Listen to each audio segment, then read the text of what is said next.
Honorable members, prayers.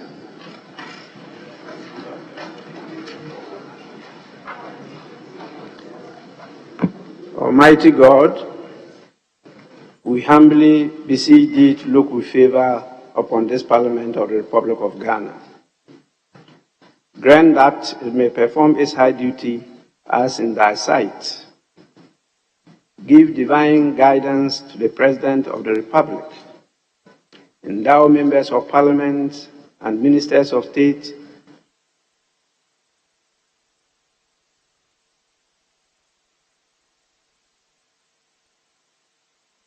with discernment and vision, integrity and courage, that through the labors of government, this land and people may be well and truly served, and our good purposes for the common human life be realized in our midst. O God, grant us a vision of our country, fair as it might be, a country of righteousness, where none shall wrong his neighbor, a country of plenty, where evil and poverty shall be done away with, a country of brotherhood, where all success shall be founded on service and honor shall be given to the deserving, a country of peace, where government shall rest on the will of the people and the love for the common good. Bless the efforts of those who struggle to make this vision a living reality. Inspire and strengthen our people, that they may give time, thought, and sacrifice to speed the day of the coming people of Ghana and Africa. Amen.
Honorable members,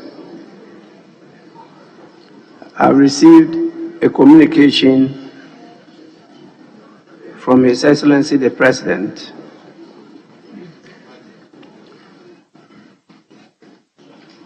since I have not been around. He's been in the office for a few days. The communication is dated 14th July 2023, and it reads, Mr. Speaker, absence from Ghana. In accordance with Article 59 of the Constitution,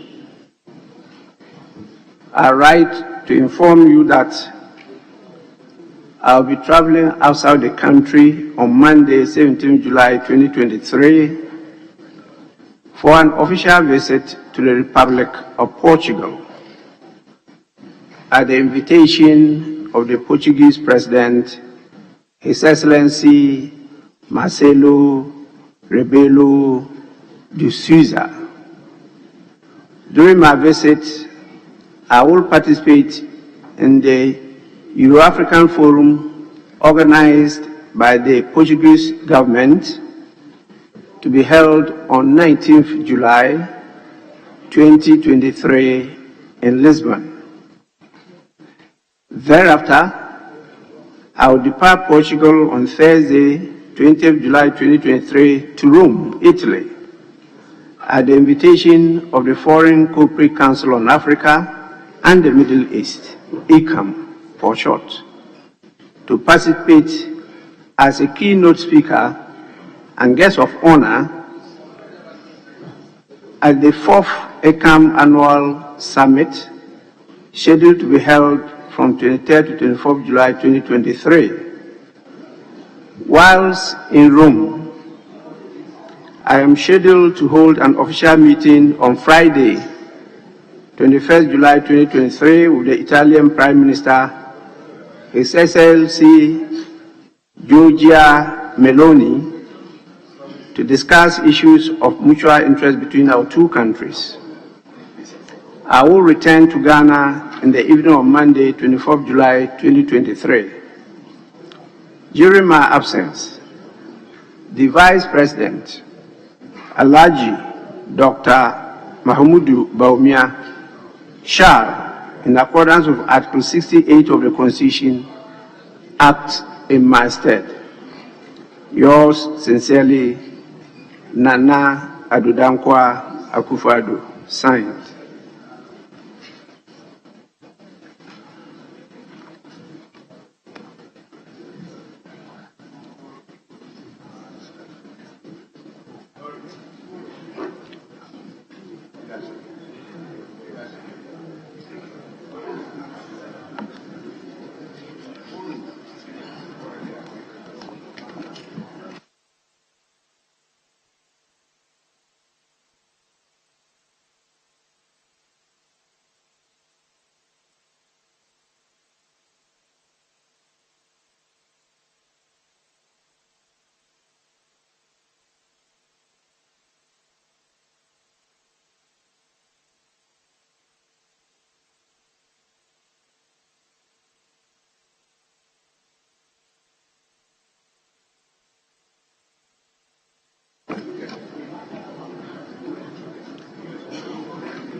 Honorable members, the House will not sit tomorrow. We have a very important national event hosted by our partners in the church, and from His Excellency through my good self to the Chief Justice, the former presidents, some ministers, and all the important authorities in the country will have to convene to look at a very critical national agenda. In view of that, a number of members of Parliament are compulsorily to be present. And so we will not sit tomorrow. We will sit on Thursday. And on Friday, the Minister of Finance will be available to hold intensive meeting with members of Parliament. This is an agreement entered into between leadership and the Ministry of Finance as a prelude to the presentation of the mid-year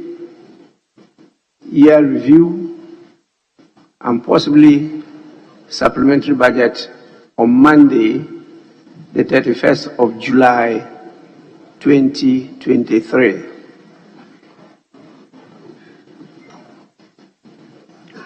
Honorable members, In view of that,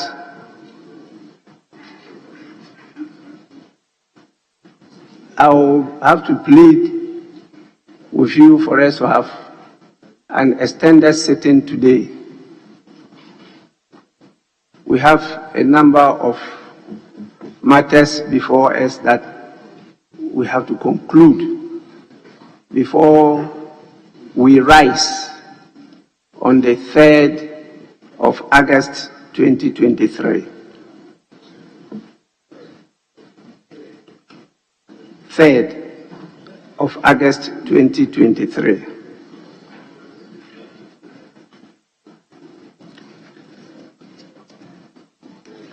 The second issue, I am still awaiting the nominees for the committee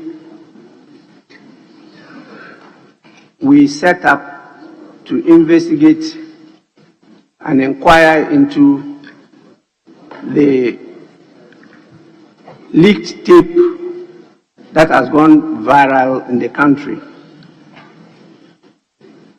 I'm talking about the leaked tapes mentioning some names, including that of the Inspector General of Police. You recall, I did, under your leadership, direct that a special committee of 7 be set up to inquire into the matter. 3 from each side of the House, with a technical person making the 7th. I have 3 names from the Minority Caucus. I'm yet to receive the 3 names from the Majority Caucus. I want to do that today so that the committee can immediately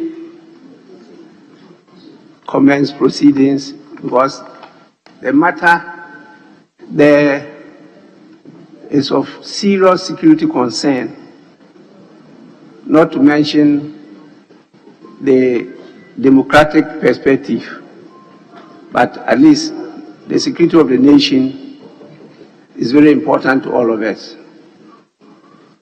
Whether it is a fluke or whatever it is, we have to get to the bottom of the matter.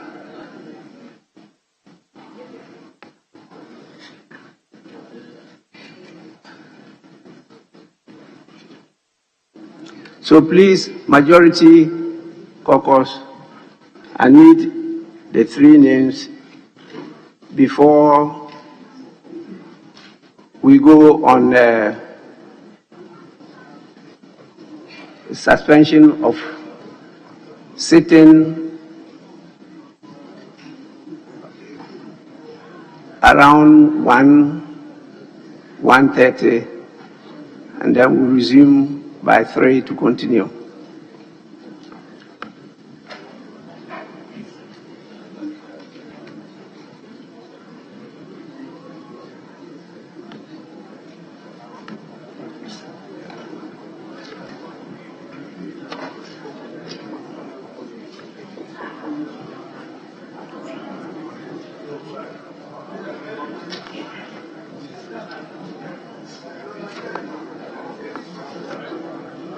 Yes, Deputy Minority Leader. Thank you, Mr. Speaker. Mr. Speaker, thank you for bringing up the issue of the committee membership. And Mr. Speaker, we take the view that this matter is of very important and goes to our stability as a country and our democracy. And so I'll urge my colleagues to, as a matter of urgency, present the list so we can go to work on this matter. Thank you.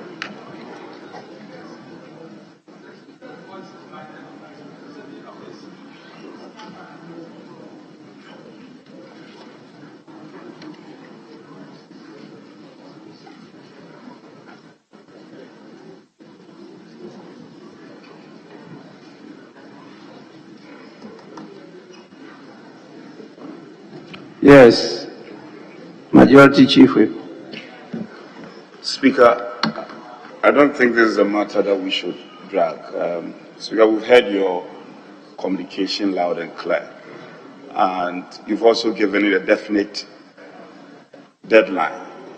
We on this side intend to respect that directive from Mr. Speaker. So my colleague shouldn't worry his head. We will do the needful.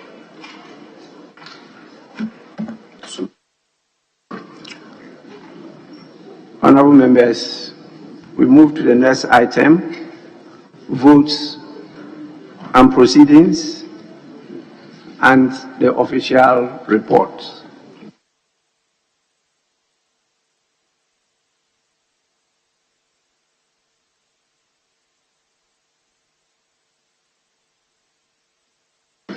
Page 1,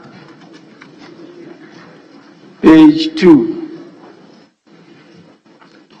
page 3, page 4,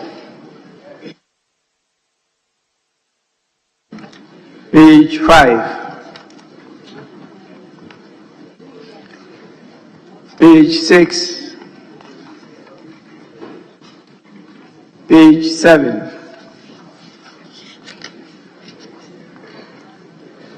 page 8,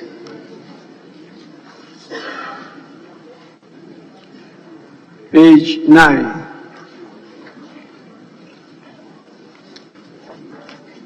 page 10,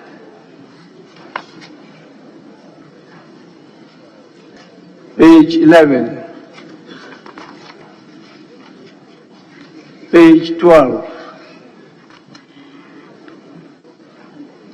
page 13, page 14, page 15, page 16,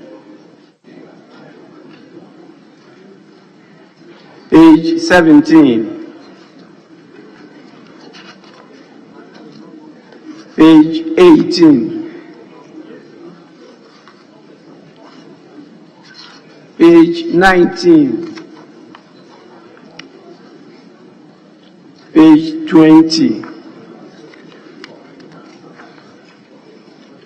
page 21. Honorable members, in the absence of any corrections, the votes and proceedings of the 26th sitting dated Friday, 21st July 2023 are adopted as a true record of proceedings. I have with me of the official report of Friday, 23rd June 2023. Any corrections?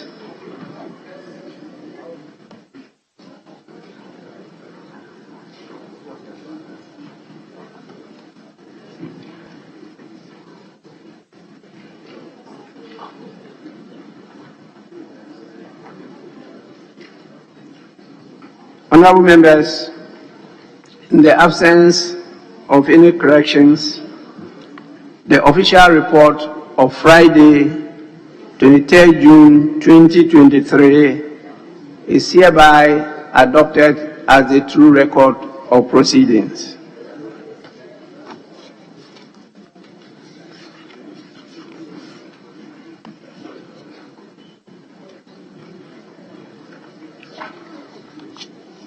Honorable members, it's my pleasure and privilege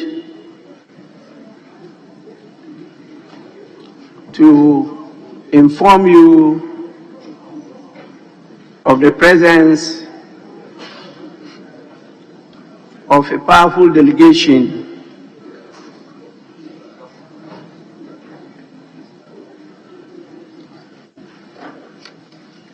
made up of members of parliament and staff of the Namibian National Council, members of the Committee the Standing Committee on Agriculture, Environment, and Natural Resources. The delegation is on a steady visit to our country, particularly the Parliament of Ghana, and the program is to take them from the 24th to the 28th of July 2023.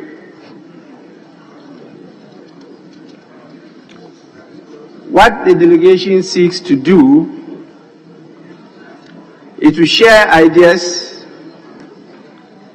and best oversight strategies with their colleagues here in Ghana, particularly on the oil and gas industry, agriculture, and natural resources in general. The visit is also to afford the delegation the opportunity to discuss measures put in place in our country aimed at curbing corruption in the oil and gas sector.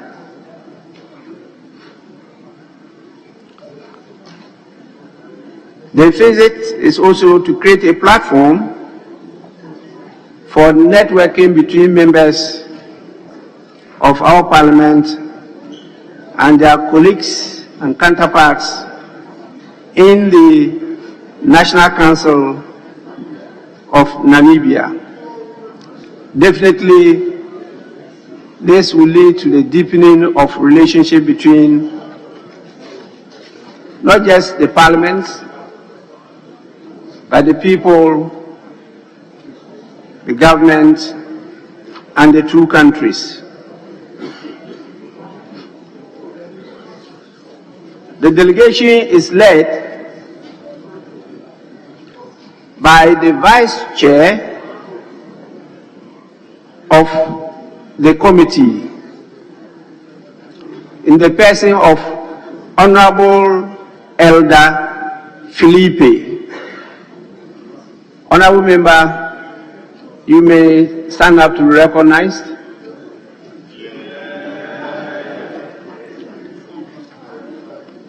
The other members are Honorable Nicodemus Motinga,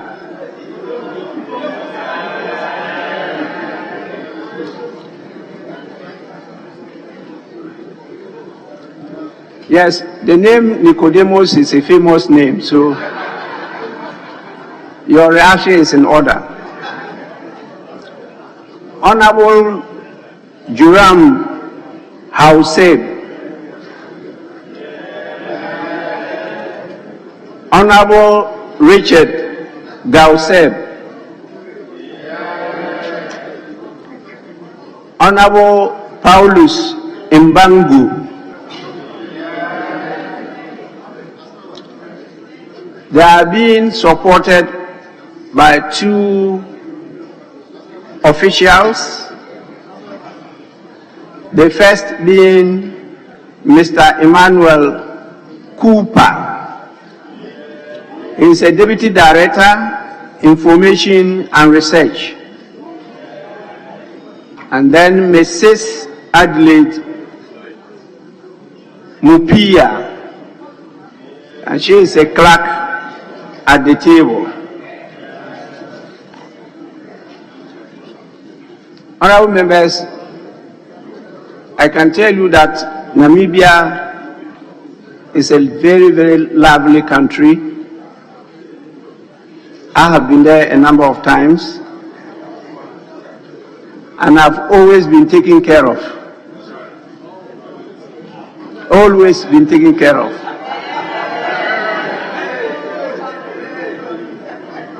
The Deputy Minister for Finance is reminding me that she was also there some time ago with me. I don't know whether she was taken care of.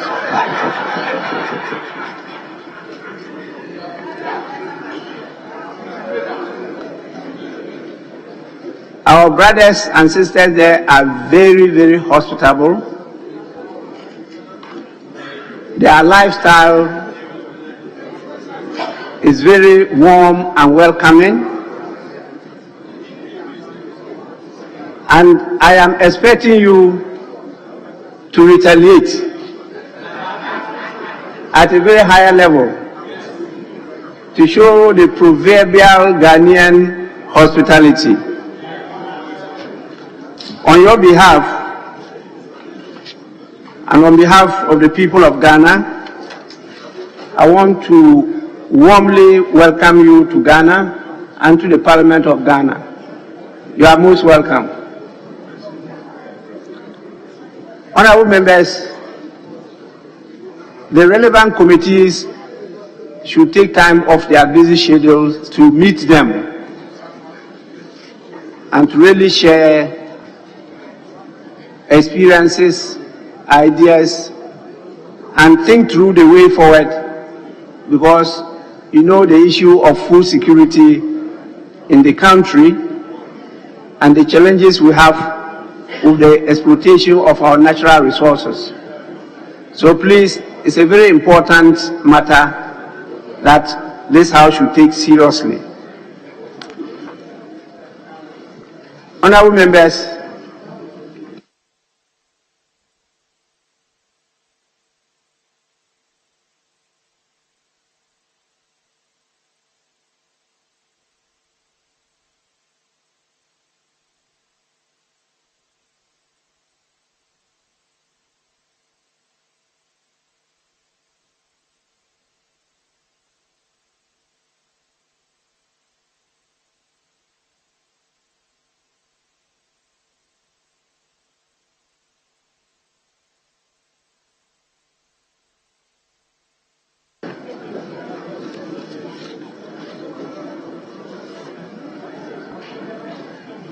Honorable members, I now have the three nominees from the Majority Caucus on the committee, special committee established by the House to inquire into the pending matter, which is of great public interest. And so I'm going to mention the names of the committee members, and I expect that the committee will immediately get to work and to within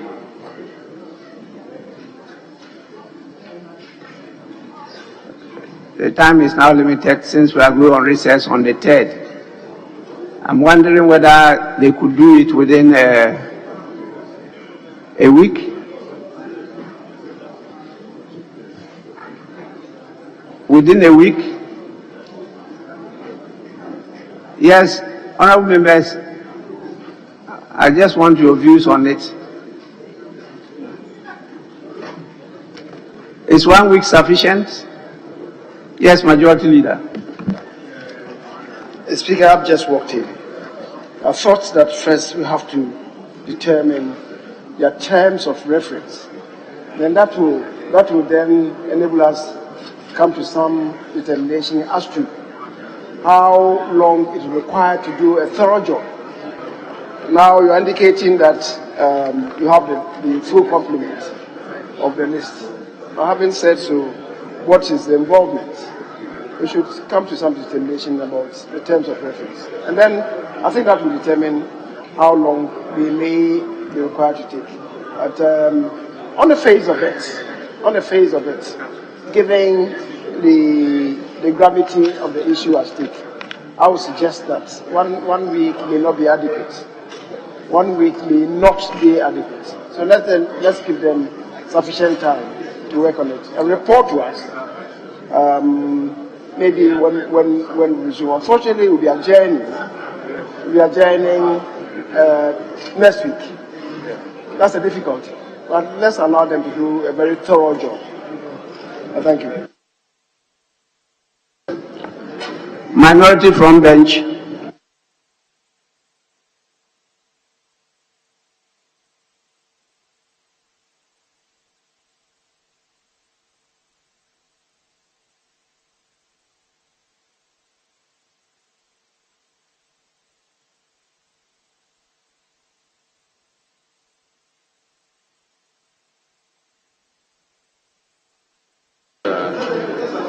Mr. Speaker, now that we are now coming to determine the terms of reference, maybe the terms of reference would inform how long they require to get the report done. So maybe the first thing we need to do is to put the committee together and give them terms of reference. But I think the 1 week is a bit too short. I know the 1 week would have met our what is left for us this period, but then it will surely be too short to deal with, Mr. Speaker. Honourable members, you know the issue at stake. For term of reference is just a matter of technicalities, but we know what is at stake, and that is definitely available. Terms of reference are available, but I take it that because we are going on recess and a week is rather on the low side, we could call on the committee to do on a thorough job and to report when we return in before the end of September. Yes. So I will specifically state that the committee should submit a report by 10th September. By the 10th of September. Mr. Speaker, that's okay with us. Our side, we are okay. That's ample time for the committee to do a thorough job. Yes, Majority Leader. Mr. Speaker, reports are submitted to us when Parliament is sitting, with respect. So I would suggest that maybe the very first week when we resume, for now we don't even know, but the very first week when we resume, because you and I do know of the pendency of this CPA meeting, which will be 30th September to 6th October. Until then, Parliament will not be sitting. Unless maybe Mr. Speaker is envisaging a recall. And a recall is in your bosom. So unless you are envisaging a recall, Mr. Speaker, I think the better arrangement would be for you to insist that it should be submitted maybe within the first week upon resumption. I think that will be better. Honourable members, I was talking about it being submitted to the table office for us to present to the House when Parliament resumes. We will definitely need to have a sight of it before we lay it. I particularly will take interest in this matter and make sure that it is well done for your consideration. The decisions are to be taken by you, not by me. But at least we should submit a good report to you. With this, I now proceed to mention the names of the special committee. The special committee will be chaired by Honorable Ata Achia, and with him from the majority side are Honorable Yaobuama and Honorable Ophelia Mensah. On the minority side, we have the Vice Chair, Honorable James Agalga, and with him are Honorable Eric Opoku and Honorable Peter Lanchine Tubu. The technical person is a lawyer, a human rights expert, in the name of Dr. Isaac Lati Annan. He will be the seventh person to anchor the investigations of the committee. The clerk will definitely be there to support the work of the committee of the Secretariat. Honorable members, with this, we'll move on to the next item.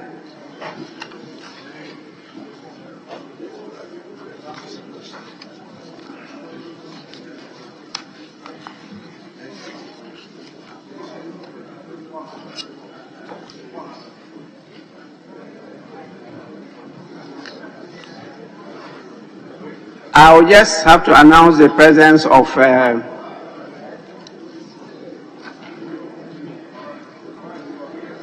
some important visitors at the public gallery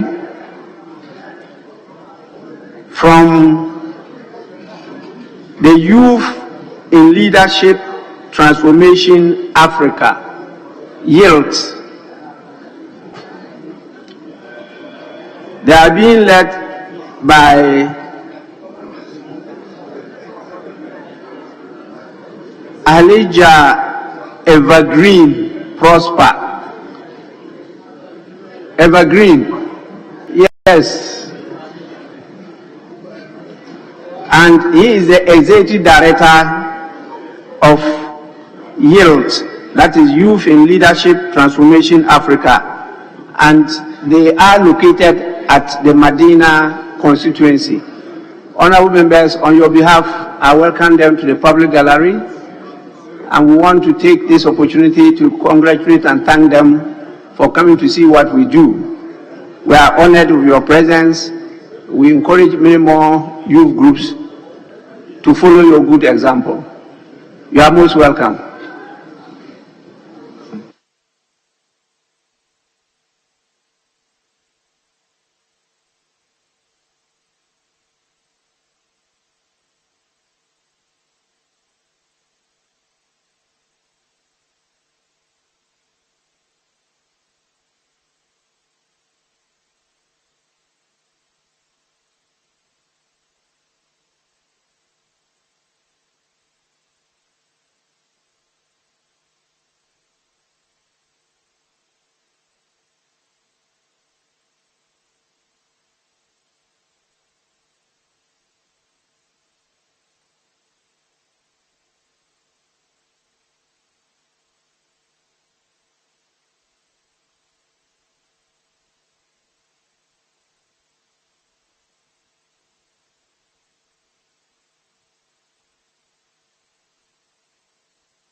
Honorable members, I'm getting a feedback that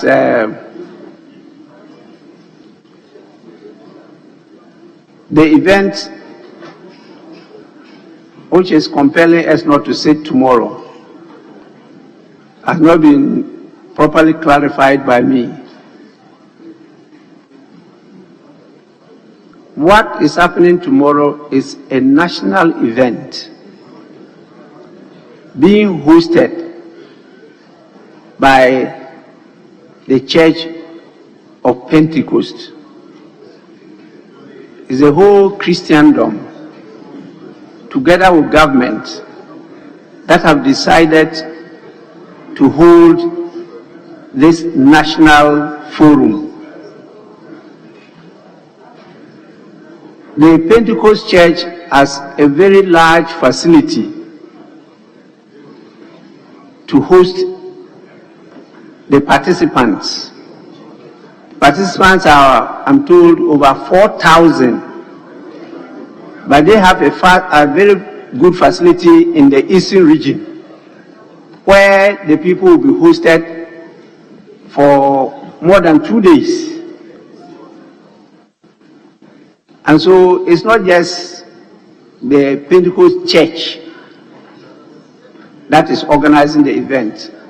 It's a national event being hosted by them because they have the right environment to do so.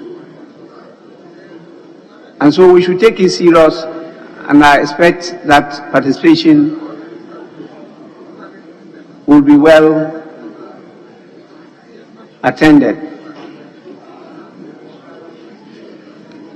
Now we move on to item 5. Yes, Majority Leader. Mr. Speaker, if there is a national event, we must endeavor to participate in that national event. And my little worry is, I'm not sure there is a formal communication to this House with respect to this. And I thought that if there's no formal communication, if we're not careful, we may be setting some precedent that will be difficult to follow. Mr. Speaker, with the greatest respect, if there is... Majority Leader, there's formal communication. There is formal communication. Yes, there's formal communication. Communication to the House is through the Speaker. You know it by the standing orders.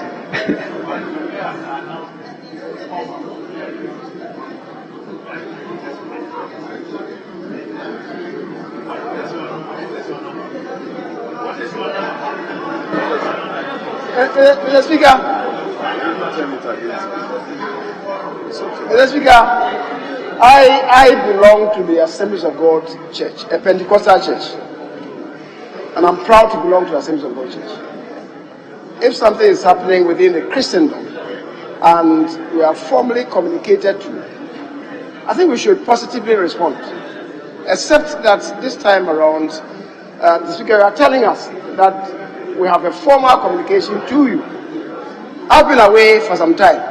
I don't know whether in my absence that communication has been given to this House. I'm just saying that we should be a bit careful so that tomorrow, if another denomination also comes notifying you, we don't create a bad precedent. Other than that, Mr. Speaker, I have no fixation on that. I think that the appropriate thing must be done. That's all that I was responding to. So it's not about a matter of just because it's coming to from the Speaker here. No, with the greatest respect. I'm just talking about the propriety of the communication and so on. That's all that I said. But if we have to respond, Mr. Speaker, if we have to respond as a House to it, I am minded to attend. I'm just looking at a communication, what is involved, and whether we are doing the proper thing. That's it. And whether Parliament should, on account of that, not sit tomorrow. That's the issue that I'm raising. Honorable Majority Leader, the unavailability of your good self at the time I informed the House is what is misleading you. Well, the importance of the event was hammered home by me. Yes, at the time I informed the House, I even mentioned the other dignitaries, the Chief Justice, the President, everybody, and the House is also invited. And so it's not just Speaker or leaders. I also call on members to take notice of it and to participate in the proceedings. So I have done that. It's just that you were not present. That is why you didn't get the full import of my communication to the House. Yes, please, Dr. Thank you, Mr. Speaker. Mr. Speaker, you are an icon in the parliamentary history of Ghana. And therefore, being the icon you are, you also preside over the House as the Speaker. My worry, personal worry, is that in a society that is pluralistic, if the House does not sit because one denomination is organizing a national event, the precedent is my worry. The House can be... Honorable members, that's the end of discussion on this matter.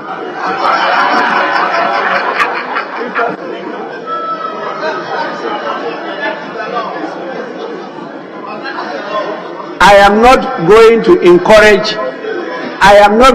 encourage people who come later and get up to jump into matters that were said before they come and try to reopen the subject matter. I will not encourage that.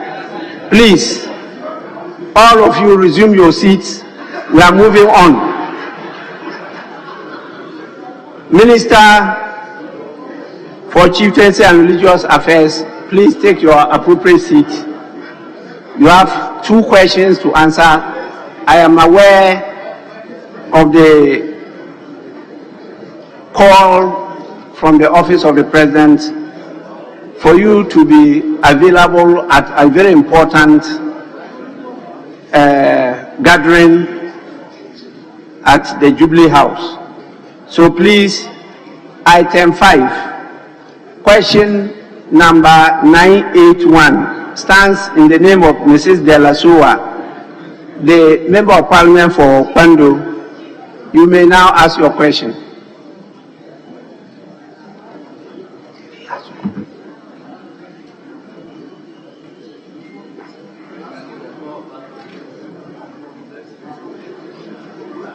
Sorry, Majority Chief Whip. Speaker, if you may endure me for a minute, Speaker, with respect.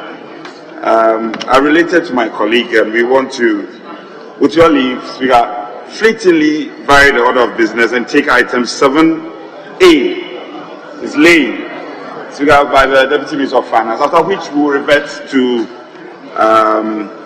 item 5, as was announced, with respect, Speaker.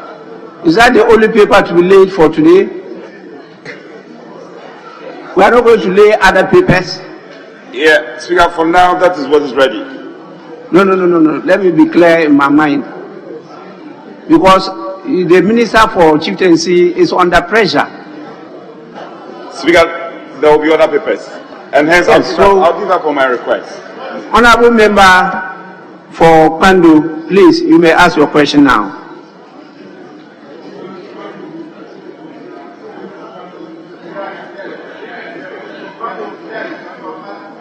Honorable Member, my daughter who is a medical officer, am I out of order? Right, Honourable Speaker, I seek leave to ask permission to ask the question on behalf of the Honourable Member for Kwando, who is not present today, but asked me to ask the question on her behalf. Oh, sorry. I'm sorry, Right Honourable Speaker, just seeking your leave to ask the permission on behalf of the Honourable Member who is not present today. She gave me permission to do so on her behalf. I don't have to grant you leave if you don't prove that you have her authority to ask the question on her behalf. So I cannot grant you leave. Right Honourable Speaker, I have permission with proof on my phone with a text from her. A WhatsApp message from the member. You should have mentioned that when you were seeking the leave, that you have her authority to ask the question on her behalf, and you are therefore seeking my leave to do so. Very well, Mr. Speaker. I have the authority of the Member of Parliament for Kwando to ask her question, and so I'm seeking your leave to do so. You may do so now. Thank you, Right Honourable Speaker. I rise to ask the Minister for Chieftaincy and Religious Affairs what steps are being taken to create a house of Queen Mothers. Yes, Minister.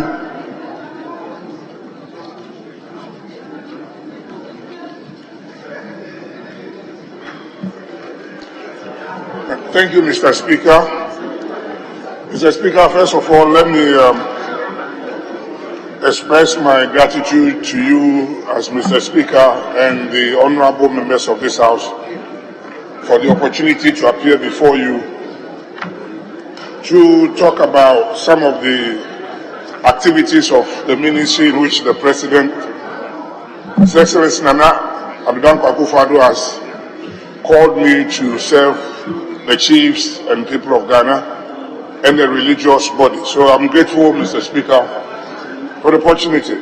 Mr. Speaker, on the question from the Member of Parliament from Kwando Speaker, my ministry is currently engaging with the relevant stakeholders, particularly the National House of Chiefs, on this subject matter of involving the Queen Mothers in the affairs of the chieftaincy institution.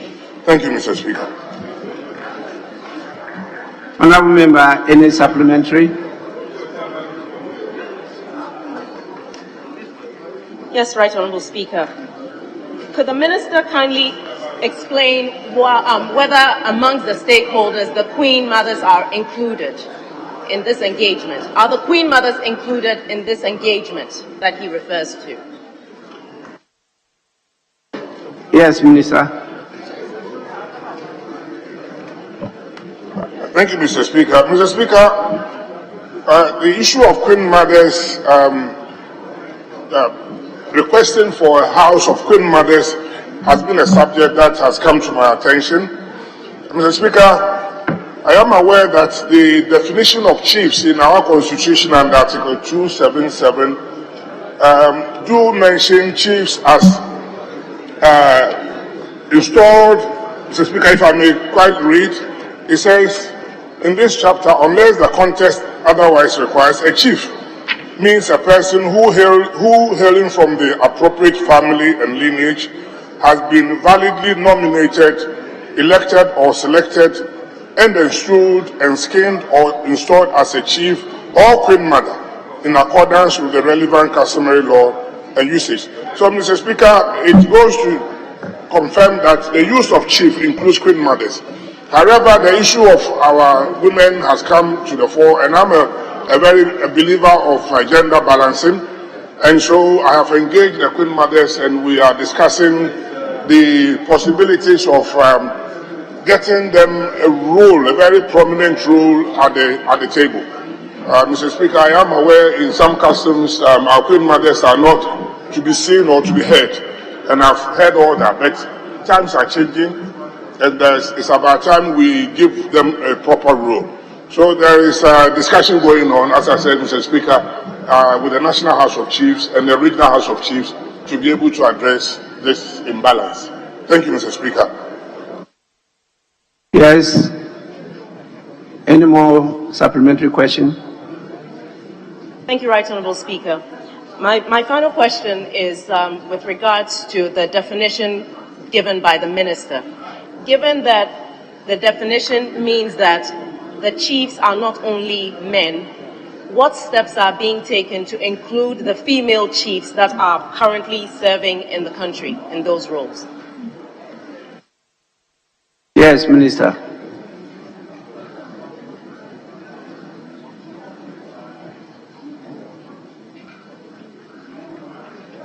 Thank you, Mr. Speaker. Mr. Speaker, I'm not aware of currently a Queen Mother who is a chief by that specific reference. I know in my tradition, the dentures always have women who also become chief, but currently I'm not fully aware of that. But Mr. Speaker, as I said earlier on, our female counterparts, as our women, must be given role. And I believe that as a minister responsible for the chiefs, we need to specifically identify roles for them to do.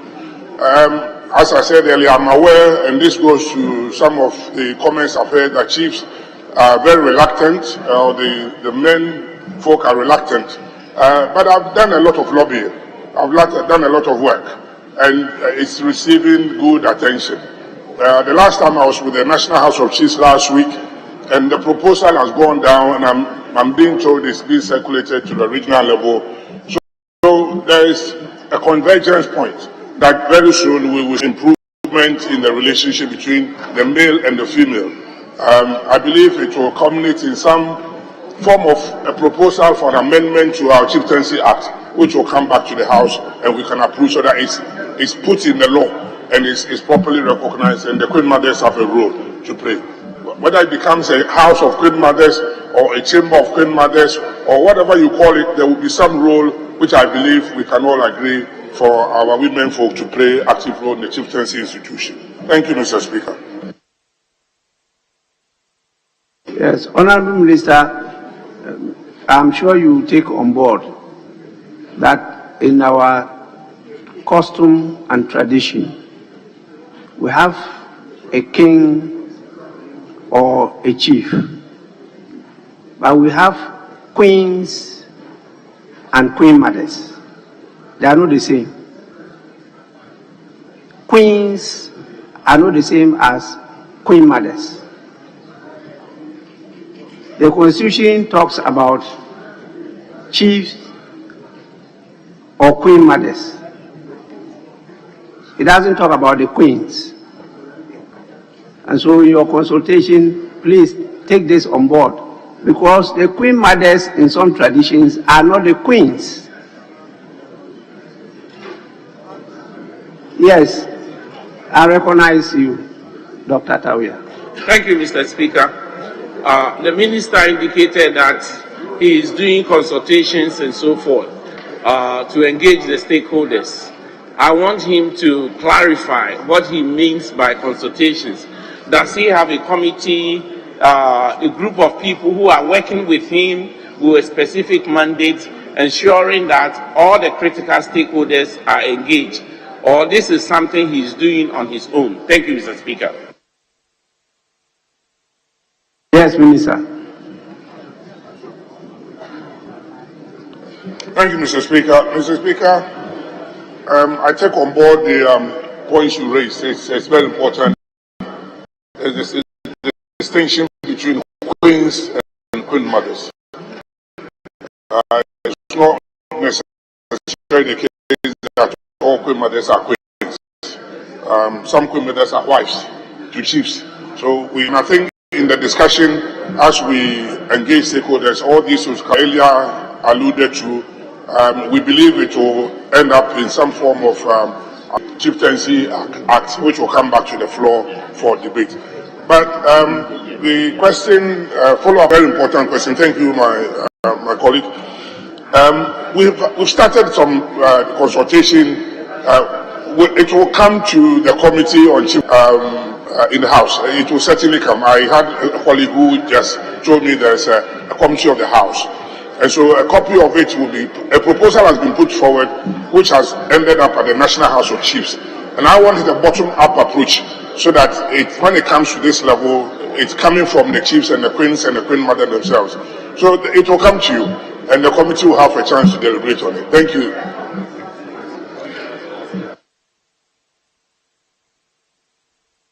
Yes, Honorable Lady. Thank you, Mr. Speaker. Mr. Speaker, from the minister's answer, he says, I am engaging relevant stakeholders. May I know from the minister who the relevant stakeholders are that he is talking about? Who are these relevant stakeholders you're talking about? Yes, Minister.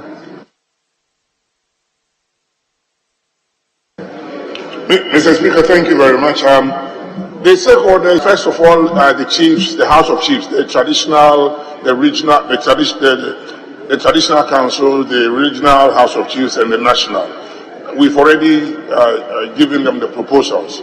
I also have a committee, technical committee in my office, where they have also been talking to various people, and I take reports from my committee.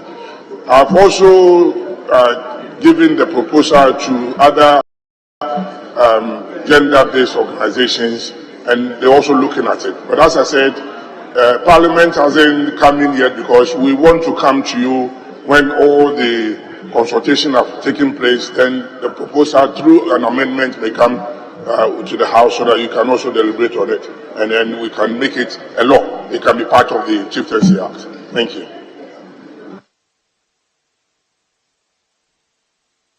Yes, Honorable Member.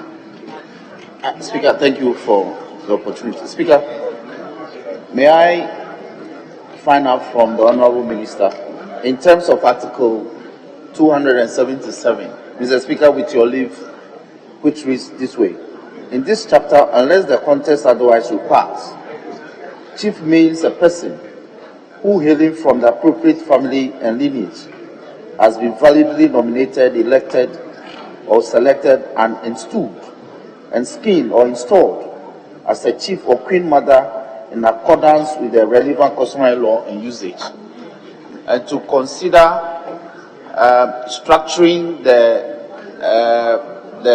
traditional councils or regional house of chiefs to have a reflection of the terms and tenor of Article 277, so that the connotation that the house of chiefs belongs to only men or males will be done away.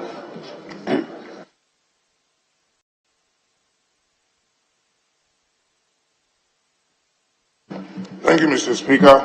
Thank you for the question. Mr. Speaker, indeed, whilst the consultation is going on, I believe that the definition in the Constitution itself must be adhered to. It includes queen mothers. The area of the queens have not come in yet, but we need to begin to admit our queen mothers even into some form of, discussion at the regional or the national or the traditional councils. It has not happened yet. I've been to some of the regional house of chiefs and I've seen our queen mothers sitting in front of the chiefs, and they hardly even have anything to say.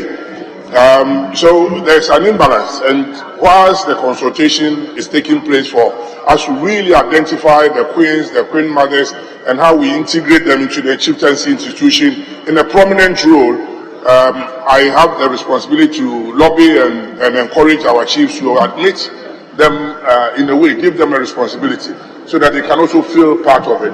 But they have a role to play. Most of our queen mothers are playing key roles, resolving disputes. We have a lot of these chieftaincy disputes.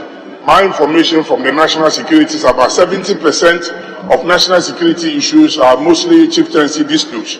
So if we can reduce the number of disputes, it will help to save the country a lot of money, and also use the money to employ our youth and our young people a lot. So I have a responsibility to make sure that if the queen mothers can play a role, and in most cases our women folk are good in alternative dispute resolution mechanisms.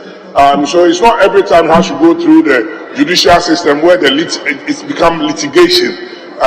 You need to take it out of litigation to alternative dispute resolution.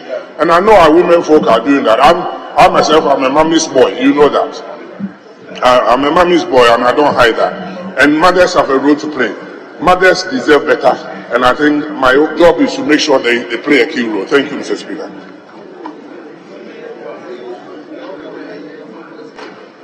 Yes. Yes, Honourable Member. Thank you, Right Honourable Speaker. Mr. Speaker, mine is just to add a little bit to what you said about the distinction between a queen mother and a queen. Now, the minister is saying that in Ghana, he has no information as to whether we have queens. But I want to put it on record. In my constituency, we have two queens. The Dindane Puanaba is a queen. She operates like a chief with subjects, and she does enskinment. So besides that, we also have the Sano Puanaba, who is also a queen. She presides over a jurisdiction, she has people, and she enskins. They operate clearly like chiefs. So if you don't have records to that, I just want to put it on record that in my constituency where I come from, we have two queens. So the minister can do justice to that by making reference to the traditional authorities in Mamprovo, and they can furnish you with this information. Thank you, Mr. Speaker.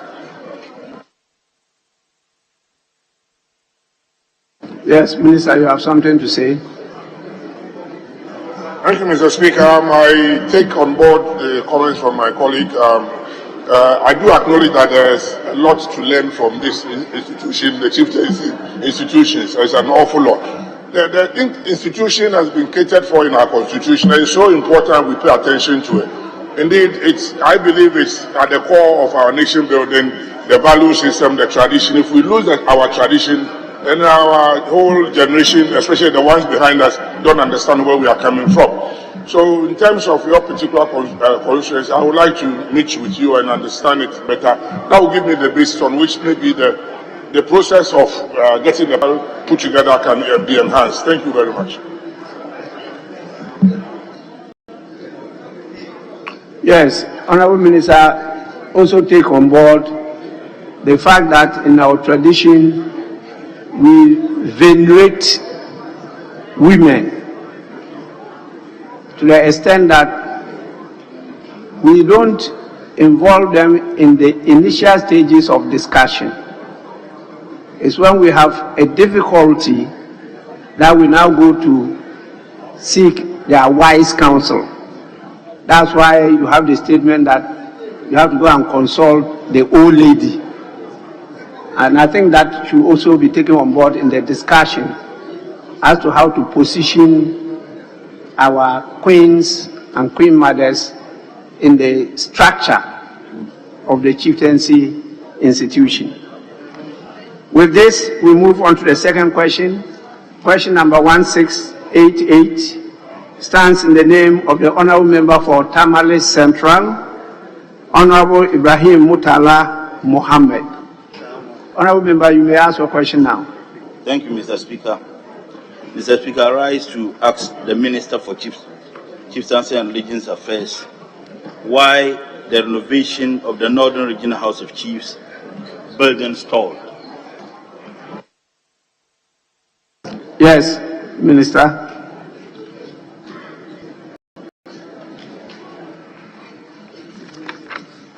Thank you, Mr. Speaker.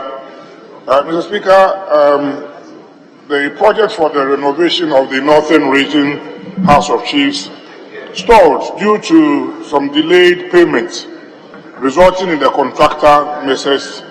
Malicon Limited, requesting to discontinue the execution of the first phase of the project. Mr. Speaker, a decision was taken to upgrade, repackage, and re-award the contract.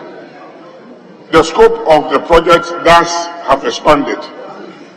Mr. Speaker, the contract was re-awarded on the 8th of March 2023 by the Northern Regional House Coordinating Council to Mrs. Brisson Construction Company Limited at a contract sum of 5,025,263 Ghana cedis, 51 pesos. Mr. Speaker, the contractor, as I speak to you now, is currently on site and work is expected to be completed in April 2024. Thank you, Mr. Speaker. Honourable Member, any supplementary question? Thank you, Mr. Speaker. Mr. Speaker, I rise to ask the Honourable Minister, what guarantee is he given the people of the region that this one will also not stall? Because the promise which was made to the people was, when the contract was awarded, there was a timeline for its completion. Unfortunately, it stalled over a year. It is refreshing to hear that it has been re-awarded.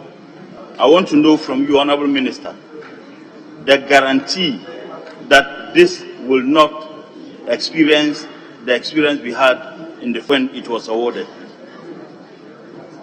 Yes, Minister.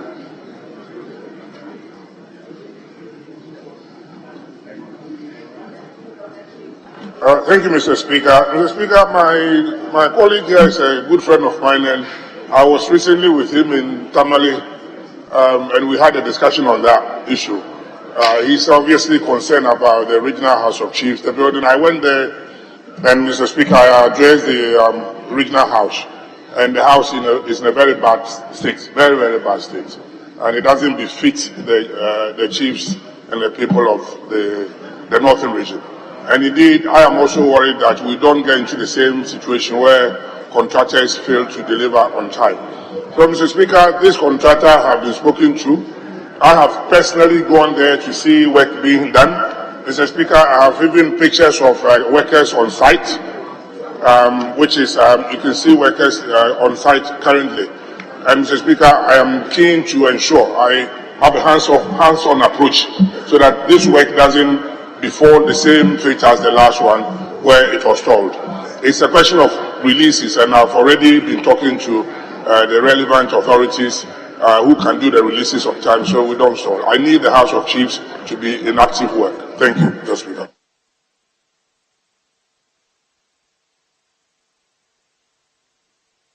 Honourable members, on your behalf, I want to thank the Minister for responding on our call to actions on the floor.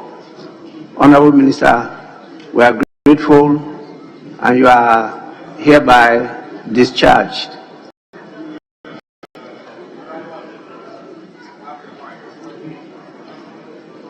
I will now take on board the plea of the Majority Chief Whip for us to move to public business for just a few papers to be laid before we take statements. So, honourable members, at the commencement of public business, item 7, presentation of papers. The following papers to be presented. 7A, by the Minister of Finance. Yes, the Deputy Minister can do so for and on behalf of the Minister. Agreement between the Government of the Republic of Ghana, represented by the Ministry of Finance, and the International Development Association for an amount of $150 million United States dollars for the West Africa Coastal Areas Resilience Investment Project 2. Honourable members, the said concessional financing agreement is referred to the Committee on Finance for consideration and report to the House.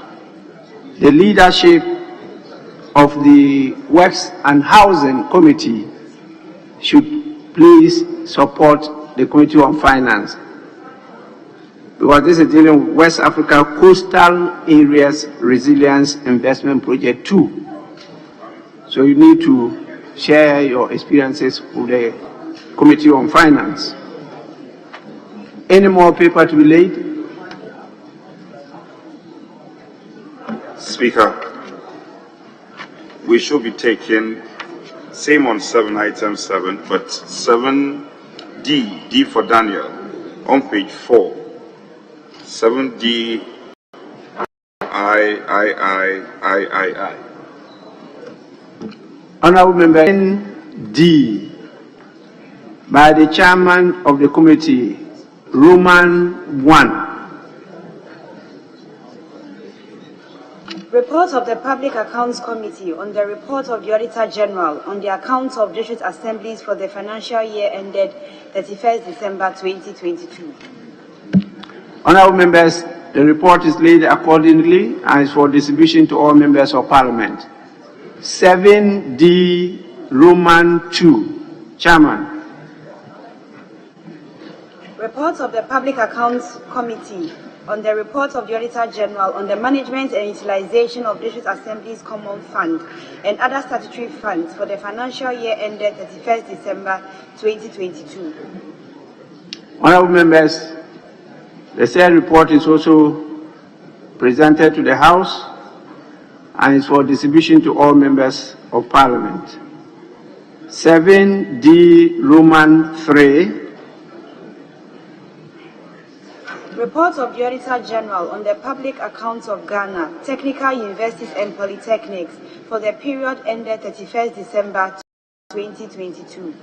The report is accordingly laid and is for distribution to all members. Honourable members, kindly take time to read this report.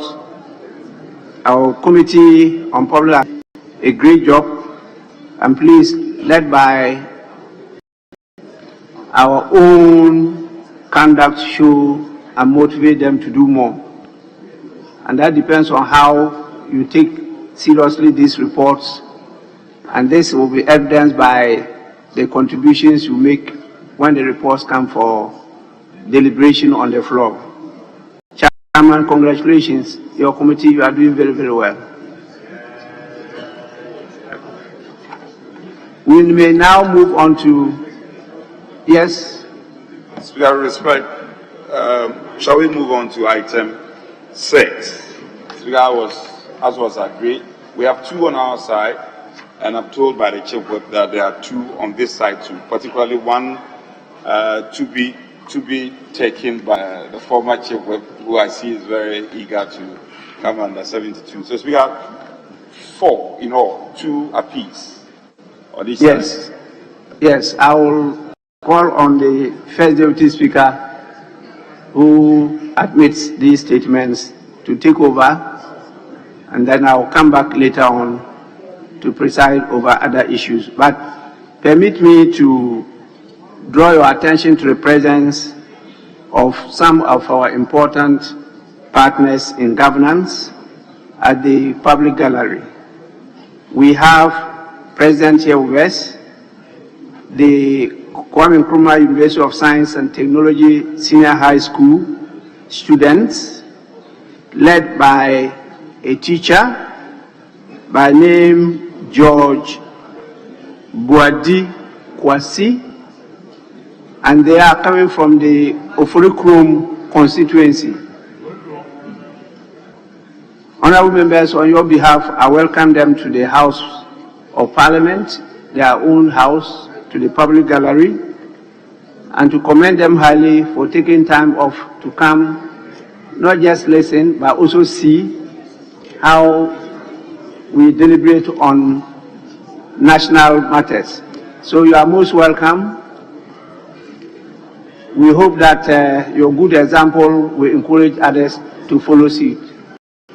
May I see particularly the teacher, George Boadi Kwasi. Where is the teacher? Thank you so much for leading them here. We are grateful. Yes, honorable members, statements. Item 6. We have, as you've been told, 4 statements.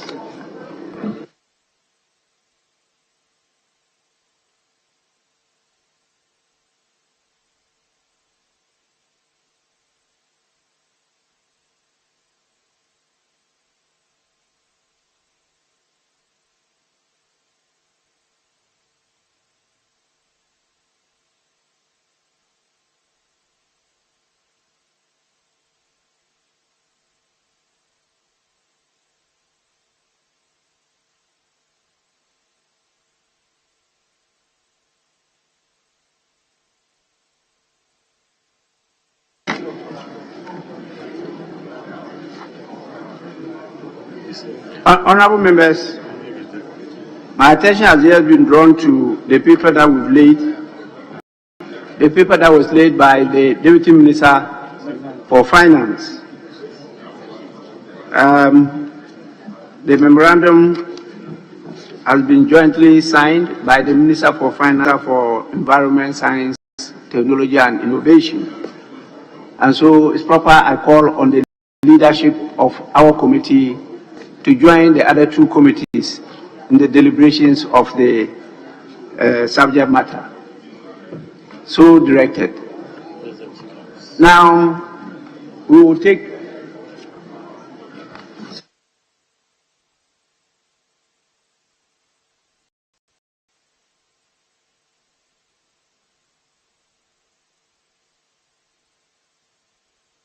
well, the first deputy is coming. And since he admitted these statements, I will hand over this hurdle to him. I was struggling to determine which statement should be made first. I was struggling to determine whose statement to be taken first. And so I'll give that to him. Just hold on. I can see the former chief whip, because of the agency of his matter, he wants to start the ball rolling. So you may start now, please. Thank you, Mr. Speaker. Mr. Speaker, let me once again sincerely thank you and the leadership in the House for the indulgence to come under Order 72 of our standing orders. Mr. Speaker, it is once again with a very heavy heart that I have to make this kind of statement on the floor of the House. Mr. Speaker, it has to do with police brutality once again. In my constituency, I'm gradually losing count on how many times I have to make this kind of statement on this floor. Mr. Speaker, because of the the turbulence that it has created in the constituency, I'm trying to be as brief as possible, hoping that you will direct the Interior Minister to brief the House on the facts also from the police. Mr. Speaker, this has to do with an unfortunate incident that happened in one of the communities in Aswan's constituency called Guru over the weekend on Sunday, where the police is being alleged to have brutalized a young man, Yusuf Salahuddin, age 32, and abandoned him to his fate that led to his death. The Speaker, from the family and the police were, as usual, on their usual swoop in that area between Aswanse railway quarters and Wayek, where you know there are a lot of these quarters. Individuals were running helter-skelter, and this young man who had just come out of a house started to run. But unfortunately, he ran into the police. And according to the bystanders and the family, he was heavily brutalized by the police till he was unconscious. And the sad thing, Mr. Speaker, is that they left him there, and by the time they were done and left the scene, where the members of the community could rush there, the guy was almost dead, and when they got to the hospital, he was pronounced dead on arrival.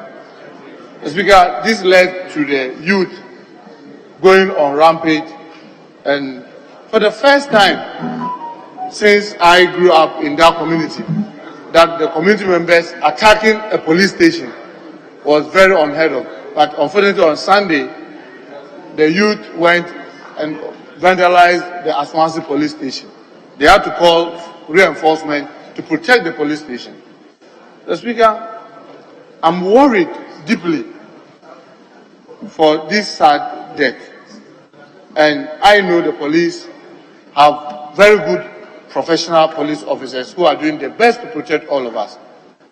But there's growing perception that each time they are entering into the Zongo community, they go with some bias. Mr. Speaker, if you remember, there was this death of Osman Audu here. Up to date, the police had never given a final. There was also the death of the 7 Zongo guys in Kumasi, if you remember, Mr. Speaker, that I made a statement, it went on to investigate, led by a high court judge. They were able to say that the guys were not armed robbers, the families were compensated. But Mr. Speaker, as we stand today, the perpetrators have never been brought to book. And it can go on and on. I've lost count the number of times I have to make this statement. Mr. Speaker, it is on this basis that I'm making a request to this House to once again invite the Minister for Interior to update the House from the police end what truly happened that led to the death of this innocent young man. And to also request, Mr. Speaker, that after we've heard from the Minister, we may have to independently investigate, because it has been proven again and again that each time we leave it to the police, they don't get to do anything. But I will not want to put the cart before the horse. We may have to hear the Minister first. Then, having heard from him, then the House may take the next steps that may be very necessary. To conclude, Mr. Speaker, I want to call on the irate youth to know that 2 wrongs do not make a right. We should all remember that in every society we have the bad nuts, just as we will have in the police.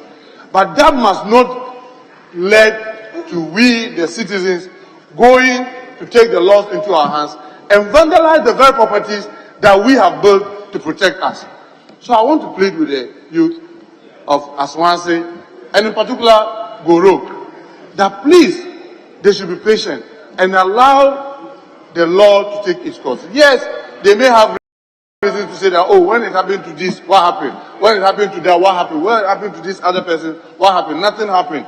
So this one to nothing, but I'm pleading with them that taking the laws into their hands will rather exacerbate the situation. And it is on this that I'm calling on the chiefs and the imams, the opinion leaders in this community, to kindly intervene to get the youth to be calm and trust that regardless of the credibility gap that has been created in the past, that something will be done concretely this time, so that they do not take the laws into their hands and destroy the very properties that we have soiled and sweated to put in place. So, Mr. Speaker, I want to thank you sincerely for the opportunity and wish that we'll get the Interior Minister as soon as possible to update the House on what truly happened from the police own story, and then from there we'll see what can be done. Even though I've already sent him some of the messages myself, but I hope that if he comes to brief the House, we may be in a better position to take the necessary steps. So I thank you, Mr. Speaker, once again, and I call on all of us to continue urging friends, nephews, cousins, any other person that you know in that area, that when we speak to them, it could help bring calm to that community. Let's candidly do, so that at least peace will reign in that community once again. Thank you very much, Mr. Speaker. Honourable members, this statement is to draw the House's attention to alleged police brutalities. It's also requesting that the Minister for Interior will brief the House as to the exact happenings. I think at this stage it will not be appropriate to make comments. We would rather direct that the Minister for Interior would come and brief the House, so that when we have gotten the brief, then members can comment, and if there are anything that will be given. Consequently, I hereby direct that the Minister for Interior brief the House by the close of by a week today. That will be 1st August, is that right? A week today will be August 1st, yes.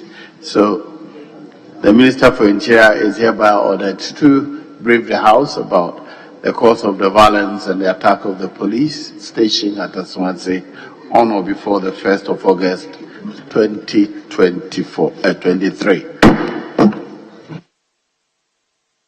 There are 3 statements before me, but there was another one which had been long been deferred. It's a matter, last week, the whole of last week, it was deferred twice. I'll give the first one to the Honourable Member for Okankwe South. After that, I'll come to the Honourable Member for South. Is it South Day? Very well, I'll come to you. Yes, Honourable Member for Okankwe South, Dakowa Newman. Ms. Kindly read your statement. Thank you, Mr. Speaker, for the opportunity to speak on a matter that concerns all parents, including my good self. This has to do with the negative effects of screen time on early childhood development. Screen time refers to time spent with any screen, including televisions, smartphones, tablets, video games, and computers. Lately, screen time has become a more complex concept, with an expanding variety of electronic media devices available at every home and even at early childhood education. Researchers in South Africa, in assessing the influence of screen time on language development, have found that an increase in the amount of screen time at an early age has negative effects on language development. In place of overexposure of children to screens at a very early age, we must resort to stimulation by reading to children and providing them with playthings or toys that are beneficial in their formative years. Research shows that the home environment is key for brain development and maturation, and is the most intensive period of acquiring speech and language skills. I am fully aware of the challenges parents and teachers face in juggling childcare and all other responsibilities. In recent times, this has resulted in an increase in the use of screens to entertain or distract children to enable parents to attend to other demands. Although the screen captures the attention of the children, it has an impact on young brains. UNICEF, quoting the work of Professor Patricia Cow of University of Washington and one of the world's leading brain scientists, indicates that little babies under a year old do not learn from screens, but from human interaction. Screens hijack the attention of our babies without imbibing knowledge.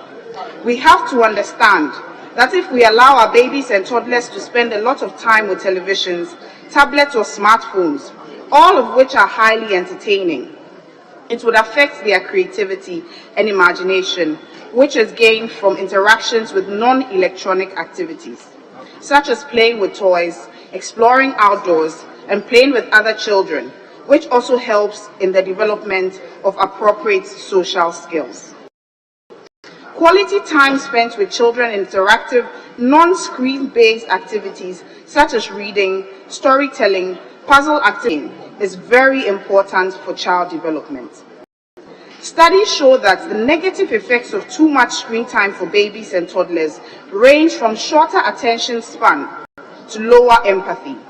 Children under a year old get zero learning from screens, even though they may be captivated by it. For a child's brain to develop, it needs essential stimuli from the outside world. This is to say that the overexposure of screens retards brain development. Overexposure to screen time also inhibits young children's ability to read faces and learn social skills. Two factors needed to develop empathy. Face-to-face interaction are the only way children learn to understand verbal cues and interpret them. The benefits of limiting and even eliminating screen time in these early moments will last a lifetime.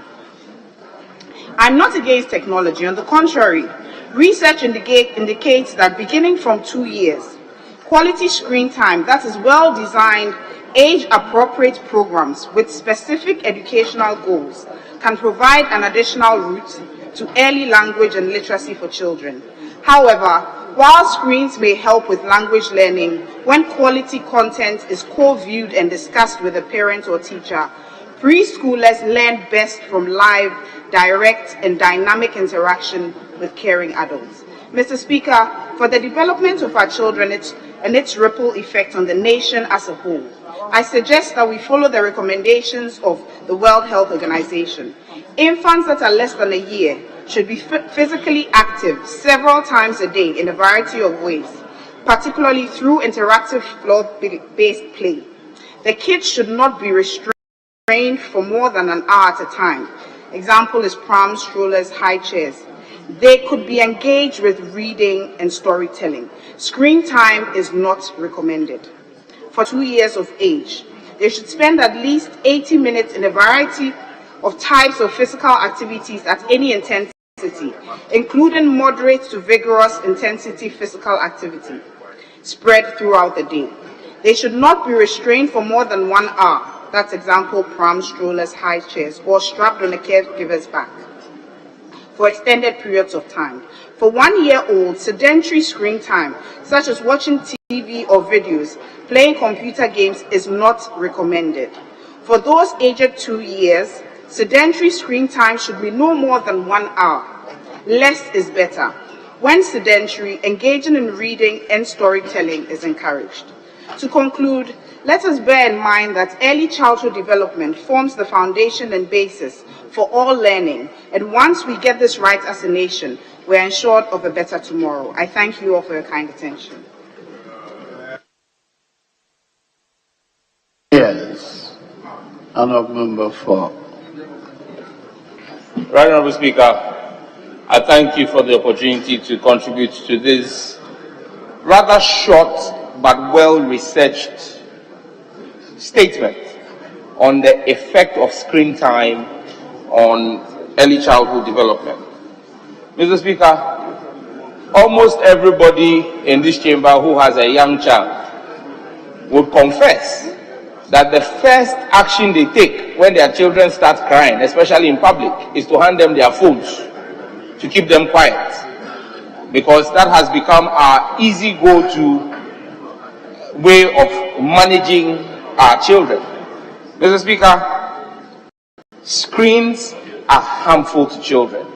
I am a big advocate of technology, and technology is right, but technology used wrongly would get the wrong results. And that's what many parents are doing with their children. And Mr. Speaker, you can fact the fact that if you go into our educational system today, in basic and second cycle institutions, many of these screen babies, as I will call them, you see the deficiencies in their ability to concentrate in class. Attention span is largely reduced. Mr. Speaker, not just children, even adults like us, most people now find it difficult to pick a 100-page book and read. We rather want to listen to audiobooks or watch movies.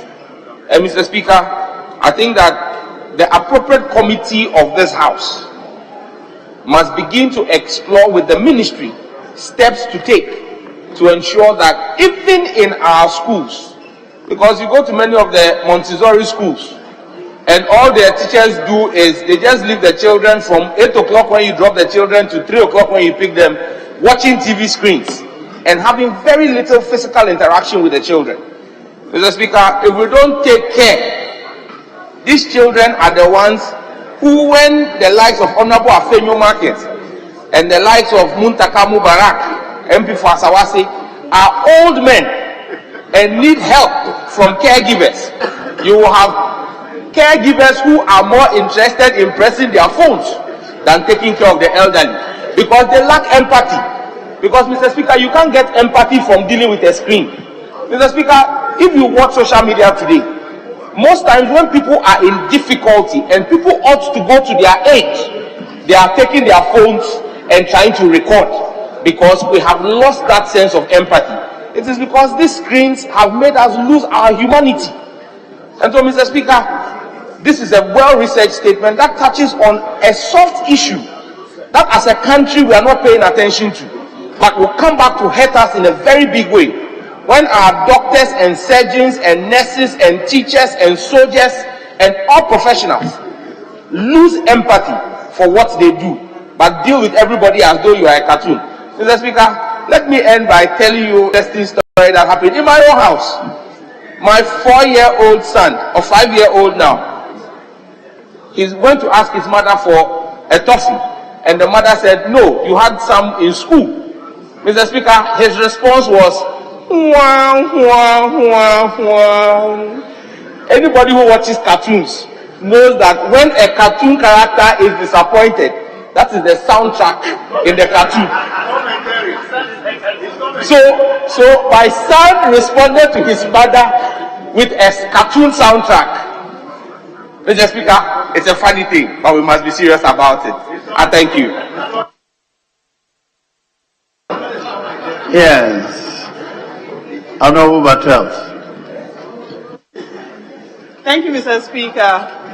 I would like to also commend the writer of this statement, and I also will commend the Honorable Member for Ningo for the way he has, spoken about this very important topic. Personally, I have also been in the space of working with mobile phones in the development of various applications for over 20 years. And I would say it is something that is really important for us to discuss.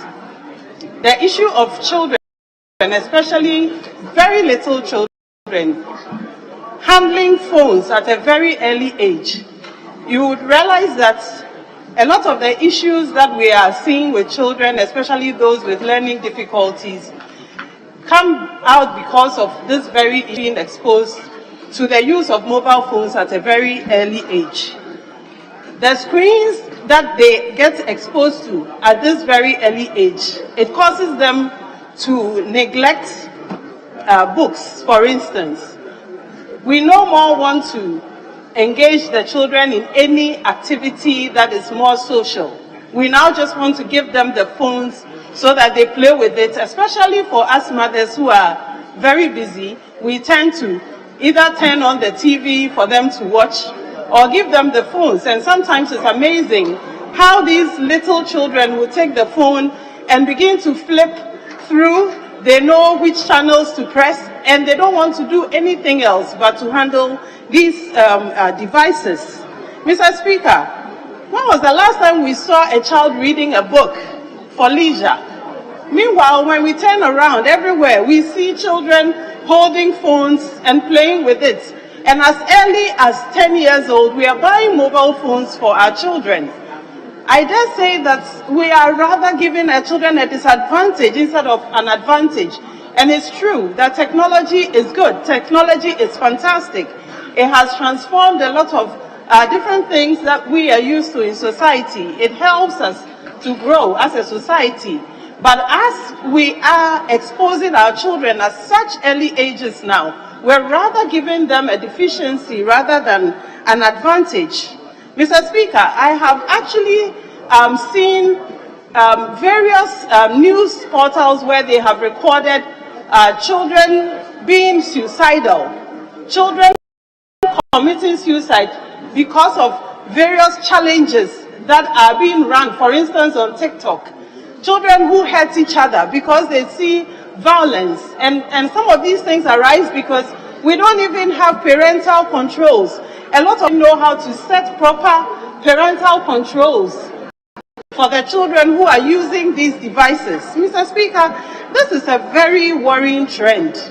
And I would also recommend that per the recommendations that the maker of this statement has espoused, we should all follow it and try to help our children so that they build better social skills, so that they will be better members of our society and better contributors of our economy. Thank you very much, Mr. Speaker, for the opportunity. Very well. Thank you, honourable members. I'll move on to the next statement. And the next statement is to be made by the honourable member for Southon on the illegal mining on the Black Volta. Yes, honourable member. Thank you, Mr. Speaker. A call for immediate seizure of illegal mining activities on the Black Volta. Mr. Speaker, thank you for the opportunity to make this statement, calling on an immediate seizure of the ongoing illegal mining, also known as Galamsey, activities on the Black Volta River. Mr. Speaker, the destruction of the country's natural resources, including its water bodies, from the unrestricted activities of persons engaged in illegal mining is a worrying situation which must come to an end, especially the activity currently ongoing on the Black Volta. Mr. Speaker, although the fight against illegal mining in Ghana may be far from being won, as it has now become a common knowledge that a lot of the country's water bodies have been affected by Galamsey, particularly around the areas where the illegal trade persists. Mr. Speaker, in a short video documentary on YouTube by Adams Rem on 9th July 2023 shows the vibrant activities of illegal miners on the river, with several machines which has discolored the water, all in the name of mining gold at the expense of human life. This must be stopped immediately. Mr. Speaker, we all can attest to the level of destruction of mining activities in Ghana today. We hear the cry of Mother Earth and the cry of the poor, even louder because of the destruction and injustice perpetrated by mining, legal or illegal, large scale or small scale, and its dire consequences such as unrest, poverty, floods, upsurge of disease, different kinds of cancers, birth of deformed babies, premature or early death among the youth. Mr. Speaker, mining activities have also resulted in widespread contamination of major water bodies, leading to loss of aquatic creatures such as fish, destruction of biodiversity, removal of vegetation, and depletion of soil resources. Rivers in mining areas are polluted beyond imagination and can no longer serve as source of drinking water for local people, putting more stress on women and children who walk long distances in search of clean water. Water bodies such as River Pra, River Ankobra, and River Dream have been affected by illegal activities. Mr. Speaker, the Black Volta is a tributary to the main Volta Lake. It is a major source of water for thousands of Ghanaians who use it for irrigation and domestic purposes. The Gwi Hydropower Dam is situated on the Black Volta, with Akosombo Hydro Dam down south and several other tourist facilities along the river due to its serene nature. Mr. Speaker, the fight against illegal mining in the country has been long overdue. The government has failed on its part to arrest this worrying situation. Our traditional leaders who serve as administrators, political and developmental leaders as part of their roles have also failed us. These illegal activities are perpetuated under their very eyes. If our traditional leaders cannot protect and preserve our natural resources, they should at least consider the immediate and long-term effects of these activities on their people. Mr. Speaker, there must be every effort to stop the illegal activity ongoing on the Black Volta, as this has the tendency to affect not only a section of Ghanaians, but the entire country. We must not sit for this to go on and bow our heads in shame tomorrow as leaders who failed in their common duty. We must be intentional in fighting this. If not, in some few years to come, Ghana will have to import water for consumption. Mr. Speaker, I humbly implore you to task the committees for lands and natural resources or any other entity appropriate to commence an immediate investigation, and all persons involved in the activity on the Black Volta must be arrested and made to face the full rigors of the law. Mr. Speaker, to buttress the point, I have photographs also credited to Edem's friend that show sections of the Black Volta that is turning brown from white or colorless. The same goes for this, and you will see the champagne machines on the river carrying out their devious work. And Mr. Speaker, it goes on, and what is interesting is that there will be the need, looking at the cost of the Black Volta. This is the map of Ghana. You will notice that the cost of the river starts from Burkina Faso and stretches down on the border between Cote d'Ivoire and Ghana, and then into Ghana and onto the White Water. There will be the need for the three countries to really look at how they can collaborate effectively to work and fight this menace. Other than that, we will lose the only natural resource, fresh water body currently reserved in our country. I thank you, Mr. Speaker, for this opportunity, and God bless us all.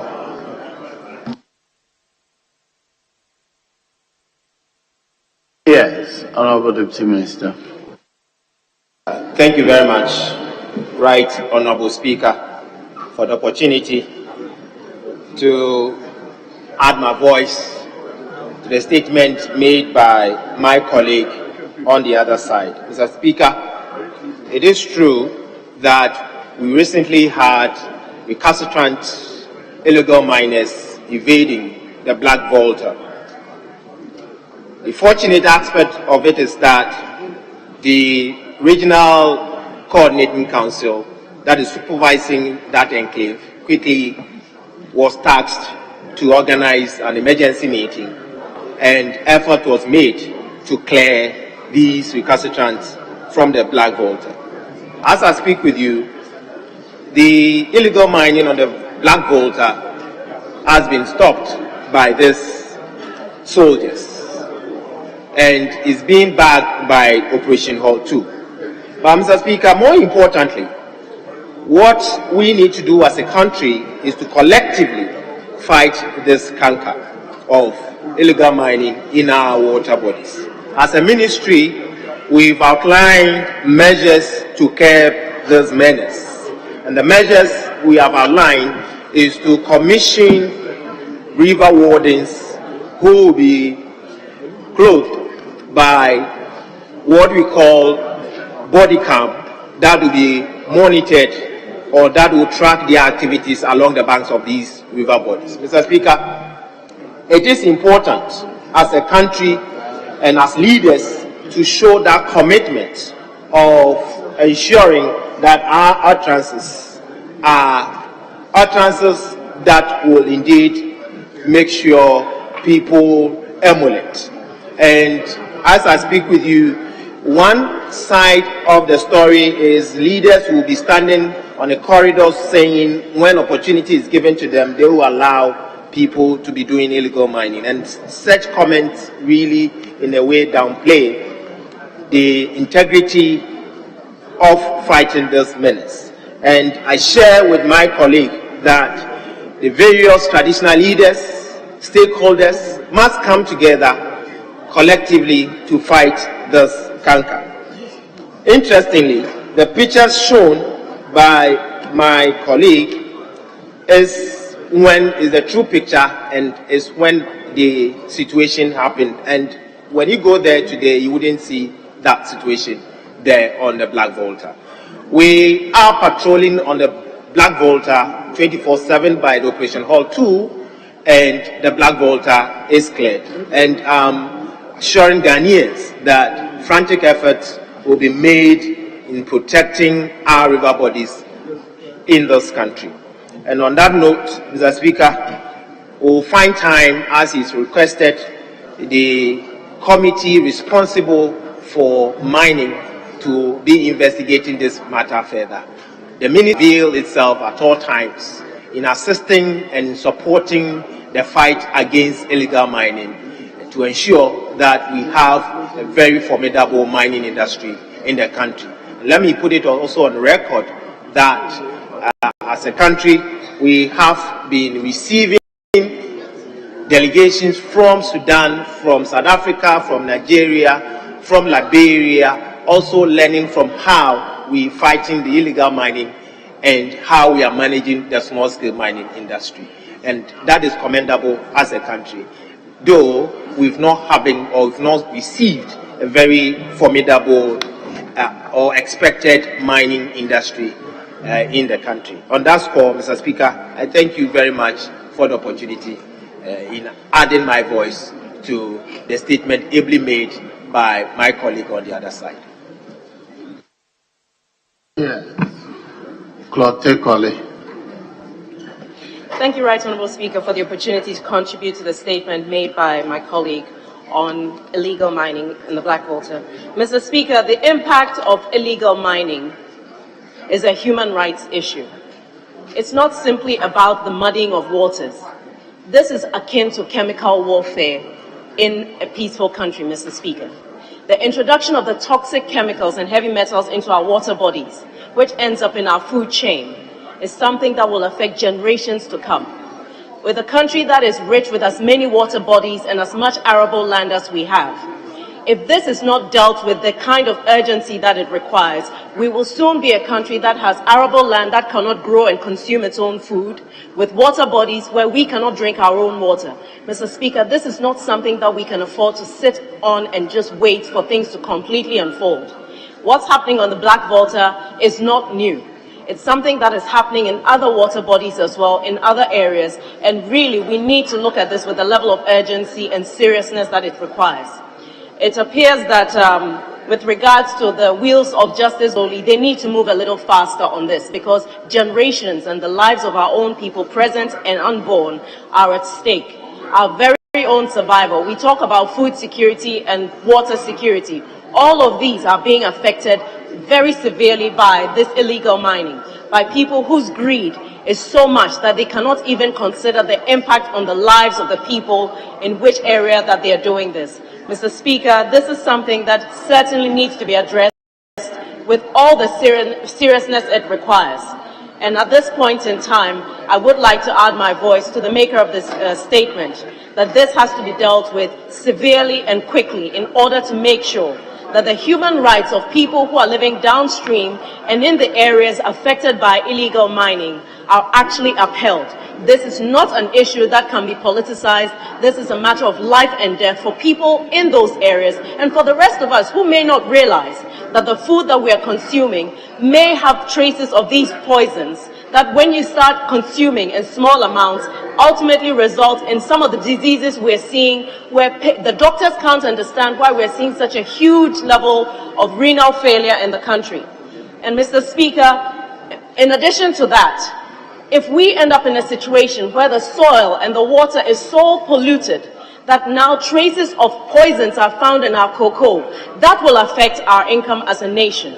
And then nobody will want to deal with cocoa that's from Ghana. Mr. Speaker, we cannot afford to have the impact of illegal mining affecting our lives and our livelihoods as a country. And so, Mr. Speaker, with that, I say thank you for the opportunity. Honourable Member for Okaigwe Central, I'd like to hear you, the effect of illegal mining on the water bodies against the Ghana Water Company. Well, from here, I go here before I come to you. Mr. Speaker, are you talking about my being a member of Parliament or chair of the Ghana Water Board? Well, I know you chair the Ghana Water Company Board, and illegal mining on the major source of water supply will seriously affect the work of the company. So I'm interested in Mr. Speaker, your take. You have a lot of information. Mr. Speaker, you are right.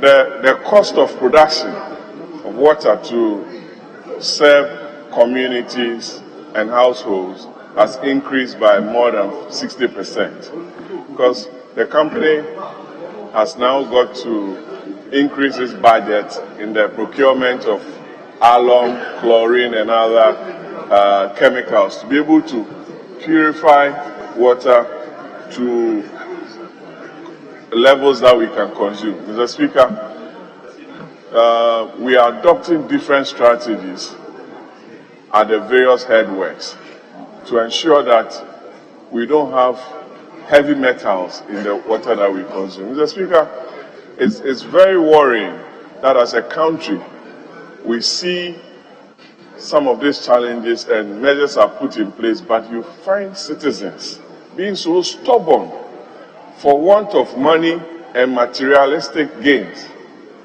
to see to the collapse of heavy investment that government has made in the water sector. Mr. Speaker, we've been in this chamber. Government has invested more than $500 million between 2017 and 2023 in the water sector. But we sit down and allow just a few people to destroy our water bodies, and these same people will go and sit on radio and talk about galamsey and illegal mining. Mr. Speaker, you cannot eat your cake and have it. We must, as a country, decide whether we want clean water bodies and put in place radical measures, or we sit aloof and collapse the country. After all, what are we supposed to be doing as citizens? We must tackle the issue by unleashing all the force that it requires of a state, not to the level of murdering and slaughtering people that Mr. Speaker was proposing. Don't put words in my mouth. I didn't talk about murdering and slaughtering. Let that be expunged. Mr. Speaker, but as a country, we have to take some of these matters seriously. To mine on the Black Volta, to go into River Cobra, Pra, or Fain, Densu, Brim. Now when you are going to Kumasi and you get to Enyim, it's an eyesore. And I don't think that is what we need as a country. We need to use dedicated security officials. Sometimes government officials will form committees or task force, but when they go, they get compromised. It means we don't have people who are nationalistic to find a lasting solution to some of these challenges. So, Mr. Speaker, we need to rethink and redesign a very comprehensive strategy to tackle this menace. I thank you very much. Yeah, the honourable member for the clue. Right, Honourable Speaker, thank you for the opportunity, and I want to thank our colleague from South Tong for this very important statement. Mr. Speaker, I also take note of the fact that sometime this week, I saw a news item that the Minister of Lands assured that the government was putting in efforts to flush out those mining on the Black Volta. Mr. Speaker, just yesterday, Ghana Water Company appeared before Public Accounts Committee and suggested that the cost of treating water is going higher and higher. Mr. Speaker, I don't think we should discuss this matter. We should just deal with it. Mr. Speaker, can there be a human right issue bigger than somebody who is trying to take away your source of water? So when we hear people talk about human rights in every other facet of our life, but forget to talk about the fact that those who are gradually trying to pollute the Volta. Mr. Speaker, if we do this successfully, apart from the fact that it would have taken away a major source of drinking water, potable water in this country, our fish source, even the Akosombo Dam, and how do you call it, the lower Volta one, are in jeopardy. Mr. Speaker, we shouldn't actually discuss this in the way that we have been discussing other issues in the past. I think those responsible to deal with this must not only flush those individuals out, but look for them, Mr. Speaker. They are not going to go away. I listened to my good friend, Honorable Yabuama, talk about some unpatriotic human beings would be engaged in Galamsey, and will also go and stand or sit on radio and television talking about the menace of Galamsey. So if you are in this house, you are outside of the house, you are part of those who are engaged in Galamsey. Yet, when we are discussing Galamsey, you also get up and talk about it. You should be ashamed. Mr. Speaker, Galamsey, as we know, is not merely poor people's engagement, because the equipment, the things that are used to do Galamsey, Mr. Speaker, we are told are expensive. So it's not the poor people in my village or your village, Mr. Speaker, who are the real problems causing Galamsey. In fact, the guys we saw on the Volta Lake in the picture that our colleague have shown were using a kind of equipment. Those equipment are not 10 cedis. They are probably hundreds of thousands of dollars or millions of dollars. Somebody in this country is paying for those things. Who are those people?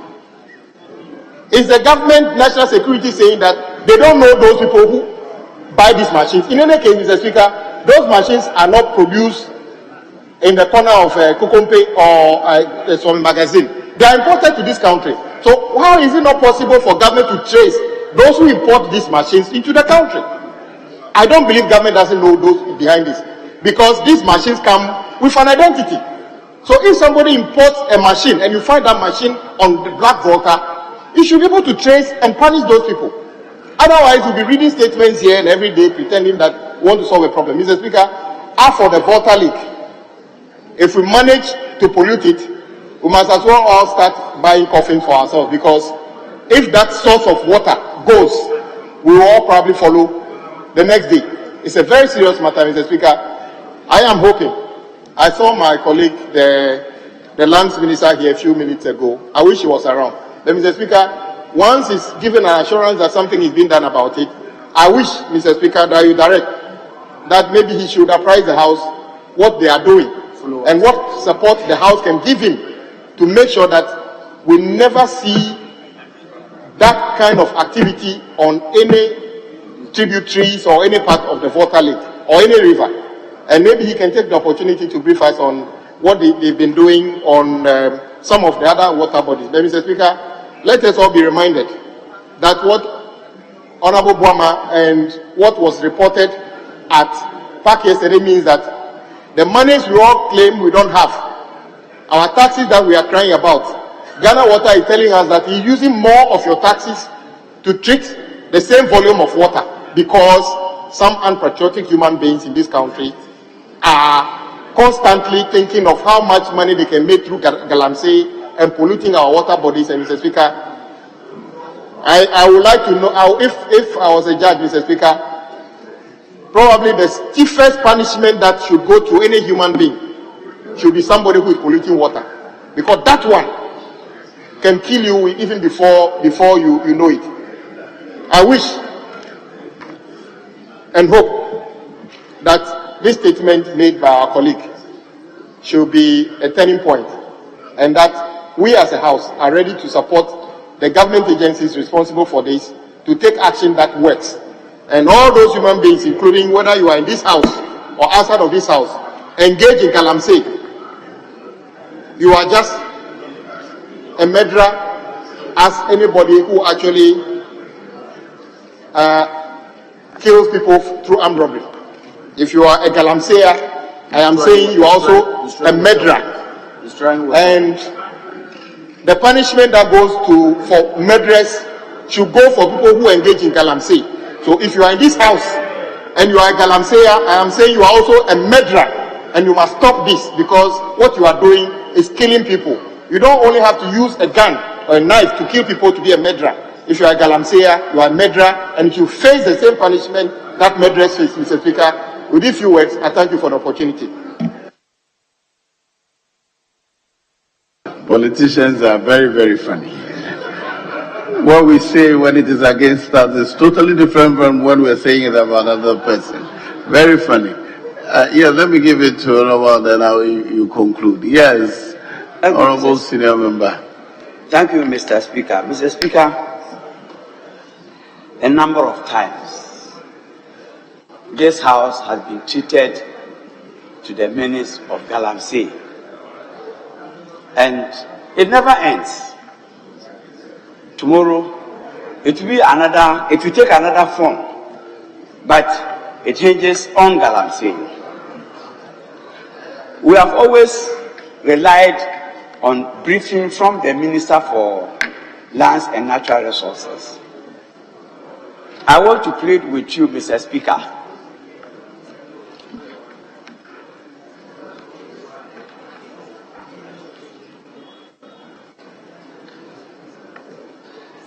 Yes, we're waiting. The Minister for Lands and Natural Resources has forest guards who lack the capacity to deal with this menace. But the National Security Minister has. So the Minister for Lands and Natural Resources always, invariably depends on the security agencies to deal with this situation. And therefore, in calling on you to invite the Minister for Lands and Natural Resources, I want to add that you invite the National Security Minister to brief us. He has always deployed people, or he has always deployed men to deal with this menace. He should come and report to us the effect of what he has done over the period. I guess from that angle, we may be able to arrive at a solution. Thank you very much. Yes, Honorable Leader. Mr. Speaker, thank you for the opportunity. And let me commend my colleague who brought this matter once again for us to discuss. Mr. Speaker, when it started somewhere in Western region, Western North, Ashanti region, Bono Ahafo Eastern region, we did not for a moment think of it extending to Volta and the black voter. But today, our colleague tells us that illegal mining is taking place right there. Mr. Speaker, in 2015, Honorable Setekwe, in briefing the Finance Committee on why cocoa production was going down, indicated strongly that illegal mining was contributing. Honorable Leader, hold on. Can I have members resume their seat, please? Honorable Member for Menchia North, Menchia South, and yes. Thank you very much. Yes, Honorable Leader, you may continue. So, Speaker, as I earlier said, the then Finance Minister said, in briefing the Finance Committee, made a strong point to the effect that the production of cocoa was going down because of galamsey or illegal mining, and people were cutting down their cocoa trees and giving way for illegal mining. Mr. Speaker, again, when President Nana Akufo-Addo was sworn in as President of the Republic on January 7th, 2017, he loudly declared a policy against illegal mining. A simple reason being that if we do not, our water bodies will be destroyed, our environment will be destroyed, and it will affect us as a people. Mr. Speaker, my colleague, Honorable Patrick Boama, who now chairs the Ghana Water Company, again took us through the costs of treating water. Mr. Speaker, I had the privilege of serving in that same position, and I must say that even at the time it was very expensive. And one thing that the scientists told us was that no matter how much our effort was, we could still not get rid of all the heavy metals in the water. Again, I repeat, that no matter how much our effort was, we could not get rid of the heavy metals in the water bodies. So, Mr. Speaker, it means that we can never have clean water considering the state of the effect in terms of the heavy metals that get deposited in our water bodies. So, question is, why the galamsey menace? Mr. Speaker, the time has come for the political class of this country to limit its freedoms, the freedoms of democracy, the freedom of free speech, that everything has become political in this country. Everything. We don't know what to do politics with, and we do not know what should constitute a national agenda. Therefore, places that, Mr. Speaker, MPP as a political party has as its strongholds because of galamsey, MPP lost in these seats. So whereas, Mr. Speaker, government is making efforts, you will have others also playing politics with it. And trust me, Mr. Speaker, if today would you keep quiet and let me make this point? Mr. Speaker, if today we have another party coming into office, trust me, any attempt at dealing with Galamsey will be to the detriment of that party.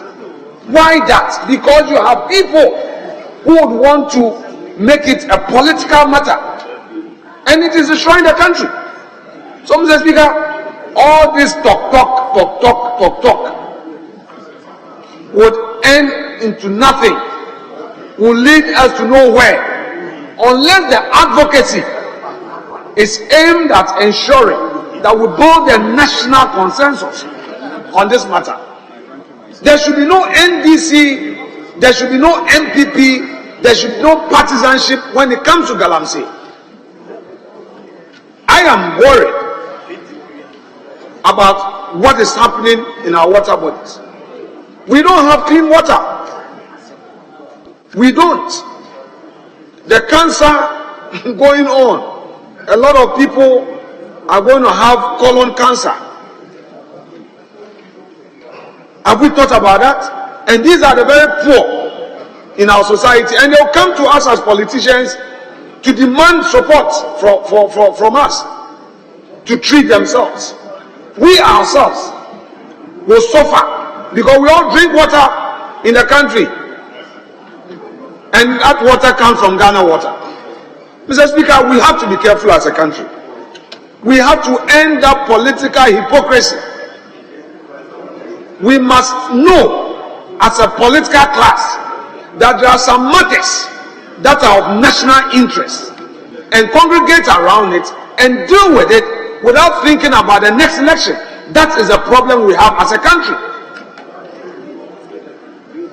If a policy is going to benefit the nation, Mr. Speaker, it is important to look at it and forget about partisan gains. And one major example is this illegal mining. President Kufuor's time, it started. President Mills's time. President Mohammed's time. I know. Honorable Helen Adwan-Toso is here. When she was a regional minister, Eastern Region, I know the battles she fought.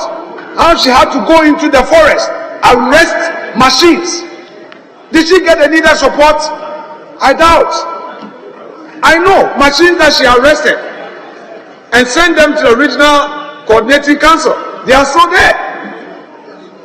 Mr. Speaker, is this government getting bipartisan support in its fight against Galamsey? Are we getting the media supporting? Are we getting all the CSO supporting?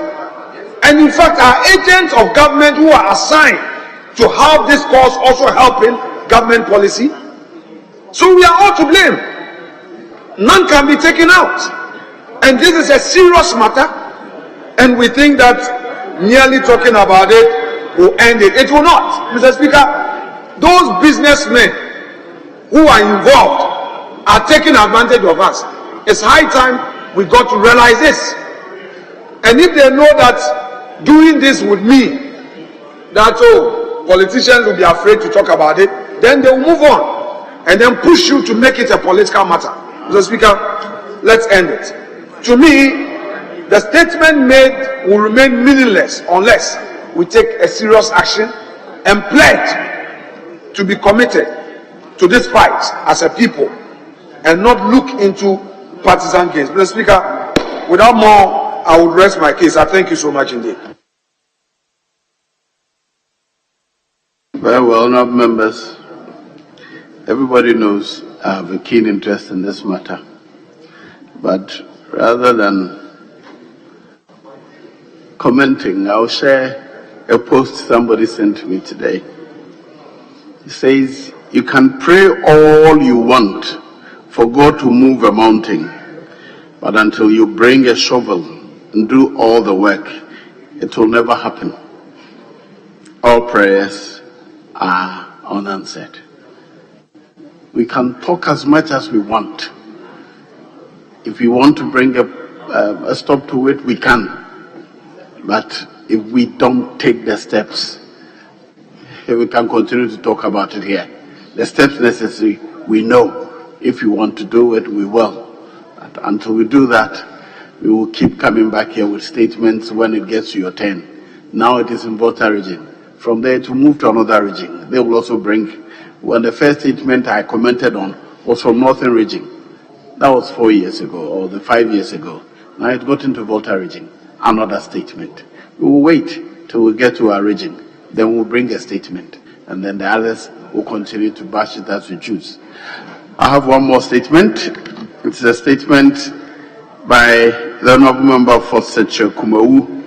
I'll call it your inaugural statement as a Member of Parliament, Honourable Ernest Yao Enim.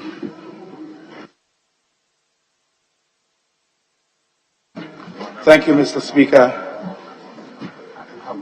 I will first begin by expressing my appreciation at being offered the opportunity to make my first statement on the floor of this noble House. I would also like to thank the leadership of the Majority Caucus for their guidance and advice within my short but fast-paced few weeks as a Member of Parliament for Kumau constituency. I rise today to shed light on the extraordinary tourism potential held within the beautiful district of Seche Kumau, nestled in the heart of Ghana's Ashanti region, which, if nurtured, can become a great tourist attraction in the country. Mr. Speaker, Seche Kumau is a district blessed with an abundance of breathtaking natural wonders. Its most prized treasure, the Bomfubri Wildlife Sanctuary, stands as a sanctuary for an array of fascinating creatures encompassing a diverse range of birds, baboons, crocodiles, and buffaloes. Furthermore, this sanctuary boasts an attractive rainforest and a woodland savanna adorned with plush green vegetation that entices visitors. Additionally, within Seche Kumau, one can discover remarkable attractions such as the Lion Stone, which is a naturally carved stone resembling a lion, the Stone Bridge, and the magnificent Wala waterfalls. Moreover, the district proudly embraces the unique cultural heritage that permeates through its traditions, festivals, and traditional stories, captivating the imagination of who visits. It is my firm belief that when fully harnessed, the potential within the district can be unprecedented. With such remarkable strengths at its disposal, Seche Kumau has the potential to blossom into a premier tourism destination. It boasts a flourishing biodiversity, providing nature enthusiasts with an unparalleled experience. The district's distinctive cultural heritage weaves a captivating tale, providing visitors with a breathtaking experience of its customs and traditions. Additionally, its convenient location ensures easy access for travelers, making it an enticing choice for explorers seeking a memorable experience. Mr. Speaker, it is important to acknowledge the existing weaknesses that hinder Seche Kumau from fully realizing its tourism potential. Insufficient tourism infrastructure poses a significant challenge, impeding the seamless experience of visitors. Inadequate marketing efforts have failed to showcase the district's unique offering, leaving its treasures hidden from the world. Additionally, a shortage of skilled workers in the tourism sector has become an obstacle to growth. Yet, in the face of these obstacles, I firmly believe that Seche Kumau possesses the latent power to thrive as a premier tourism hub within Ghana. By directing the necessary investments and unwavering support, we can foster the development of essential tourism infrastructure and implement effective marketing strategies that will captivate visitors from all corners of the globe. I implore the government to carefully consider the vast tourism potential held within Seche Kumau and extend the vital support needed to catalyze the growth of the district's tourism industry. Moreover, it is crucial to recognize the opportunities and threats that lie ahead for Seche Kumau in the tourism sector. The growing interest in ecotourism presents a promising opportunity as the world increasingly values sustainable travel experiences. Furthermore, the growth of tourism can act as a catalyst for local economic development, generating employment opportunities and driving entrepreneurship within the community. Leveraging governmental focus and international grants can provide a solid foundation for the district's tourism expansion. I hold steadfast in my belief that Secretary Kumawu possesses the spirit to overcome these challenges and ascend to become a premier tourism destination within Ghana. Nevertheless, urgent attention is required to address the deficiencies in tourism infrastructure and formulate a comprehensive strategy for this to happen. In closing, I beseech the government to recognize and harness the untapped tourism potential of Secretary Kumawu by providing the indispensable support needed to propel the district's tourism industry forward. Thank you, Mr. Speaker, for this opportunity. Yes. Secretary Akontombra. Thank you very much, Mr. Speaker, for the opportunity to contribute to the statement made by our friend from Kumawu. Mr. Speaker, in doing so, I want to commend the member for this statement. Mr. Speaker, tourism is one of the areas that as a country we need to actually concentrate it.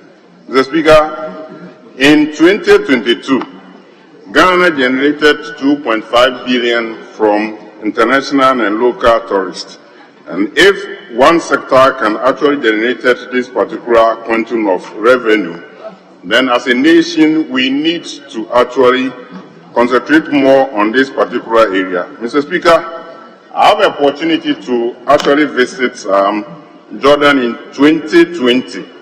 And within an hour, Mr. Speaker, if you convert the amount that we pay for this particular 1 hour visit to their tourist area, it's about 200 Ghana cedis. And I'm happy that I was watching our local televisions and I saw the renovation of Kwame Nkrumah Museum, looking at how people are trooping to actually view what is happening there. Mr. Speaker, I believe that we have a lot of tourist sites like Botifo, but the question is that can we be able to actually develop and generate enough revenue? You look at the infrastructure situation in that particular tourist site, like members are saying, it's something that, Mr. Speaker, as a nation, we need to avert our minds, and in doing so, we'll be able to generate this particular huge money. Mr. Speaker, like I said earlier, if this sector can actually give us 2.5 billion and we are going for 3 billion from IMF, I believe as a nation or as a government, we need to allocate more resources to the tourist sector or tourist ministry to actually develop our tourist sites. In this few words, Mr. Speaker, I want to thank you for the opportunity.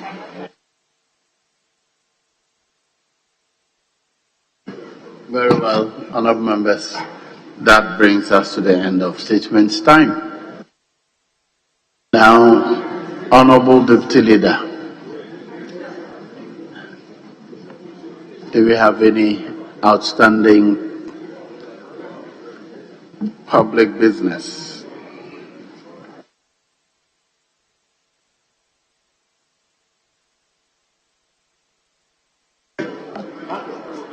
Mr. Speaker, if you will be pleased, we are going to do item 19.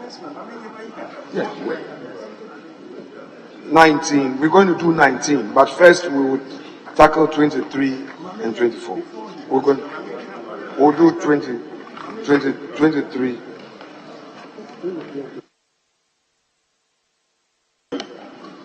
Mr. Speaker, we'll deal with 22, and then we'll come back and deal with 19. So 22, and then 23. Mr. Speaker, that's a prayer from leadership. Thank you. Yes. Minority. Yes. The application is to take the motion numbered 22. Mr. Speaker, I was trying to indicate to the leader that what we have agreed to do is actually to do the motions on the Public Account Committee, 19. So I'm not sure why we are trying to do because those ones we don't have any We have an agreement. We have agreement on them. So while Mr. Speaker, motion 19 is from Public Account Committee. We can dispatch those ones quickly whilst we try to work together on motion 22. Thank you, Mr. Speaker. Mr. Speaker, I actually wanted to bring a very urgent matter to your attention. I don't know why the deputy leader wouldn't let me before he comments with all of this. Once I have the opportunity, Mr. Speaker, let me tell you what it is. Well, the first thing is that I asked the leader what next. So he's entitled to tell me what is their program. Now listen to your urgent matter. Thank you. Thank you, Mr. Speaker. Mr. Speaker, thank you very much. Your generation lasts for many, many, many years, Mr. Speaker. Mr. Speaker, this House has made many, many references to the Finance Committee, of which I am a member. Mr. Speaker, for determination of many, many issues relating to exemptions, tax waivers, most of them relating to my ministry in respect of the flagship project of 1D1F. Mr. Speaker, these matters have piled up before the Finance Committee, but the chairman of the committee, Mr. Speaker, wouldn't allow these matters to be discussed. There have been many running arguments, Mr. Speaker, about this matter. Of course, we are aware that there were some issues that were not properly resolved before the House. In the last few weeks, these matters, in terms of how the structure, the system for the waiver rules and procedures have been streamlined by this House. Speaker, the committee, not all the members, because I've identified a specific individual, the chairman is being a stumbling block. Speaker, these things are not done. I'm appealing to Mr. Speaker, I'm appealing to you, Mr. Speaker, to Mr. Speaker, called the chairman to order, Mr. Speaker, to ask him to get these things, Mr. Speaker, put before the committee.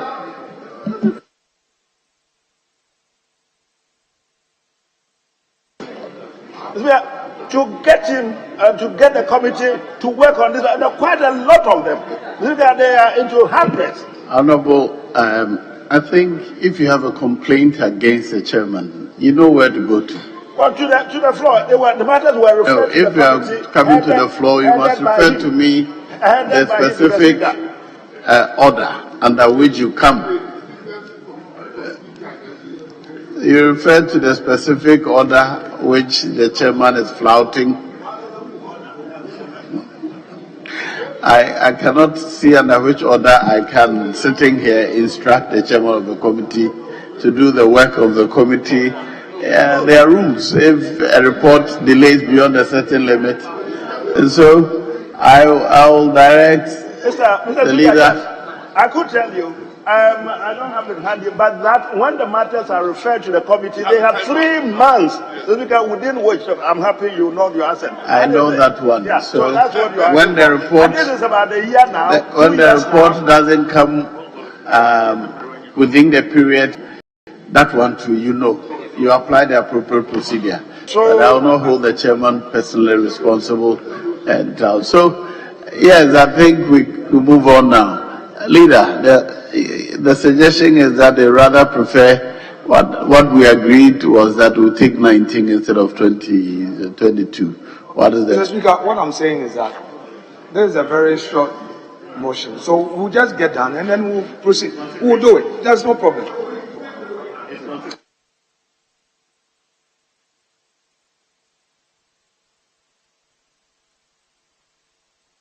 Yes. Mr. Speaker, the deputy leader was not a conclave. We wanted to do these things peacefully today, Mr. Speaker. 19 is harmless. There are businesses piling since last week. So we should just do the public account, report. And then we leave ourselves in your hand. Mr. Speaker, it's almost 2 o'clock. So, Mr. Speaker, if the leader wouldn't mind, we can do the motion 19 whilst we see the way forward beyond that. But I don't see even the chairman of the Committee on Roads and Transport here. Is that right? Yeah, the committee chairman is not here on item 22. Mr. Speaker, may we proceed to 19? All and then we'll come back to the issue. Item 19, motion by the chairman of the committee. Thank you, Mr. Speaker. Mr. Speaker, I rise to move that this Honourable House adopts the report of the Public Accounts Committee on the report of the Auditor General on the public boards,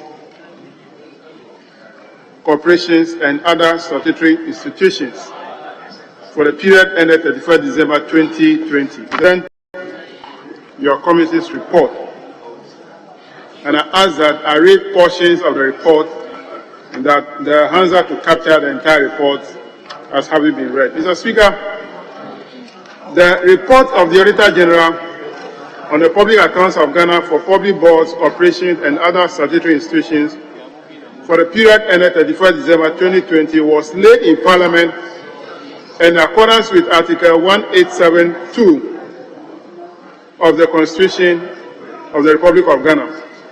The report was referred to the Public Accounts Committee in accordance with Order 1652 for consideration and report.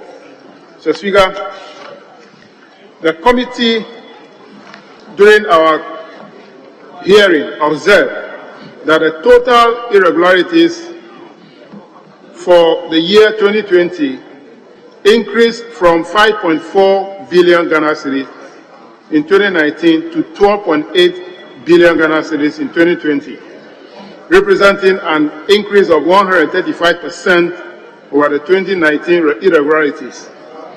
This was occasioned mainly as a surge of 5.2 billion or 107% of in outstanding debtors and loans recoverable component of the total irregularity for the period ended 2020. So, Speaker, we have a table on page 5 of the report that gives the detail of the irregularities in the report. So, Speaker, you see clearly that outstanding debtors and loans constitute about 107% of the total increase in the irregularity for the year. So, Speaker, from page 6 of the report to the end of the report, the committee have identified outstanding issues the various ministries need to attend to. So I'll go to the general observation and conclusion. So, Speaker, the committee noted with concern that issues involving theft and loss of public properties reported to the police for investigation are not treated with the seriousness as investigations are never completed. Again, the committee observed that issues involving payment of funds to IOCO for thefts and losses of public properties are not transferred to the respective institutions involved. The committee therefore recommends that payment of such nature should be made to the accounts of the respective institutions if the funds are from the internally generated sources and the receipt presented IOCO for verification.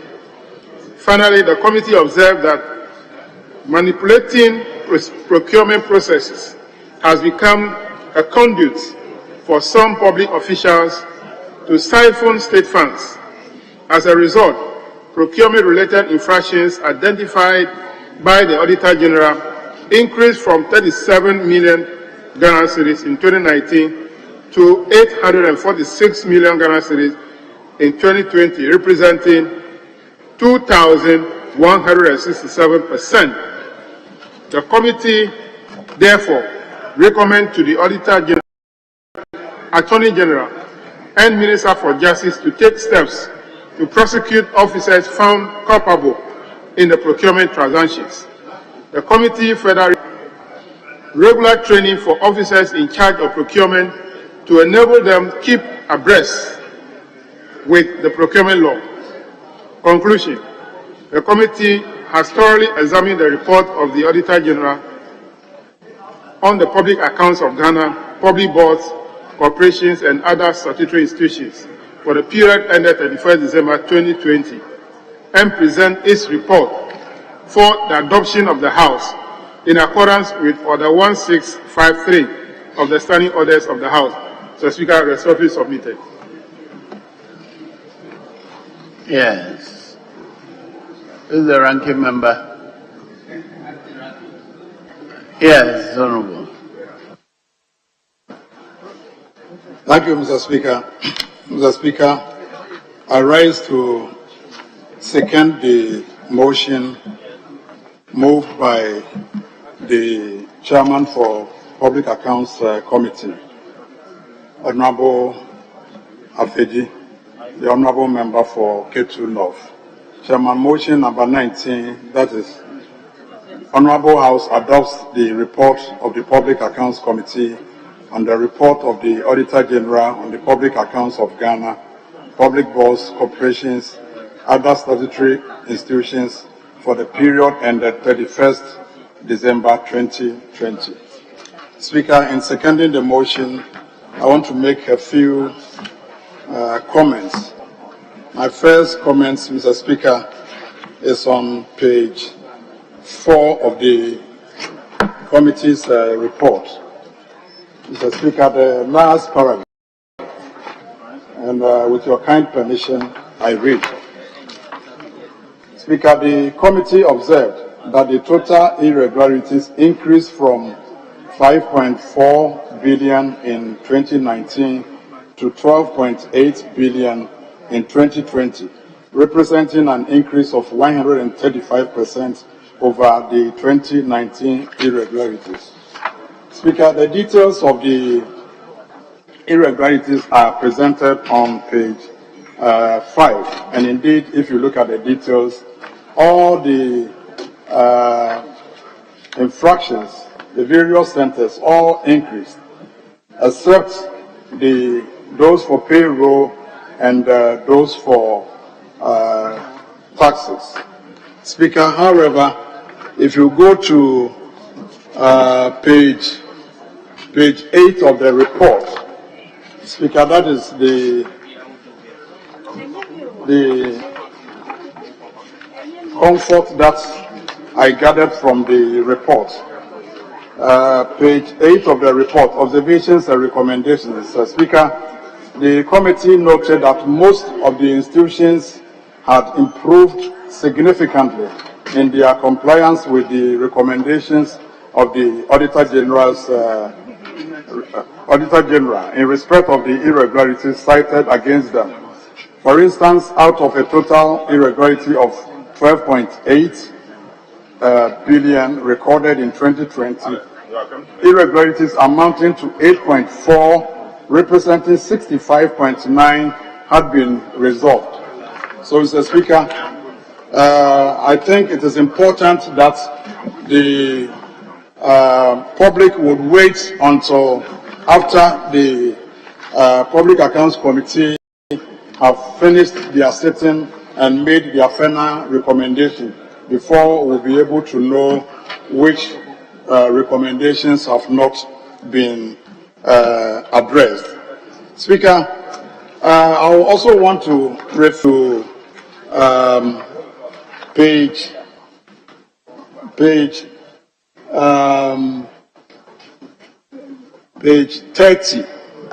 That is section 7.42.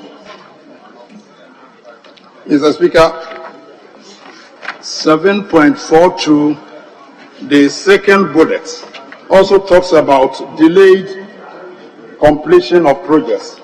Speaker, if you go through the reports, a number of projects have either been delayed or abandoned or completed and not Honourable Member, kindly hold on. Honourable Members, having regard to the state of the business of the House, I direct that the House sits outside the regular sitting hours. Yes, Speaker, I was saying that if you go through the report, you realize that a number of projects were either delayed or uncompleted or abandoned. Speaker, quite a number of them, and that is worrying. Speaker, I would therefore want to suggest that this Honorable House, passes a law which would ensure that once a project is started, the project should be completed. Speaker, I am suggesting that unless and until we have dedicated or guaranteed source of funding, projects should not start. That's quote according to the size of material that we have. A lot of projects have been abandoned since Kwame Nkrumah's time, and they are still been left uncompleted. So, Speaker, in conclusion, I want to refer you to page 59 of the committee's report. That is on general observations and recommendations.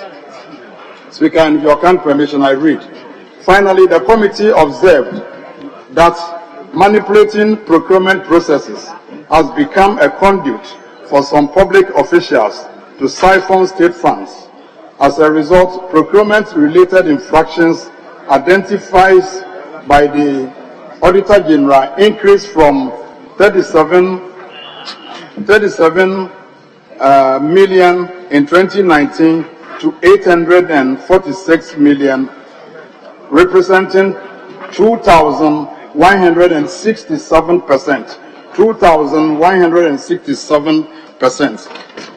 So, Speaker, these infractions are mainly related to non-competitive procurement, either sole sourcing or single sourcing. Speaker, I want to suggest that looking at the procurement law, we have a number of alternative methods of procurement.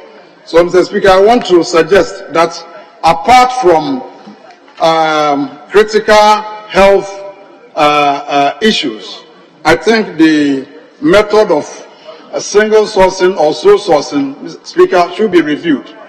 Mr. Speaker, I know that a number of institutions go through a lot of challenges, using the competitive method of procurement. But I don't see why, procuring any item cannot go through competitive tendering. So I will strongly suggest, apart from critical matters such as health issues, all other procurements should go through competitive tendering. Mr. Speaker, with these few words, I thank you for the opportunity and urge members to adopt the motion number 19 as presented by the committee's chairman. So, Speaker, I thank you for the opportunity. Yes, South Day. Speaker, thank you for the opportunity to add my voice that motion number 19, ably moved by the chairman of the committee, be adopted. Mr. Speaker, the matters that emerged during the committee's hearing are very serious. Mr. Speaker, if I may take the House to page 6 of the report, paragraph 3, under the subheading cash irregularities. Mr. Speaker, it emerged, for instance, that between 2019 and 2020, the infractions under this subheading, which is cash irregularities, Mr. Speaker, increased by a whopping 738.3%. It suggests clearly that the efforts that this House is putting in sealing the loopholes within the public sector is not yielding results. Because, Mr. Speaker, the infractions are increasing. It's unacceptable that cash irregularities will continue to in our public space. Mr. Speaker, I therefore want to suggest that in addition to referring irregularities that fall under procurement breaches. The committee will consider adding irregularities under cash irregularities to persons to be prosecuted by the Office of the Attorney General. Mr. Speaker, paragraph 5 of that page is to this effect: to avert the recurrence of these irregularities, the Auditor General urged management of the public boards, corporations, and other statutory institutions to strengthen supervisory controls over finance officers and ensure adherence to the Public Financial Management Act 2016, Act 921. He further recommended the authentication of all payment vouchers and prompt bank payment, as well as full retirement of all interest on due dates. Mr. Speaker, it's such a major problem within the public space, and I think that the recommendation that this be added going forward to infractions that we are seeking the Office of the Attorney General to prosecute will be punitive enough to reduce the number of these infractions within the public space. Mr. Speaker, the other infraction which must concern the House is one under payroll irregularities. Mr. Speaker, that also amounted to about 9.5 million. And it's also such a major problem within the public space.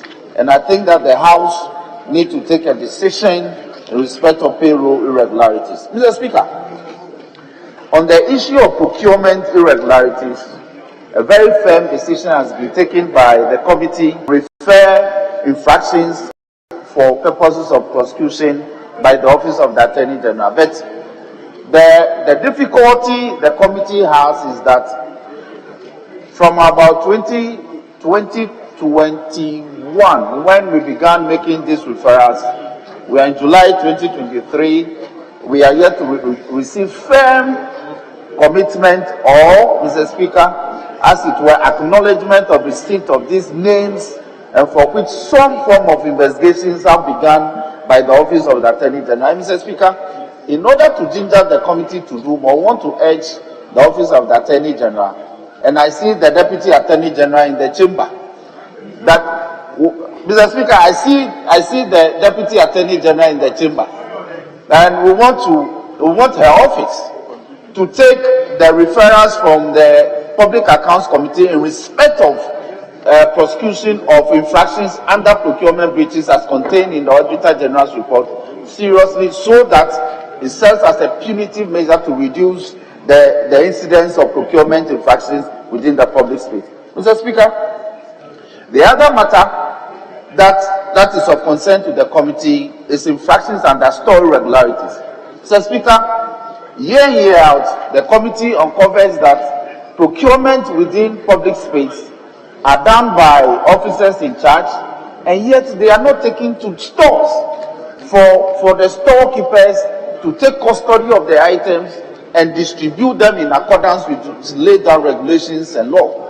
And it's such a big, it's such a major source of infraction. And Mr. Speaker, according to the auditors, this could be a major source of leakage in terms of revenue and accountability of items procured in the name of the state.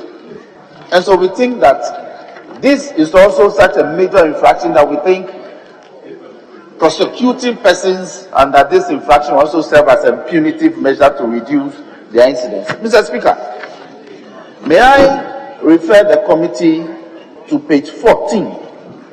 And page 14 matters that are captured under the Bulk Oil Storage and Transport Company Limited, BOST. Mr. Speaker, one of the key findings that the committee came to is in respect of the fact that some discharge points of BOST do not have installed meters, and therefore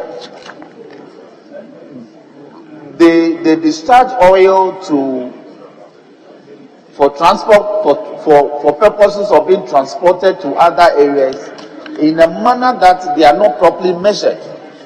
And the finding and the recommendation of the auditors are that this could lead to a major revenue leakage for the state, and that such installations ought to have meters properly installed that can account for how much fuel is discharged for purposes of transportation to other areas.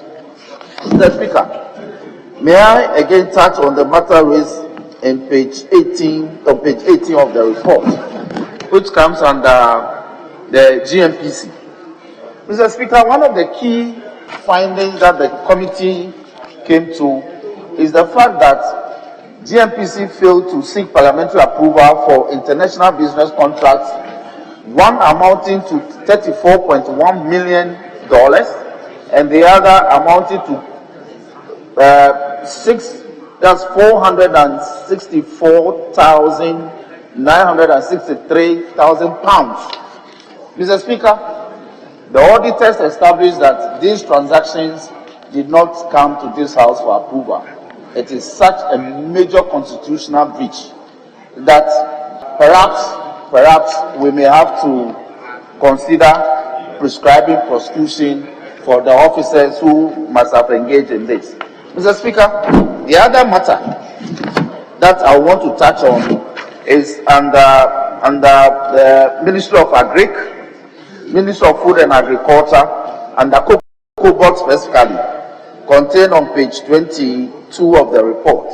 Mr. Speaker, it is to the effect that even though government announced its preparedness to establish some contributory insurance scheme for cocoa farmers, shea butter farmers, as well as coffee producers in this country, the finding of fact by the auditors is that 38 years after declaring executive commitment, this has not been done.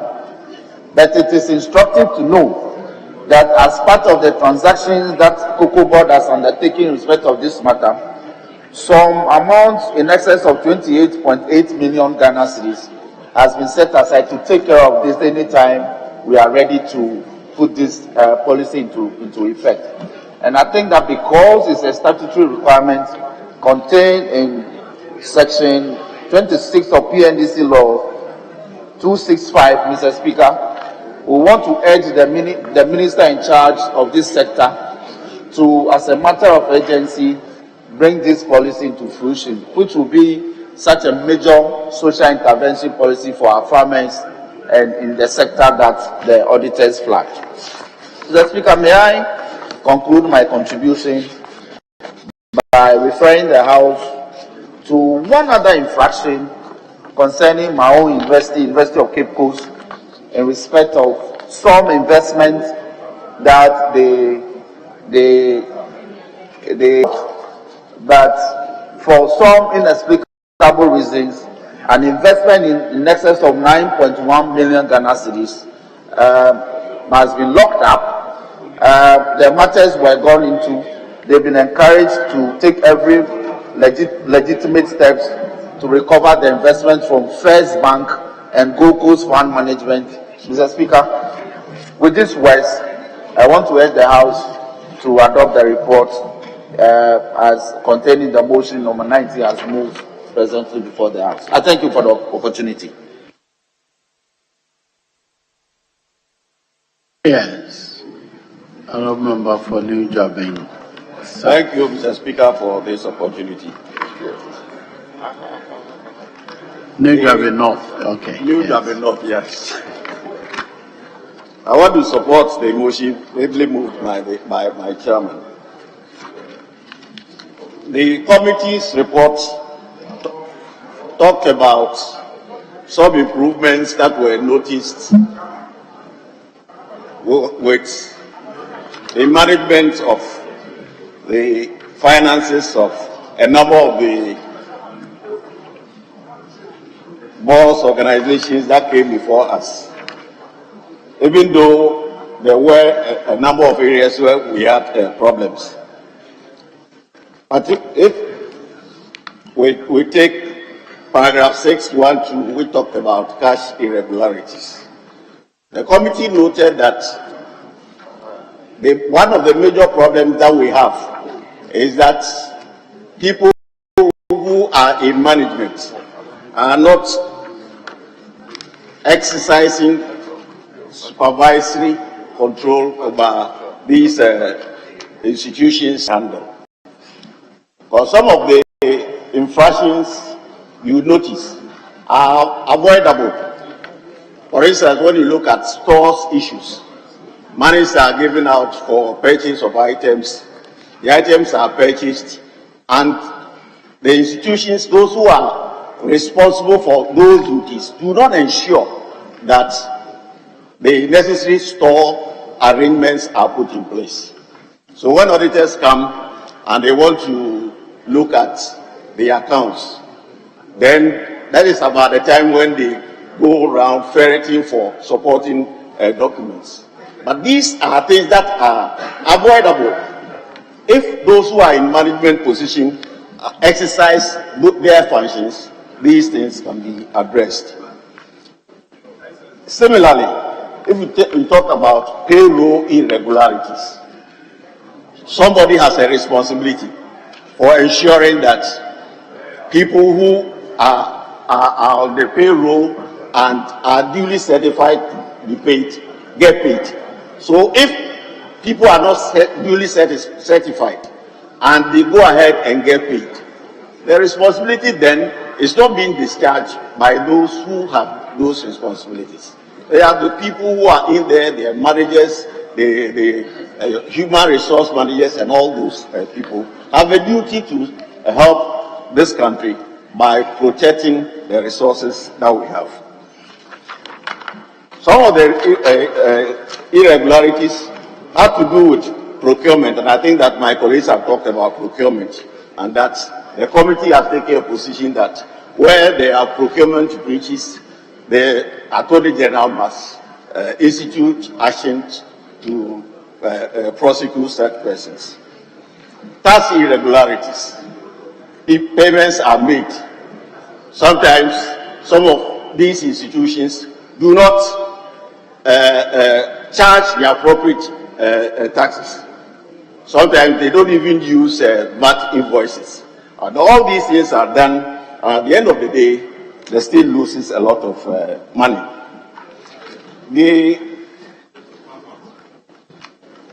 I've talked about the contrast.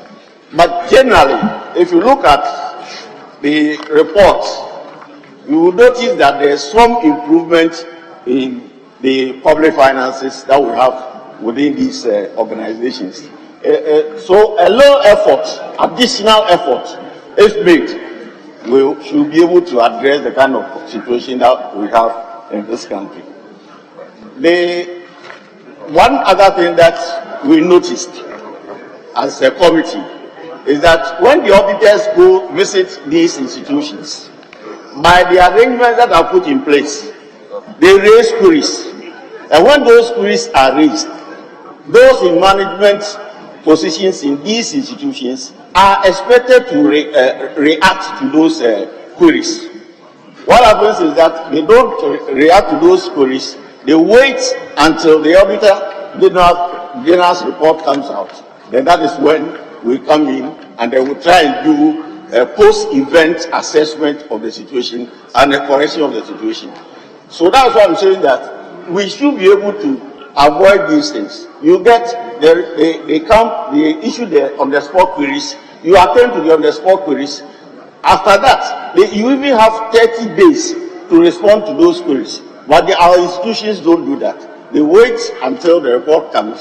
That is when the Public Accounts Committee goes in to try and address those concerns. I think we should move away from that and be proactive and ensure that these issues are addressed when the auditors visit these institutions. So, largely, what the situation is that even though there's been some improvement, we can do better with our public finance management.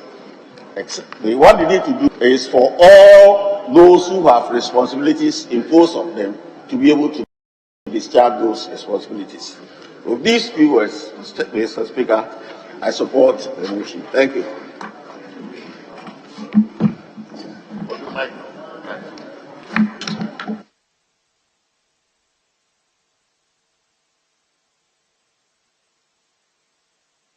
Yes, constitutional and legal. Mr. Speaker, Thank you very much for giving me the opportunity to contribute to the motion and the reference numbered as item number 19 on today's order paper. Mr. Speaker, I have read through the report and it's very, very alarming, and I'm going to speak with particular reference to page 4 and page 51. Mr. Speaker, page 4 of the report is telling us that the irregularities in the 2020 Auditor General's report amount to almost 13 billion. Mr. Speaker, God knows what this amount of money can do in the Republic of Ghana. Honorable, let's be clear. Are those monies lost?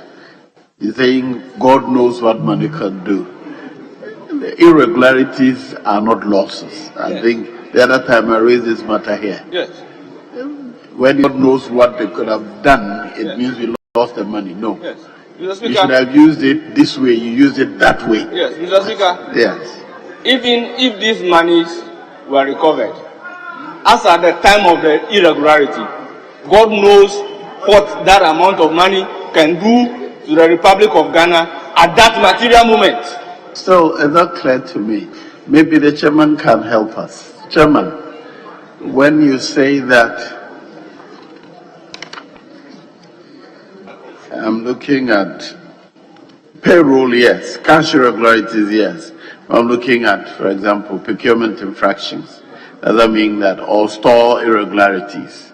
Does that mean that the amount stated against them are lost? Those are some of the confusions we generate with the report. Yeah, thank you, Mr. Speaker. Mr. Speaker, the irregularity is found by the auditor if the action of the officers goes against the financial law. So, for instance, if you have unearned salary, somebody who did not earn a salary but received the money, that one is lost to the state unless you go after the person to recover it. If you take procurement, if you don't follow the procurement law, there is an element that will be lost to the state. For instance, if one item is, if you follow the law to cost, let's say 10 cedis, because you didn't follow the law, it costs 20 cedis. So it's irregularity. We can't come. Did you go out to find out that it cost more? Yes, so that is why you should follow the law. So the Auditor General will note that they did not follow the law in procuring A, B, C, D.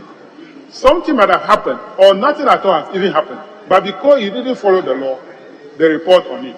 So they captured that one also. Now, when it comes to rent, people who stay in government bungalow refuse to pay rent. The money is lost to the state until you go and recover it. When you talk about taxes, GRA is supposed to collect the taxes at a particular point in time to assist government to prosecute its business. But if GRA fail to collect the tax, that tax will not be lost to the state. But if it is not followed to recover, then it's lost to the state. That is why the report will highlight it that, hey, go after this tax. If you don't do it, it will be lost to the state.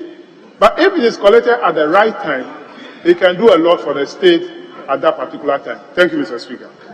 For example, on page 5, item 6 on the table, stores. It says it has gone up by 321%. What does that mean? Stores irregularities. Does that mean that money has been lost or the items are missing? Is that the case? For stores irregularity, Mr. Speaker, one of the items that involved there is that there are issues from the store which are not recorded. So you don't know whether those issues from the store were used in the interest of that department or not. Thank you. Very well. Those are the matters, because you're a lawyer like me, sometimes the use of the words may confuse us as to the real import. So Now you may continue. Speaker, I recall that in a particular country, money was to be made available, that was diverted. The person was dismissed from office simply because, though he refunded the money, according to the president, if that money were to be available at the material time, what it would have been used for, because it was diverted, it was not used for that particular intended purposes. Mr. Speaker,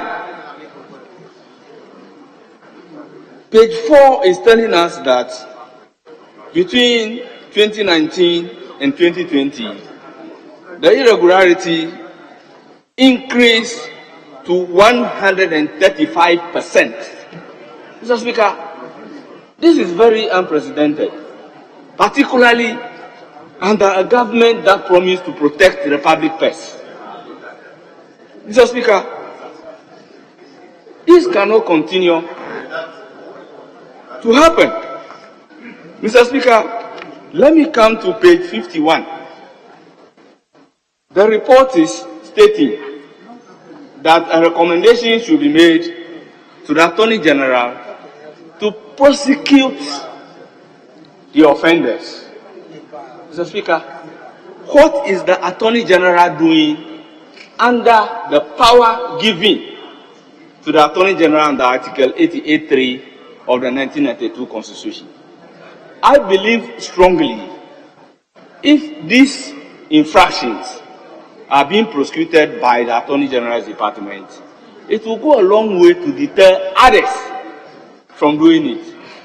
If this year you have payroll irregularity and the person responsible is not prosecuted and punished by law, you can be sure that that irregularity is bound to continue. If an officer responsible to collect tax fails to collect the tax, but he is not prosecuted, the following year it is bound to happen and happen more. Mr. Speaker, the only way we can put a stop to this is that even those who are beneficiaries of this, if the amount is recovered from them and they are punished in addition to the recovery of the amount, the Speaker, I believe that we will then be protecting the public purse. The Speaker, many a time, they present the report to Parliament, we go through it, we adopt the report, and the report will indicate that a recommendation should be made to the Attorney General's Department for prosecution. But Parliament may not formally communicate to the Attorney General so that we can hold the Attorney General responsible and, if possible, bring him to this particular house to ask him why he has not been able to implement the recommendation of the Public Account Committee communicated formally by Parliament as an institution. Mr. Speaker, if you look at the report, we debate the report, including the recommendation, but the recommendations are not forwarded to the appropriate quarters. The action that we expect them to take, they may not take the action, and this House will have difficulty bringing them to come and answer questions why they have not been able to implement the recommendation. The Speaker, I suggest that going forward, Parliament as an institution, having debate the audit reports, recommendations must be forwarded to the appropriate quarters formally, so that those responsible for the implementation of the report of the Public Accounts Committee can be held responsible, and by so doing, some of the avoidable problems would have been avoided, and the public purse in that regard would have been protected. Mr. Speaker, thank you for giving me the opportunity. Yes, leadership. Yeah, Mr. Speaker, I thank you for the opportunity. and thank the chairman and the ranking for a good job done. Mr. Speaker, colleagues have already made the important points, but we just need to remind ourselves, Mr. Speaker, that some of these breaches are, Mr. Speaker, too blatant. If you look at page 18, when an entity, GNPC, decide to award contracts in millions of pounds without parliamentary approval, and the recommendation is that those found guilty should be punished under Section 92 of the Public Procurement Act. Everybody is talking about it, but Mr. Speaker, Attorney General is here. Let's find out from Attorney General which do we have any record of the Attorney General taking any recommendations from the Auditor General's report and prosecute anybody under Section 92 of Public Procurement Act? We don't. The Deputy Attorney General is in this house currently, trying to get the support of Parliament to pass another law. We help you pass the law, and when people breach the law, you don't do anything about it. So why are you here? Why do we have to help you pass any law? Because the existing laws have been breached left, right, and center. You don't do anything. Let me remind you what the Act says. Act 63. It says, under 92, any person who contravenes any provisions of this Act commits an offense, and where no penalty has been provided for the offense, the person is liable for summary conviction to the fine of not exceeding 1,000 penalty points or terms of imprisonment. So if somebody decides to ignore the Public Procurement Act and award contract for 34 million pounds, they are saying prosecute them. If you don't prosecute them, then you are actually in breach of Parliament. You are actually how do I put it, Mr. Speaker? You are disrespecting Parliament because you are directed to take that action and you are refusing to take that action. So the problem is not Public Account Committee, it is the Attorney General failing to carry out their duties. Mr. Speaker, turn to page 46. Listen to something, Mr. Speaker. Ghana Ports and Harbours Authority decided to do a competitive bidding, sold the bid document. 4 companies bought the document and 2 of them submitted. After the Entity Tender Committee evaluated, the Ghana Port and Harbours Authority went and awarded the project to somebody who didn't even tender at all, at a price higher than the lowest bidder. Exactly. Ghana Port and Harbours Authority. The person who actually got the job did not even tender. I mean, how worse can a crime in terms of procurement be? So why did you waste time to do advertise in the newspapers and everything? 4 people bidded, and in fact, one of them was recommended. The Entity Tender Committee recommended one of the companies to be the one to take the job, and then Ghana Ports and Harbours decided that we are ignoring that and awarded. And guess what? They are saying this, and I tell Deputy Attorney General, let me read to you. The Auditor General recommends that the additional cost of 23,427 40% should be jointly refunded by the authorizers of the procurement. That is the Director General of Ghana Port and Harbours Authority, the Director of Finance, and Acting Director of Procurement. You are supposed to surcharge them, let them refund this money. Mr. Speaker, we can't go on like this. And everybody thinks that Public Account Committee is just a talk shop and we come here and debate it. But Mr. Speaker, I agree with those who say that there are enough laws in this country to make things work. Public procurement, and Mr. Speaker, in the subsequent report you notice that there's a very dangerous precedent coming into SOEs, where SOEs think that they can just ignore Public Procurement Act and do anything, and all they will do is face the committee, talk, and then nothing will happen, Mr. Speaker. Mr. Speaker, for this report, we are happy the Deputy Attorney General is here. We are making a plea to her One, we want to see maybe the Attorney General himself should come to the House and show us, depending on whichever period you want to take, which cases that have been recommended by the Auditor General have you actually started prosecution, and have anybody, based on the Public Account Committee's report or the Auditor General's recommendation. That would be the only reason that decision makers at entities would take the laws you have brought to this House and got passed seriously.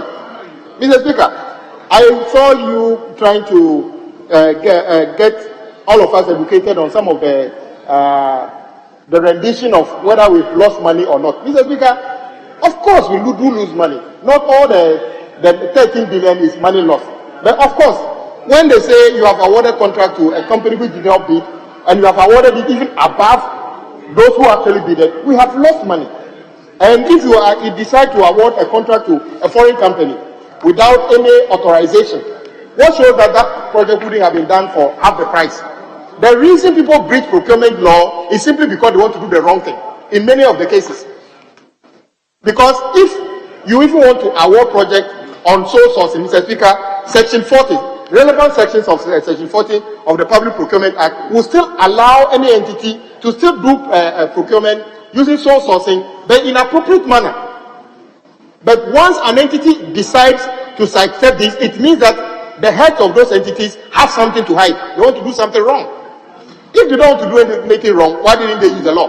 So, Mr. Speaker, we need to take action on this one. And for this one, Mr. Speaker, the items on page 18 and page 42, Mr. Speaker, the Attorney General should be able to take action and help us, so that the reasons they come here for us to make laws will be meaningful to all of us, so we can save money and develop our country. Mr. Speaker, with these few words, I thank you for the opportunity.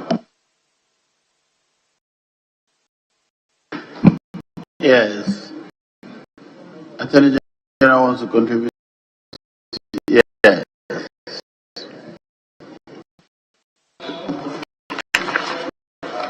Mr. Speaker, thank you very much for this opportunity. On the other side, for the opportunity. Mr. Speaker, in the assistance, the Office of the Attorney General would have hoped of this, forgive me. The Office of the Attorney General would have wished and hoped that we be formally notified. Because indeed, Honorable Speaker, the Honorable Member is not even aware that we're supposed to be in Parliament. And to assist very well this Honorable House, that would have been formally noticed. And so I also want to clear some misconception that the Office of the Attorney General is disrespecting this office. Indeed, Honorable Speaker, the evidences and the arguments that are raised at PAC respectfully are not conclusive evidence of investigation. To the microphone, please. And respectfully, Honorable Speaker, we are all at prosecution begins with investigations. And then there is no need for prosecuting sake. The Office of the Attorney General, mindful of its duties, is aware that we need to arm all our munitions, be cognizant of the evidence available, and the evidences that are produced at PAC. It is not in fact conclusive to then trigger the process of prosecution. And so just to erase that misconception that has been hardly raised by the Honourable Member, that one would have wished that on fair play and in the interest of genuinely helping this Honourable House, that would have been formally notified of this to answer saying, as I sit here, I do not have the evidences, I do not have the facts, the database to answer to these issues raised by the Honourable Member respectfully. I thank you. I recall that in the 6th Parliament, the Speaker then, Honourable Duajahu, raised this matter, which led to us debating a resolution as to how to deal with the report. We didn't come to any formal conclusion as to how to make sure that the findings of the Auditor General and the report of the Appointments Committee can form a basis for prosecution. The Public Accounts Committee can form a basis on which the Attorney General. We debated it here, but we didn't draw any formal conclusion. We didn't conclude with any resolution of the House to that effect. But the real issue is what the Attorney General mentioned. When you take an Auditor General's report, many instances, if you put the person in the box with that alone, I'm sure my friend will agree with me that you may not be able to prove an offense. So further investigations ought to be done, and that is what the report said, that the police are not, is that not what your report said? That the police do not appear to investigate the matter further. So it may not be fair to put the Attorney General on the spot, but I have not given you the floor. Can you resume your seat, my vandal friend? So I think that probably formal communication from Parliament to the Attorney General may be appropriate, because, as she said, she's here because there's another matter. We have not invited them to be here, and we may not have communicated from here. Maybe I will advise Mr. Speaker that this is the consent of the House, that there should be formal communication after the House has adopted a report, formally lodging report and recommendations to the Attorney General to take action, if any. On that note, honourable members, all in favour of the House adopting the report, say aye. All against, say no. The ayes have it. The report is hereby adopted. Yes, Leader. Speaker, may we now turn to page 29 and take item 44. Speaker, we will do 44, 43, and we'll conclude with 19. Item 19. So, starting off from 44, page 20, on 29, on page 29. Yes. Speaker, we start off from 44. Mr. Speaker, my respected colleague is calling for 44 is consideration of the contract amendment bill. It's consideration, Mr. Speaker. Look at the time we have. And then he says 44, 45. It's as if we are beginning the day. 43. Yes, exactly. So, I mean, you are trying to start two major bills after 2 o'clock on a Tuesday. Mr. Speaker, I don't think he's even being fair to you. So can we take something we can manage within a short period and then call it a day and come back? Yeah, this consideration stage, Mr. Speaker.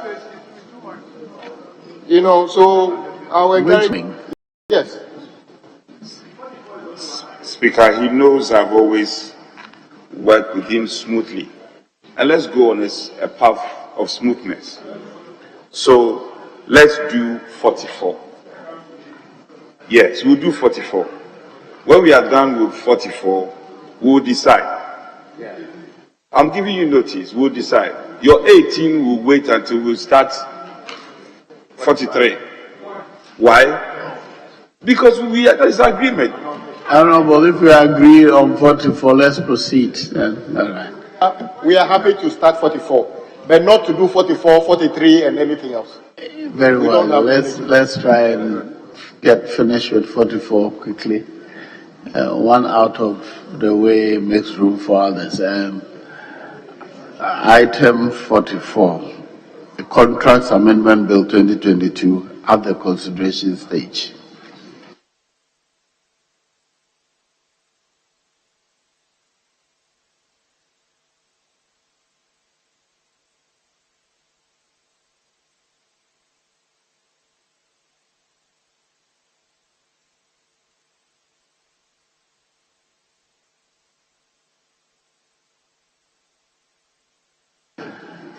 Very well.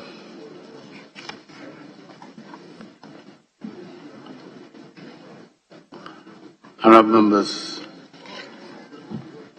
we're starting from. There are no numbers. Speaker, The clause. Yes. at least the whip should tell us, yes, we've been seeing our colleague, the Deputy Minister.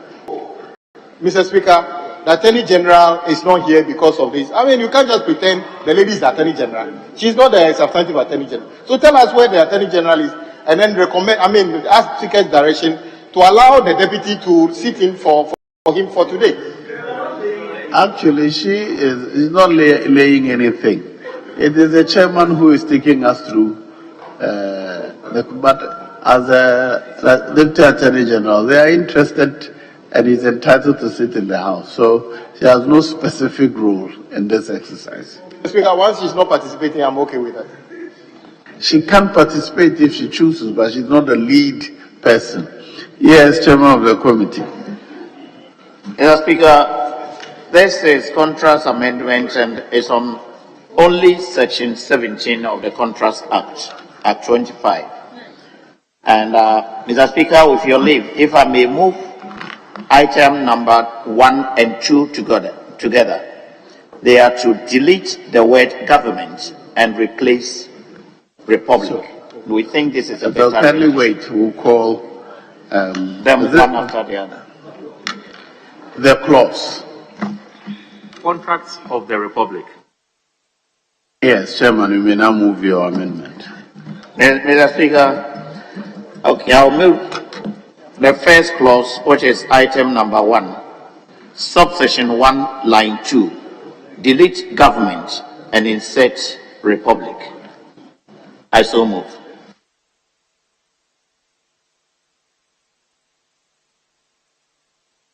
Yes, ranking. Mr. Chairman, Mr. Speaker. Mr. Speaker, already stated. I have given the floor to your ranking, so resume your seat.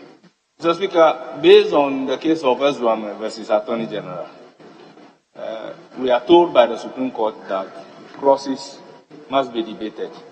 So if you move, and you just said you so moved, without stating the reason for the amendment, it means that we will be violating the Supreme Court decision. So I believe strongly to enable members to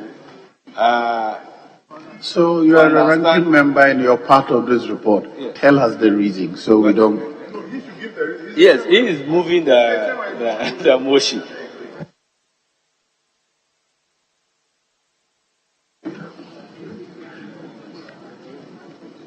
Yes, Chairman. Yeah. Mr. Speaker, I said that the Republic must replace government. That is the import of this amendment.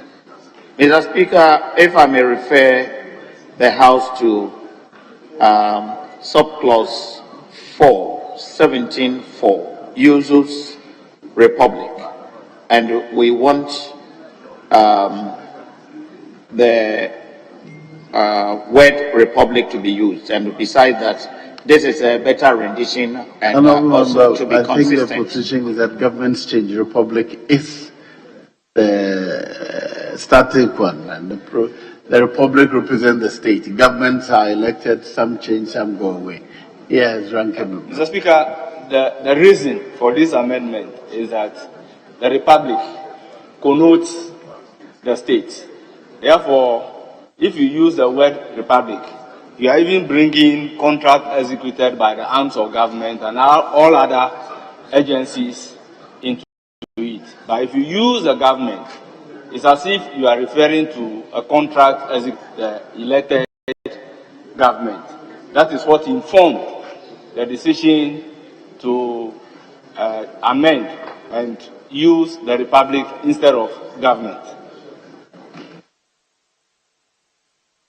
Yes. I'm not a lawyer, but I'm just reading the definition of government in the Constitution.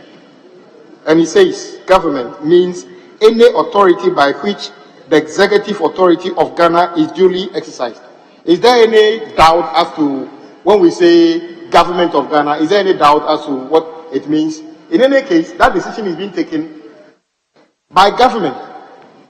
So I don't see the added value of because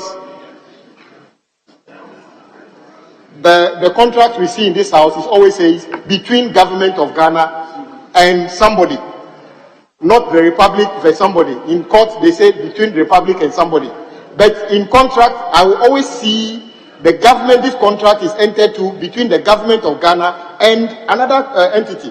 So why is this, if it's about contract, why is this a problem?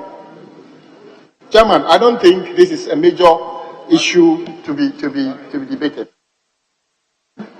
Mr. Speaker, I would want to go through the existing law again. And it says, if you have the Act 25, Section 17, it says, contracts of the Republic. And then the government there that had been used for consistency.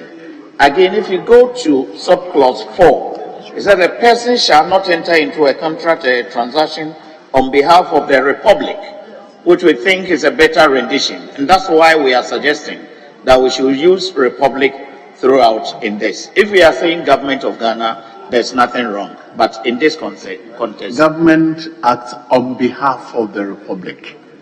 That's right. Yes. Mr. Speaker, I was just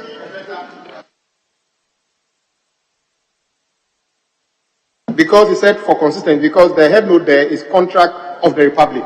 So consistency would have been an easier way for me to understand, but not say that government means something else. But abide his, I accept his, if you. Mr. Speaker, I was just supporting the chairman's position. Now, even if you look at Article 57, it places the executive authority of government. And with your kind permission, I read, there shall be a president of the Republic of Ghana, who shall be the head of state and head of government and commander-in-chief of the Ghana Armed Forces. Kwame defined, looked in the Constitution, Article 295, for the definition of Kwame governs, for the definition of government. If you look also at the Interpretation Act, Mr. Speaker, government means any authority by which the executive authority of the Republic is duly exercised. So the call for that. Very well. So I'll move the motion, hand over to the second deputy speaker. All in favor of the proposed amendment, say aye. All against, say no. The ayes have it. The amendment is carried. Item II.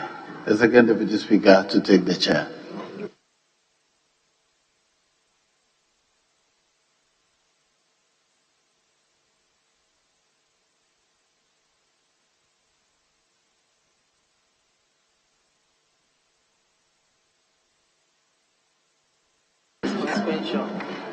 Mr. Speaker, we are on. Honorable Chairman, hold on a bit for me.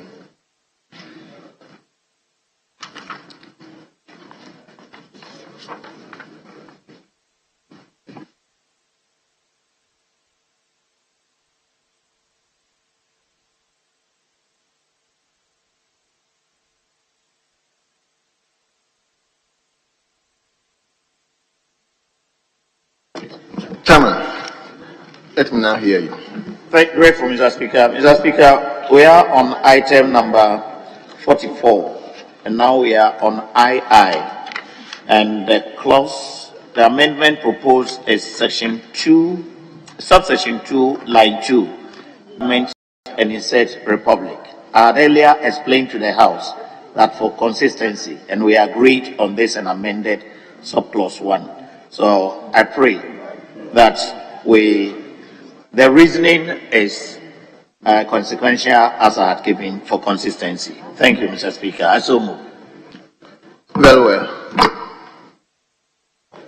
Mr. Speaker, I support the amendment. This Very is well. just a question. Honourable members, the motion has been moved and has been seconded. All those in favour of the motion, amendment motion proposed by the chairman, say aye.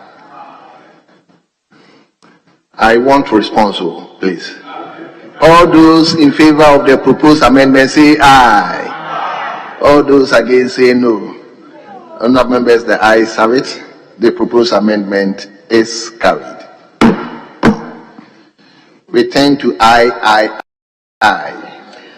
Mr. Speaker, amendment proposed, subsection 2, paragraph A, line 3, after minister, delete all. To make it reasonable, Mr. Speaker, if I may combine it with the next clause. It says, that is subsection 2, paragraph B, after minister, add all. So what we are doing is to do away with the first all. Then we place it at B. Then we can add a phrase to the section 2. That's the reasoning. Well, one would be added. Thank you. So I so move, if I can move the two together. Very well. So, honourable members, I and IV, there are proposed amendments. All those in favor of the proposed amendment to I and IV say aye. All those against say no. Honourable members. In the two clauses together. Come again? Are we moving the two? Yes, he said, he indicated that they are almost the same. So, not that we are jumping. He actually indicated to the House. Because we all know you move clause by clause. And when you get to the other clause, you indicate that for the same reason you are doing this amendment. Chairman, so that they don't blame us. Don't worry, procedurally, let's move the I. So all those in favor of the proposed amendment to I say aye. All those against say no. Honourable members, the ayes have it. The proposed amendment to I is hereby adopted. Let's now move to IV, Chairman. Mr. Speaker, amendment proposed, subsection 2, paragraph B, after minister, add all. I so move. Very well. Yes, Ranking. I want to further amend the proposed amendment by the chairman of the committee by calling for a deletion of duly after a person. Mr. Speaker. So how will that rendition be? The rendition will be a person authorized by the minister or. Mr. Speaker, I'm just calling for the deletion of duly authorized in order not to create a problem when it comes to prescription. What do you mean by due authorization? That is clearly subjective. So we need to take that particular subjective element. You are either authorized to do it or you are not authorized to do it. But if you said you are duly authorized to do it, who makes that determination that the authority giving you qualifies to be a due authority or does not qualify to be a due authority? It is for that reason that I am asking that the word duly be deleted. Very well. Honourable members, there is a further proposed amendment. Chairman, your ranking is proposing further amendment. Mr. Speaker, I agree with what the ranking has said. It doesn't change anything. The word duly was, in the past, some words were used for laws. It's in the substantive law, but I agree it will not change anything. So we can do away with the duly, a person authorized by the minister. Very well. All those in favor of the proposed further amendment to IV, say aye. All those against, say no. Honourable members, the ayes have it. The further proposed amendment to cross IV is hereby adopted. Let's now turn to V. The amendment proposed, Mr. Speaker, subsection 2, add the following new paragraph. Any other person authorized by law. In the text I have said duly, but in view of what we have already corrected, I seek leave to do away with duly and say any other person authorized by law. And the reasoning is consequential. Thank you, Mr. Speaker. Very well. Yes, Ranking. Mr. Speaker. Very well. Honourable members, all those in favour of the proposed amendment to V by the chairman of the committee say aye. All those against say no. Honourable members, the ayes have it. The proposed amendment is adopted. We move to VI. VI. Amendment proposed. Chairman, hold on. Let me listen to the leader. Mr. Speaker, I want the chairman to consider this. Based on what we have done in 17.1 and 2, would he consider 17.3? We still have an array where a person specified under subsection. Oh no, but I'm not following you. Where exactly are you? 17.3.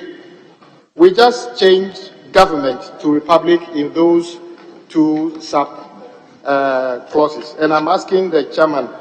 Under 3, we still have where a person specified under this subsection 2 enters into a contract or transaction on behalf of government. You want us to change that government also to the republic? Agreed.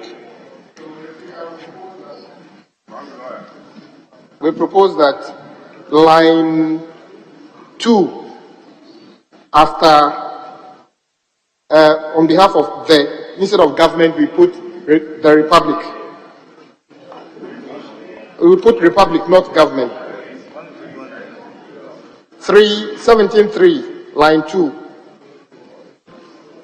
So 17.3. Yes, 17.3. And this is the rendition I'm thinking of.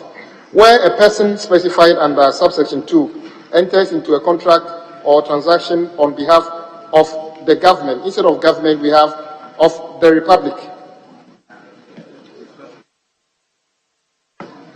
Yes, Chairman. Mr. Speaker, I will agree with Honourable Member for Adaklo, if I'm right. The only thing is that we want to finish with 2 and take the question on subsection 2, then we can consider the subsection 3.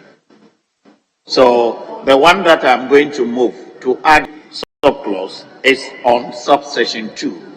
So if we finish with that, then we can introduce this one. So, Mr. Speaker, the amendment proposed for VI is that we should add the following new subsection. By the rules, I shouldn't have read, but because it's a new thing and it's not much, I would want to go through it. A person who willfully enters into a contract contrary to this section commits an offence and is liable on summary conviction to a fine of not less than 5,000 penalty units and not more than 10,000 penalty units, or to a term of imprisonment of not less than 10 years and not more than 15 years, or to both. Thank you, Mr. Speaker. Yes, Rankin. Mr. Speaker, I rise to further propose an amendment to the proposed amendment by the chairman of the committee by calling for a deletion of the word willfully. Will be. Willfully.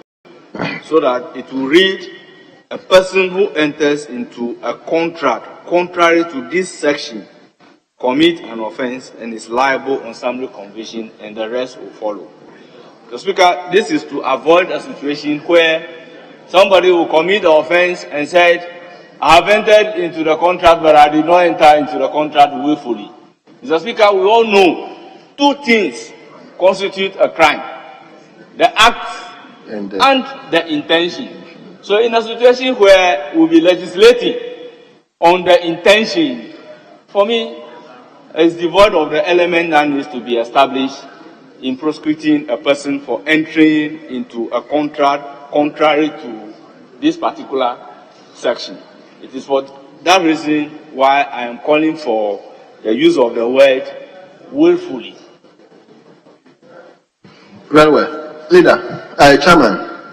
Mr. Speaker, I appreciate what the ranking member is saying, even though it didn't come up at the committee level. But I think that we need to maintain the willfully, because we do not know what will happen in future.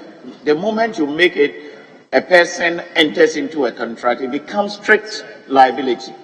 And therefore, I think the word willfully is necessary to be put in here. There could be any other thing that could come up, and if it becomes strict liability, it is dangerous. And this is the first time that we are creating. So the person must have an intention to enter into a contract on what we are seeking to prevent him from entering. So I pray that we maintain the word will. Yes, leader. Mr. Speaker, I think the chairman is right. Because even if you want to prosecute this in a court of law, the judge will be trying to find out whether this happened willfully. Because crime is not arbitrary. Even if somebody knocks down another person with a vehicle, he has to find out whether that was willful, decision. So, Mr. Speaker, a person who willfully enters into a contract, you are trying to say that until you did that knowingly, you are not at fault. And I think it's appropriate to have willfully, qualify it willfully, Mr. Speaker. Yes. Mr. Speaker, having regard to the memorandum accompanying this particular bill, one thing that the bill is seeking to do is to proscribe the Republic, anybody acting in the name of the Republic from entering into a contract with an interest rate based on compound basis. That is all that the law is seeking to do. So, this particular provision is saying that if you enter into a contract on interest based on compound basis, you have violated the law. They should tell me circumstances based on which you are not going to enter into a contract willfully. So that in crafting this particular law, we have to use the word willfully. That is what the law is seeking to do. Don't enter into a contract based on compound interest. If you do enter into a contract based on compound interest, you are committing an offense. So, there is no justification for the use of the word willfully. So, does it mean that if I enter into a contract based on compound interest, I can go to court that I did not enter into that contract willfully? Therefore, I'm not committing a crime. Is that what they mean by this particular provision?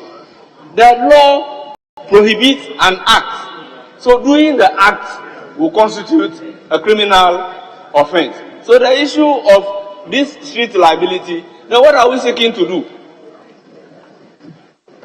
Well. Yes, let me invite the Deputy AG. Honorable Speaker, thank you for the opportunity once again.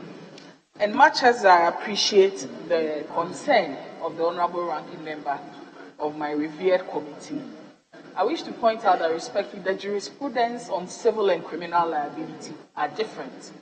Indeed, he rightly established that the purpose of the bill is to avoid these transactions where interest will be calculated at compound interest. On the civil side, that is why the provisions and subsection 4 indicates that such contract, such agreement is null and void, and no right can emanate out of it. But when we proceed on the criminal jurisprudence, I think we should tread cautiously. You asked of examples. There could be a threat of force by which such a person was made to sign into this. So we should tread cautiously, and it is no blanket defense.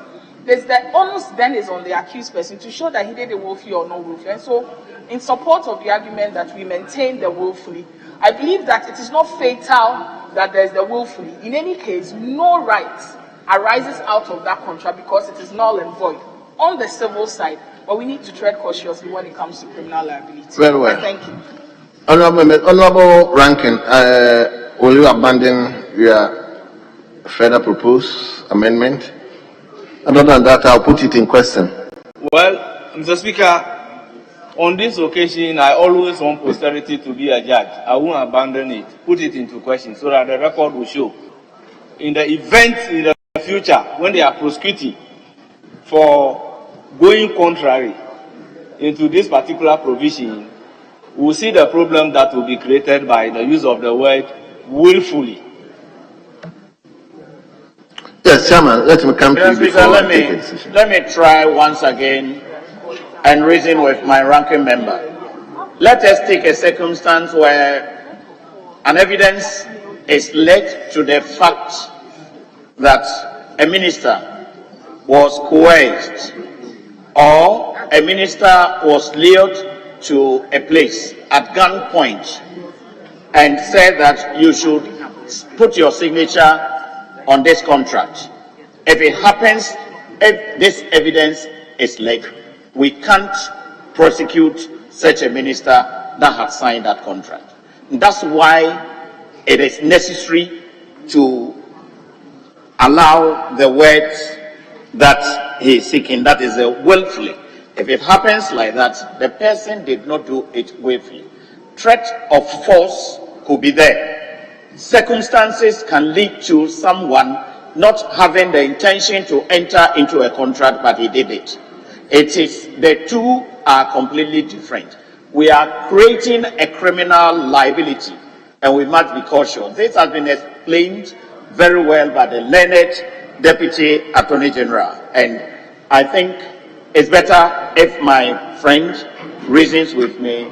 Otherwise, Mr. Speaker, I don't have any option than to ask you to put the question. Yes. Mr. Speaker, I give you the last.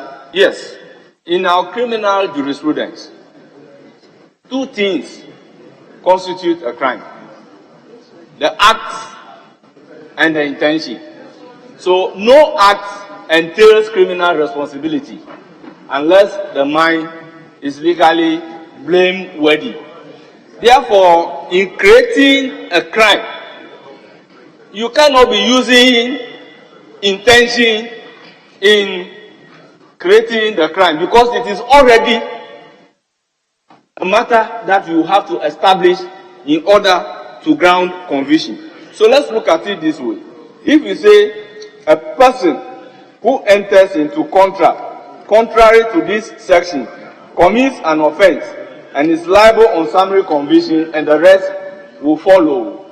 If the word willfully is not here, the prosecution should be able to establish that there is an act of entering into contract, and the contract was entered into intentionally. So it will be tautology within the understanding of my jurisprudence to be saying that whoever willfully enters into contract. Meanwhile, when such a crime is committed, you need to establish the act and the intention without even the use of the word willfully. So why are we using the word willfully? Well.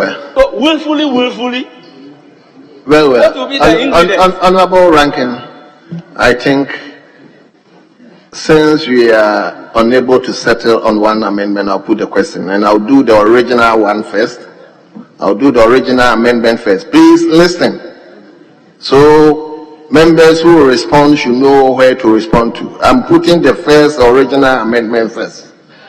All those in favor of the original proposed amendment by the chairman of the committee, say aye.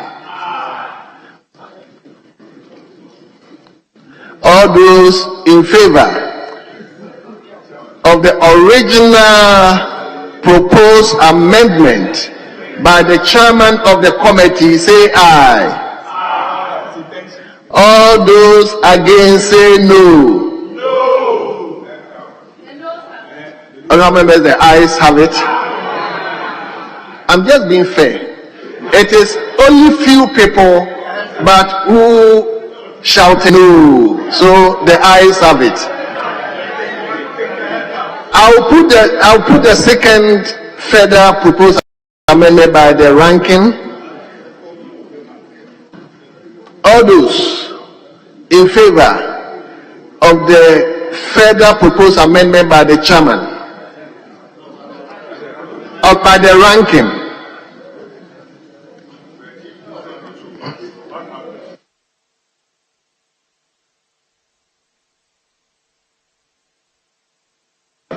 Very well. I've been advised that once the original amendment is carried, it automatically defeats the further proposed amendment. So, Honorable Anyafo, we thank you for your, but the original proposed amendment is hereby adopted.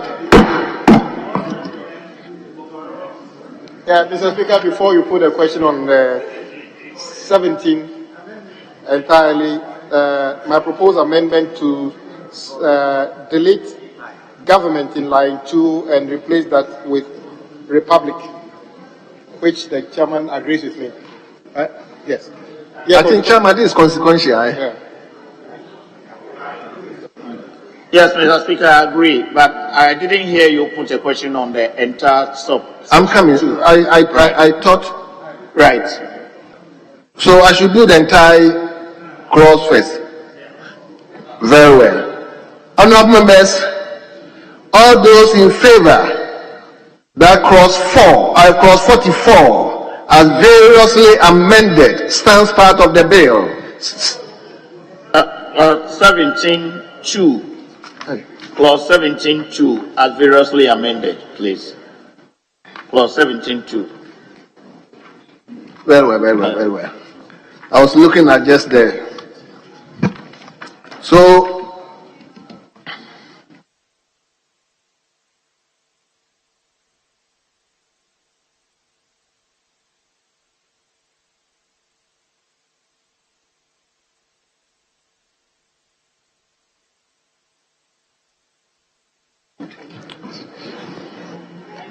you see, we have technical advisors, and I'm told there is only one clause, so I should allow the minority chief whip finish his proposal, then we put everything together. So, Honorable Kwame, let's hear you. Right, Honorable Speaker, with your indulgence and agreement with the chairman, line 2, 17, clause 17, 3, line 2, delete government and replace that with the republic. Mr. Speaker, I support the amendment ably moved by the leader. The reasoning is consequential. Thank you. Very well. So the question is, all those in favor of the proposed amendment by the minority chief will say aye. All those against say no. Honorable members, the ayes have it. The proposed amendment is carried. I now put the question on 17.2. All those in favor that clause 17.2 as variously amended stand part of the bill say aye. All those against say no. Honorable members, the ayes have it. The clause 17.2 as variously amended stands part of the bill. Are you dealing with the long title? Mr. Speaker, we are not changing.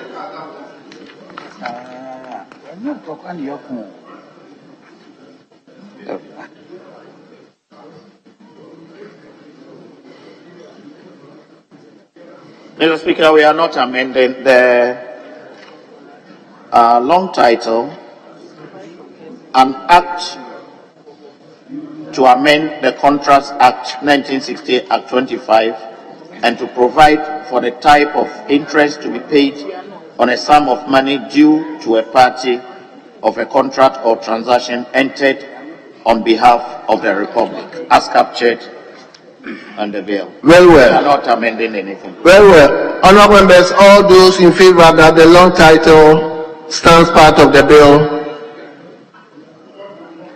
Mr. Speaker, we need to do the short title before the long title. I have amendment on the short title. Yeah, proposed amendment on the short title. Yes. Okay, let's hear it. Mr. Speaker, regarding the short title, if we look at the original rendition in the Contracts Act, Act 25, it said contract etc. of the Republic. And if we come to clause 1, we are saying contract or transactions. However, the short title is just saying contract of the Republic. So my suggestion is to use contract or transactions of the Republic. Okay. Is it a head note or short title? That's rather the head note. This is a head yes. note. So It is a head note. Yes. Yes. So I want the head note to correspond with the what? With the long title? No, with the, we have to correct the head note before we go to the long title finally, and then. Well, Chairman, your ranking is proposing amendment to the head note, contract of the Republic. Contract or other transactions. Mr. Speaker, except that I didn't understand my ranking. The contracts, if I understood him well, the head note is what he is referring to. And the head note under 17 is contracts of the Republic. Is there anything he wants to add? If I can be clearer, please. Yes. Mr. Speaker, I think what we have is adequate in the sense that he said earlier that this is to prevent people from entering into contracts that attract compound interest. You may have a transaction which does not amount to money, is not monetary, that attracts any interest. So, Mr. Speaker, the contract of Republic is enough. In any case, transaction contract is almost the same in value. Very well. Mr. Speaker, I'm going back to the original rendition to indicate that the word used there is etc., meaning that it's not limited to a contract. But what we are doing, we are limiting it to a contract. So if there is anything which will constitute a transaction on behalf of the state, we are saying that one can be with compound interest. If that is what we are legislating, my responsibility is to bring it to the fore for all of us to consider. And the record will be there to always bear me out. Chairman, I guess you got him right. You just making reference to the original. No, I think if I got him right, I think he had abandoned the earlier proposal, so we may proceed. Thank you.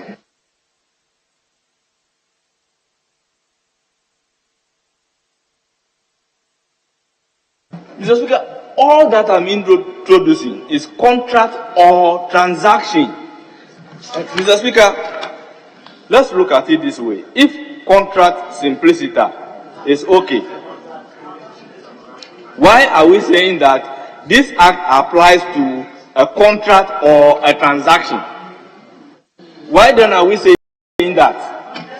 Because I'm looking at clause 17.1. Reading clause 17.1, he said the act applies to a contract or a transaction. But the head note is saying contract of the Republic.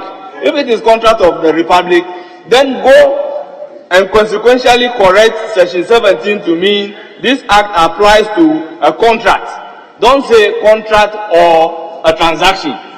So once you say contract or a transaction, your head note should also depict contract or a transaction. So that is all the points that I am making. Very well. Chairman. Mr. Speaker, I am lost from what my colleague is saying, but what I gather, I would want to reason. A transaction is a contract. An agreement is a contract. So once a contract is used, and you want to add contract transactions, Chairman, are you saying all transactions are contracts? Mr. Speaker, contracts go beyond transaction. Transaction is rather a subset of contract. So we cannot say contracts and add transactions as a head note. If it's in the body, the main one, yes. But to say on the head note, we say contract, we say transactions, then we must as well say negotiations and other things. So I think what we have done is neat, and I think we must leave it at that. Thank you. Yes, honourable member for Ketunov. Thank you, Mr. Speaker. Mr. Speaker, if the explanation given by the chairman of the committee that transaction is a subset of contract, then there's no need to introduce a transaction into the 17.1. So if we say the head note says that contracts of the Republic, and then 71 says that this act applies to a contract or a transaction. Now, the explanation given by the chairman means that once you mention contract, it covers everything, including transaction or a transaction. And it will just read, this act applies to a contract entered into on behalf of the Republic.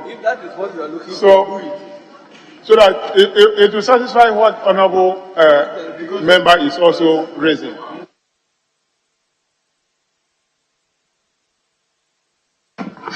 Yes, Chairman.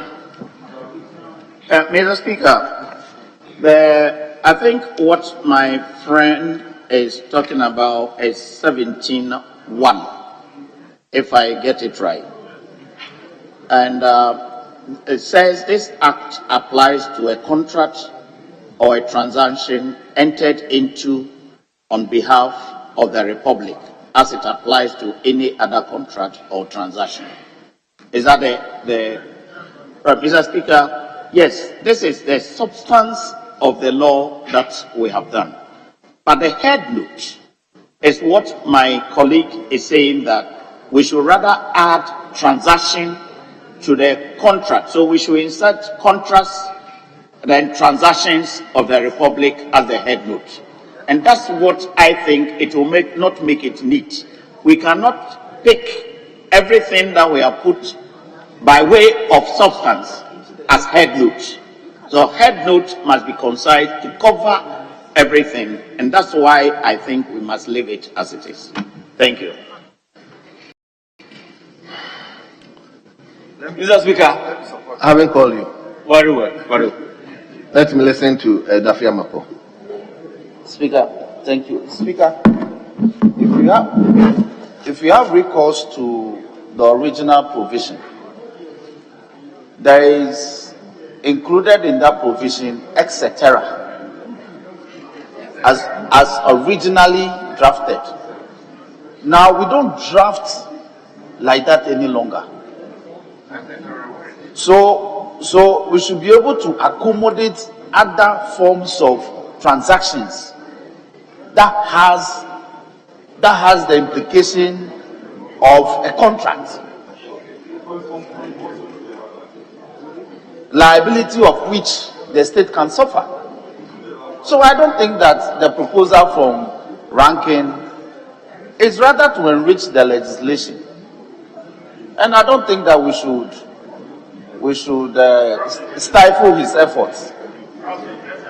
Mr. Speaker, with a greater respect, the ranking member used a word, etc. Honorable Dafia Mapo had used etc. I am lost, if I may, because it's our responsibility to enrich a law for Ghana. So I don't see the word etc.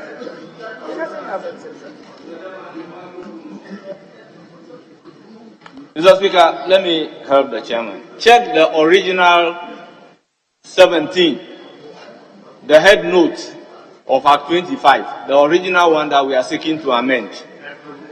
Now, they put the word etc. there. Is there?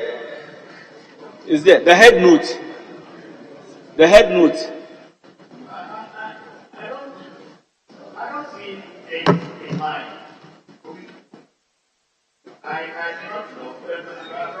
you may have to check where you have printed it from, but to the best of my knowledge, there is no such word, etc. If there were, we would have to agree with you and do away with it. But there's nothing in what I have. So you may have to check. And I don't think, no matter how colonial a law would be, head notes would put etc. or in the content of an act. I haven't seen any such thing. So it's just content. Okay. Well, so Honorable Anyafo, you've abandoned, because chairman is saying on the original test there's nothing like etc. I am of the view that head note is a guide to interpretation. I have made my point. I'll rest it. Very well. So the head note stands. Contracts of the Republic. It stands. So I don't think there's anything with the long title. Well, so honorable members, all those in favor that the long title stands part of the bill, say aye. All those against, say no. Honorable members, the ayes have it. The long title stands part of the bill. An act to amend the Contracts Act 1960, Act 25, to provide for the type of interest to be paid on a sum of money due to a party of a contract or transaction entered into on behalf of the Republic.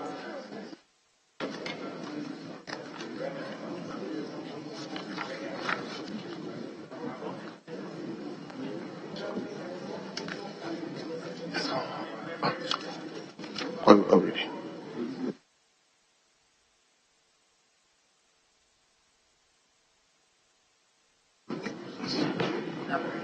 No. Honourable members, I think we have come to the end of the consideration stage.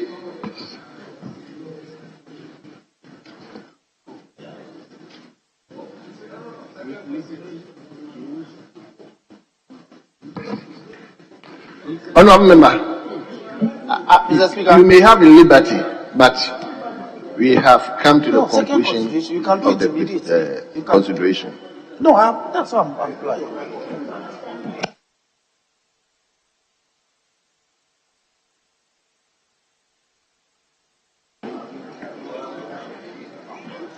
Yes.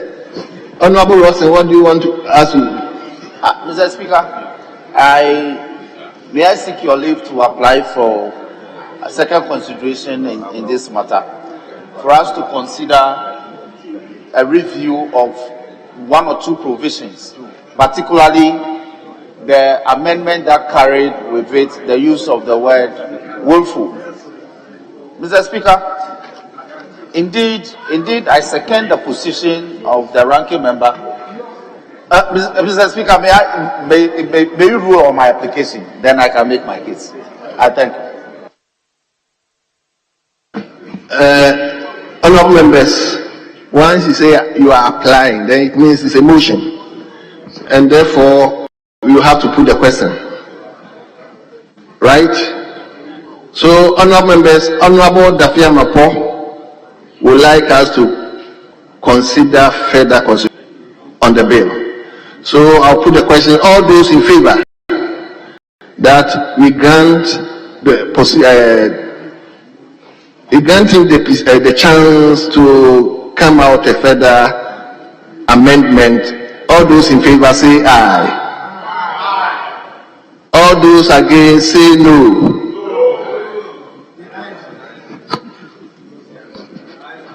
Honorable members, I'll put the question again.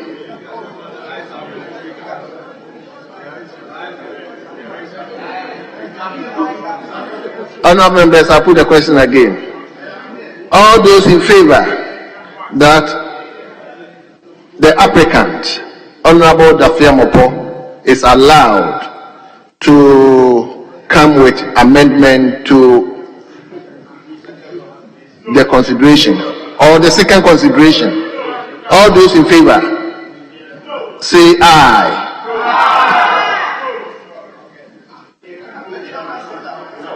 I've already put the question, so let me put it. All those against, say no.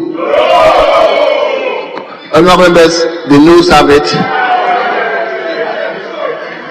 Honourable members, the noes have it.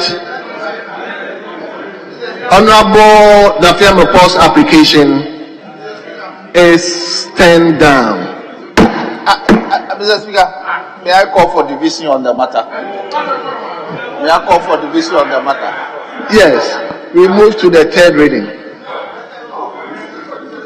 Mr. Speaker, I'm calling for a division. Mr. Speaker, this is very important. Mr. Speaker, you see, we must be very consistent in legislation. The insertion of willful is totally needless. Totally needless. Totally needless.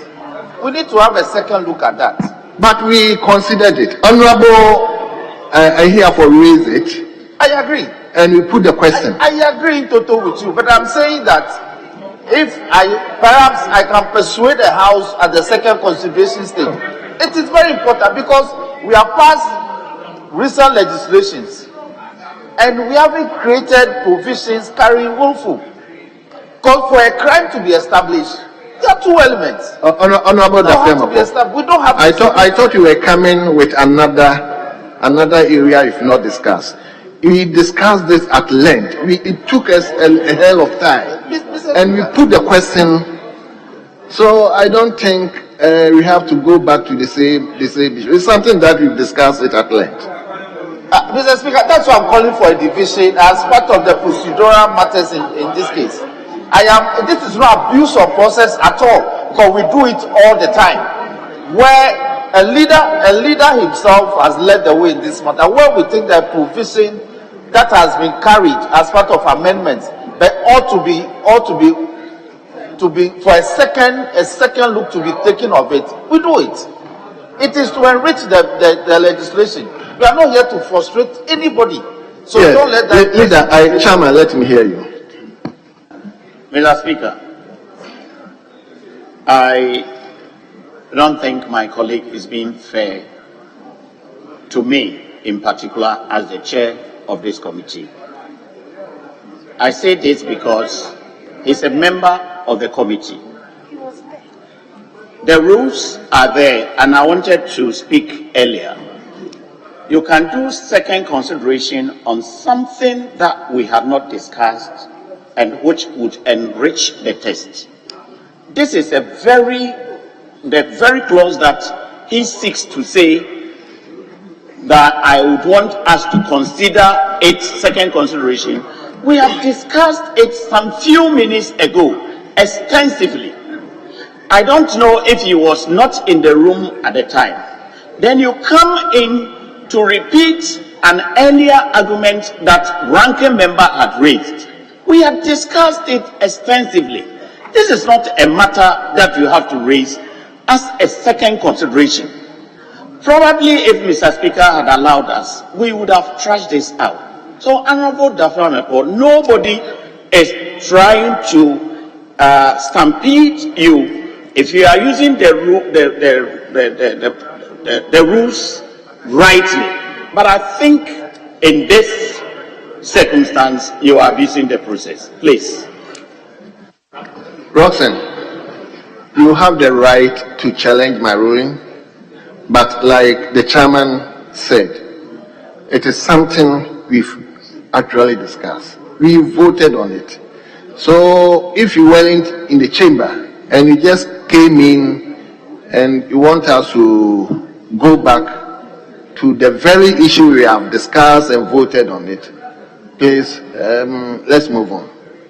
I'm not saying I wouldn't allow you to take your right. It is your right. But I think we have discussed at the time that you weren't in. So please allow us to move on.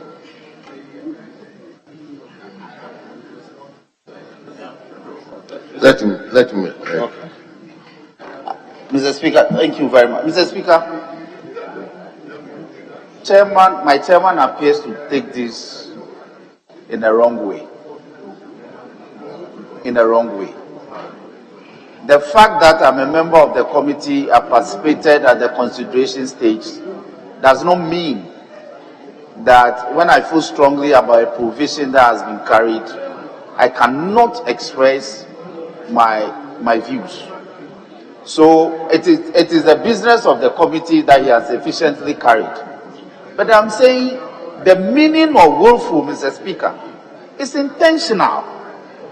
How are we legislating in saying that you commit an offense when you enter into a contract intentionally? It ought not to be so. So, the point that Ranking has made ought to have carried the day. That's all I'm saying. Ought to have carried the day. And the fact that I exited the chamber to deal with some other parliamentary business and rise back, he knows that I am one of the few members on this floor who participate, who help him to carry business on the floor. So if he speaks and says that I wasn't here and I just came in and I want to have my way, it's not fair.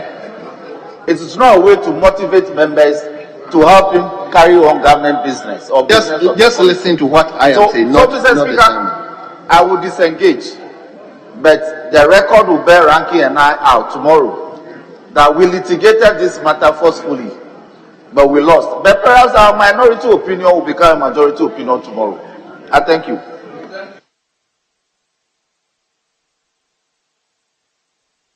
Very well. So, honorable members, I think on today's other paper there's nothing like third reading. So I'll revert back to the leadership for any direction. I think the game bill is there. While live. Speaker, we have the right honourable Speaker had earlier mentioned that we'll have extended sitting. And I see my good friend, former deputy leader, pointing at one of his items which is outstanding. We are minded to do it. But we want to do just 8 clauses for today. And because it's been outstanding for a very long time. And then we'll come and finish with your item 18 as the last item. That is the proposal. We'll take item 43. So we'll item 43, page 25. Straightforward matter. Item 43 on page 25. So we'll go back to consideration. Take 8 clauses for today, and then we'll revert to finish with his motion. And we'll draw the curtains. We'll finish with his motion. Just 8. It's straightforward. Very well.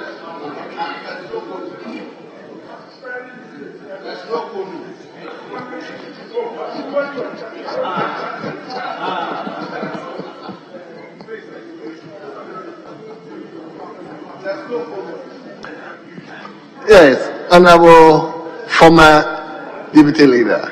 Mr. Speaker, the 43 that the chief was talking about is a bill at the consideration stage. Mr. Speaker, this one has more than 40 amendments. Why 7? Mr. Speaker, let's push it aside. Let's finish with my motion 18. Mr. Speaker, I laid 3 reports. Honorable, I'll give you the opportunity. Yes, You so let me. let's do it now. Let me do something on the bill. I'll come to you. I'll give you time. I am here for you. Don't worry. Leader, I'm saying I'll give you time to deal with your motion. So let me invite you to page 25. Leader. Mr. Speaker, colleagues are complaining that though Mr. Speaker made mention that there will be extended sitting, the fact is that no provision, as far as I'm aware, has been made for extended sitting. So it is not as simple as saying we are having extended sitting. Extended sitting comes with the supporting system, and the supporting system is not there.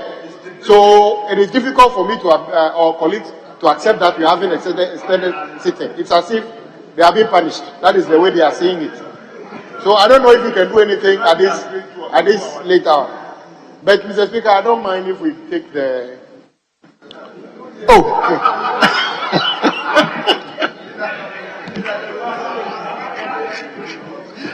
Yes. Honorable members, let me invite you to page 25. Honorable members, I'll have time for my leader. There's no way I will not tackle Honorable Abeji's. So let me... He's patient, very patient. Yes. So, Chairman of the Lands and Forestry Committee. We would never oppose you, but let the chairman know that we have agreed to do maximum 5 clauses. No, 5. Then we come back and do honorable. I am on the seat. Okay. Let me It's just an appeal we are making. Let me do what is appropriate. I will know where to end, and I'll come to Honorable Beji. You are still aware that the extended sitting is without the support. I believe leadership have taken your consent. Tomorrow we will look at it. Mr. Speaker, part of the leader, I don't know anything, so I don't know which other leadership you are talking You phrased it, and I'm saying leadership has taken your consent. I am a leader, Mr. Speaker. You are a leader, so you should have also been part of the program, if indeed there is one.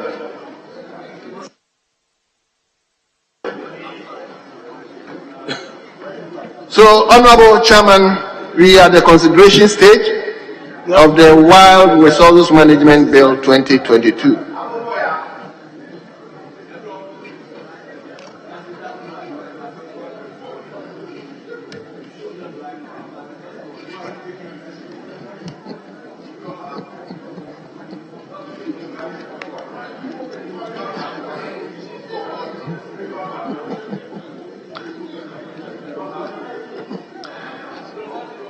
Yes, let me invite the chairman of the Lands and Forestry Committee. Mr. Speaker, we don't have amendment on the first 3 clauses. If you can put the question for the first 3 before we start. So, honorable members, we will start with clause 1. Ownership of wildlife and wildlife products. And there's no proposed amendment. So all those in favor that clause 1 stands part of the bill, say aye. All those against, say no. Clause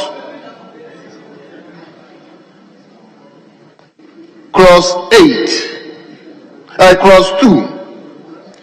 Implementing agency.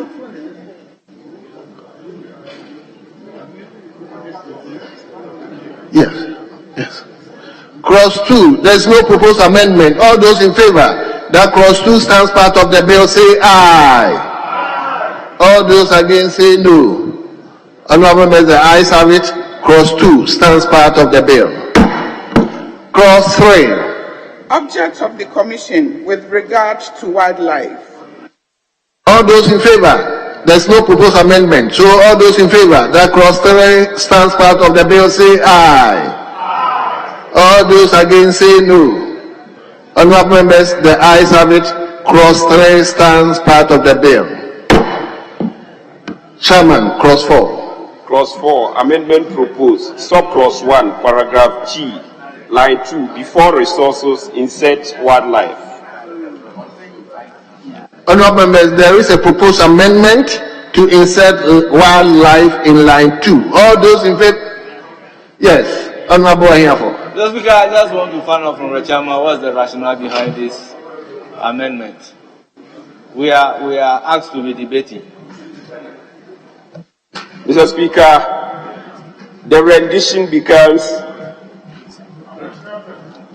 issue licenses to local community for the use of wildlife resources, just to qualify the resources, wildlife resources, because it's a wildlife bill. Very well. The reason has been given. Yes, honorable member for Who Central. Mr. Speaker, I think this constant reference to we have debated, we have not debated, is going to stifle our work. When there is a clause, an amendment is proposed.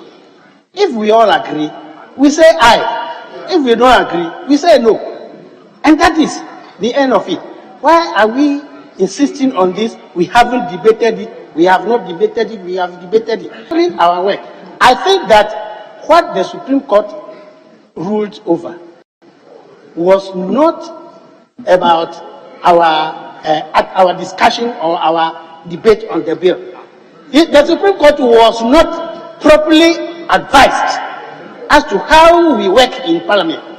That is why I think that we don't have to be going by that prescription and then be wasting our time. Honorable Member for Who Central, I think I didn't get you, but let me hear you. So, honorable members, all those in favor of the proposed amendment to clause 4, say aye. All those against, say no. Honorable member, the ayes have it. The proposed amendment to clause 4 stands part of the bill. Clause 5. Establishment of protected areas. Oh, hold on. Let me go back to the leader. Yeah, Mr. Speaker. Leader, are you bringing us back to clause 4? Mr. Speaker, I want us to do some small amendment on clause 1, sub-clause 1. What? Clause 1, Clause 1? Yes. Mr. Speaker, there is a small amendment. Very important. Yes, now we have to consideration. No. Let's finish it here, Mr. Speaker. It's just a small amendment. Mr. Speaker, this is just to ensure consistency with other laws. Clause 1 reads, wildlife resources, products, and the associated genetic resources in Ghana are vested in the President on behalf of and in trust for the people of Ghana. The Speaker, I pray that this rendition be amended and that and in trust for the people of Ghana be deleted and insert of the people of Ghana. Then the new rendition shall read, wildlife resources, products, and the associated genetic resources in Ghana are vested in the President on behalf of the people of Ghana. I so move, Mr. Speaker. I'm presiding over.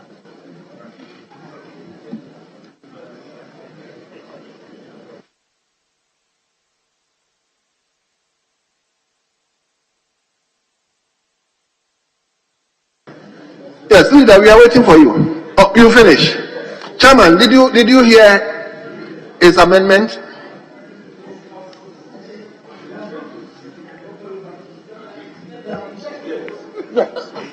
Yes. It's in line with the Constitution, Mr. Speaker. So I just repeat the new rendition. The new rendition shall be wildlife resources, products, and the associated genetic resources in Ghana are vested in the President on behalf of the people of Ghana. No. On behalf of Mr. Speaker, I don't have any objection. You don't have any objection? No. Very well. So, honorable members, we've already gone past clause 1, but there is a proposed amendment that has been admitted. So I'll put the question. All those in favor of the proposed amendment by the Deputy Leader of the House, say aye. All those against, say no. Honorable members, the ayes have it. The proposed amendment to clause 1 is hereby adopted. We now turn to clause 5.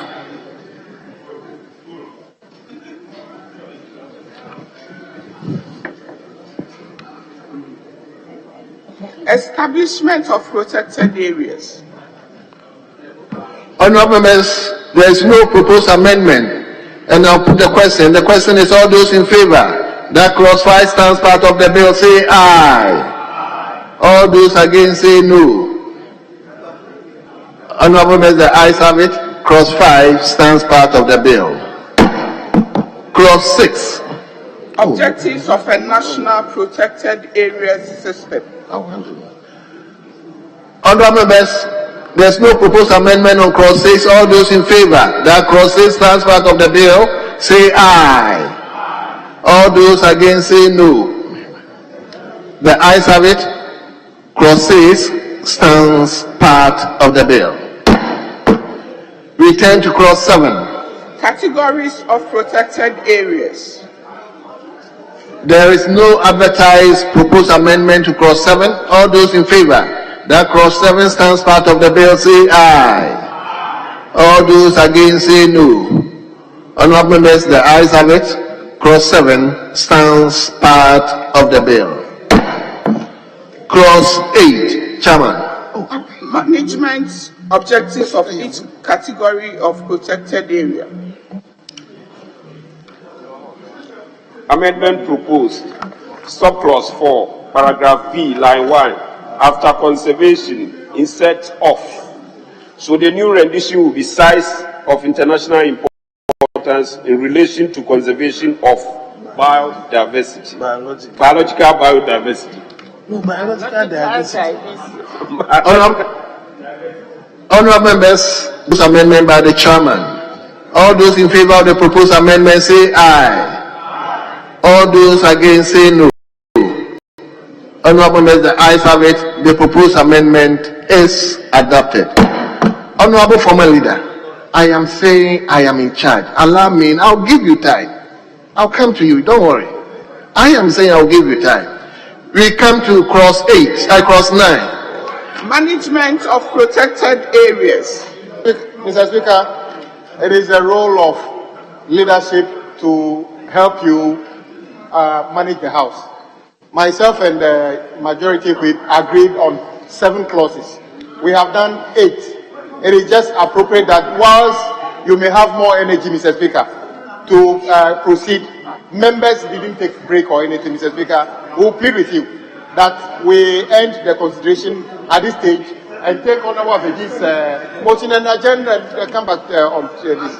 Honourable leader, I've taken it in good faith, but I wanted to end at clause 10 by my own, so please allow me to get to clause 10.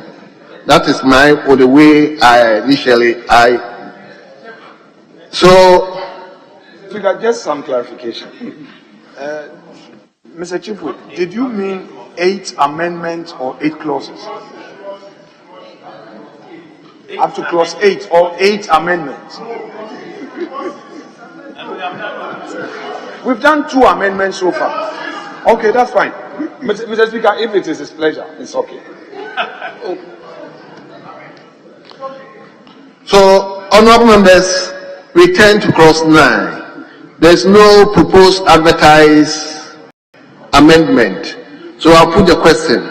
All those in favour that clause 9 stands part of the bill, say aye. All those against, say no. Honourable members, the ayes have it.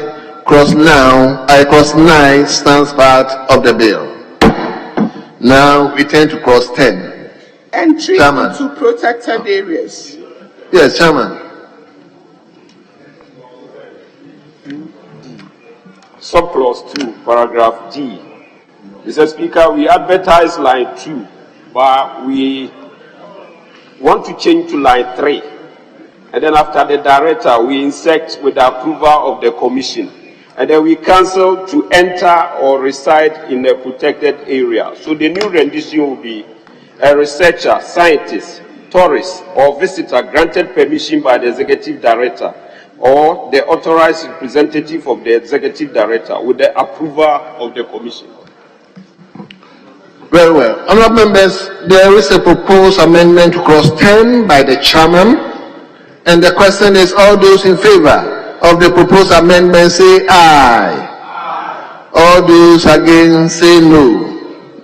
Honourable members, the ayes have it. The proposed amendment is carried. And this is where we will temporarily end the consideration stage for today.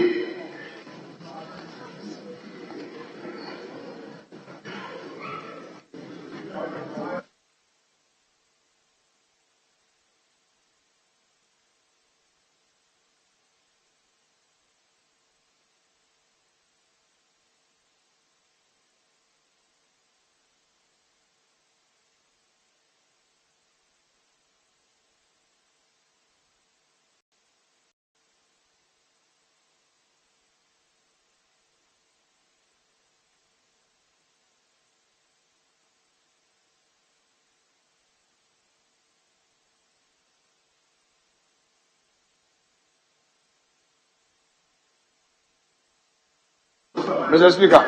Leader, yes. If you be pleased, looking at the time, we have done so much work, but we are not saying we are in your hands. We are to do item 18.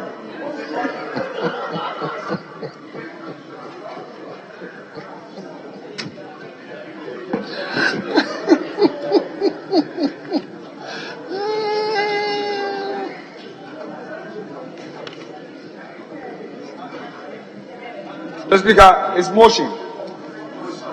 Motion 18 at page 12. Chairman of the Public Accounts Committee, former Deputy Minority Leader, former Chairman Finance Committee, etc., etc. of K2 North.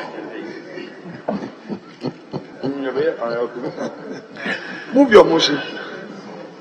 Very well. Honourable members, let me respectfully invite you to page 12. Page 12, item listed 18. Motion by the chairman of the Public Accounts Committee. Thank you, Mr. Speaker. Mr. Speaker, I rise to move that this Honourable House adopt the report of the Public Accounts Committee on the Auditor General's report on the public sector account of Ghana, into bracket Consolidated Fund or General Government account for the year ended 31st December 2020. Mr. Speaker, I present the report of your committee, and as the Hansa captured the entire report, was I raised portion. Mr. Speaker, the summary of the audit finding of the Auditor General talk about budget overrun by 18 ministries, departments, and agencies, and 215 MMDAs. Mr. Speaker, the total expenditure was exceeded by 8.8 billion during the 2020 financial year. The details was given on page 5 of the report, while the MDAs exceeded their budget by 8.5, the MMDA exceeded their budget by 275 million, giving a total of 8.8 billion. Mr. Speaker, when it comes to expenditure analysis, the budget for the year 2020 provided for a total of 102.1 billion Ghana cedis as total withdrawal from the public fund or the Consolidated Fund for the year under review. It was, however, noted that this amount was exceeded. The actual expenditure by government was 119.7 billion Ghana cedis, thereby exceeding the revised budget of 102.1 billion. And this amount is below the total expenditure by 17.6 billion. The Deputy Minister for Finance, Mrs. Abena Ose Asari, attributed this to COVID-19 induced expenditure. The committee, however, was not satisfied with this attribution because the COVID-19 expenditure was budgeted for in the supplementary budget. The committee advised to adhere to provisions of the Constitution and the Public Financial Management Act. So, Speaker, when you go to page 8 of the report, you see the budget figure of 102.1 billion, the actual expenditure of 119.7 billion, having a variance, which is a negative variance of 17.6 billion. Mr. Speaker, the committee also, during the financial analysis, claimed that the Appropriation Act provided for 102 billion as a total withdrawal from the Consolidated Fund, which was exceeded by 17.6 billion as a result of COVID-19 expenditure, according to the Deputy Minister. The audit examination of this showed that the following areas for improvement in achieving fiscal consolidation. The actual expenditure of 119 billion rose by 17.2% when compared to the revised budget of 102. A key element of expenditure that occasioned the variance were mainly from the government subsidy, social benefit, compensation payment, goods and services, foreign finance investment, financial assets, and other payment. Mr. Speaker, the Auditor General's opinion. In arriving at the opinion, the Auditor General took into consideration the anomalies identified during his review of the public account. These include disparities in the MDA's and MMDA's IGF expenditure and liabilities, amounts reported in their respective financial statement against public accounts financial statement, as well as differences in comparable reports from Ministry of Finance of the Auditor General. Except for the above variations or reservations, the account presents fairly in all material respects the financial position of Government of Ghana as at 31st December 2020, and that the result of its operations for the year then ended were in accordance with the stated accounting policies of government. The committee's commendation.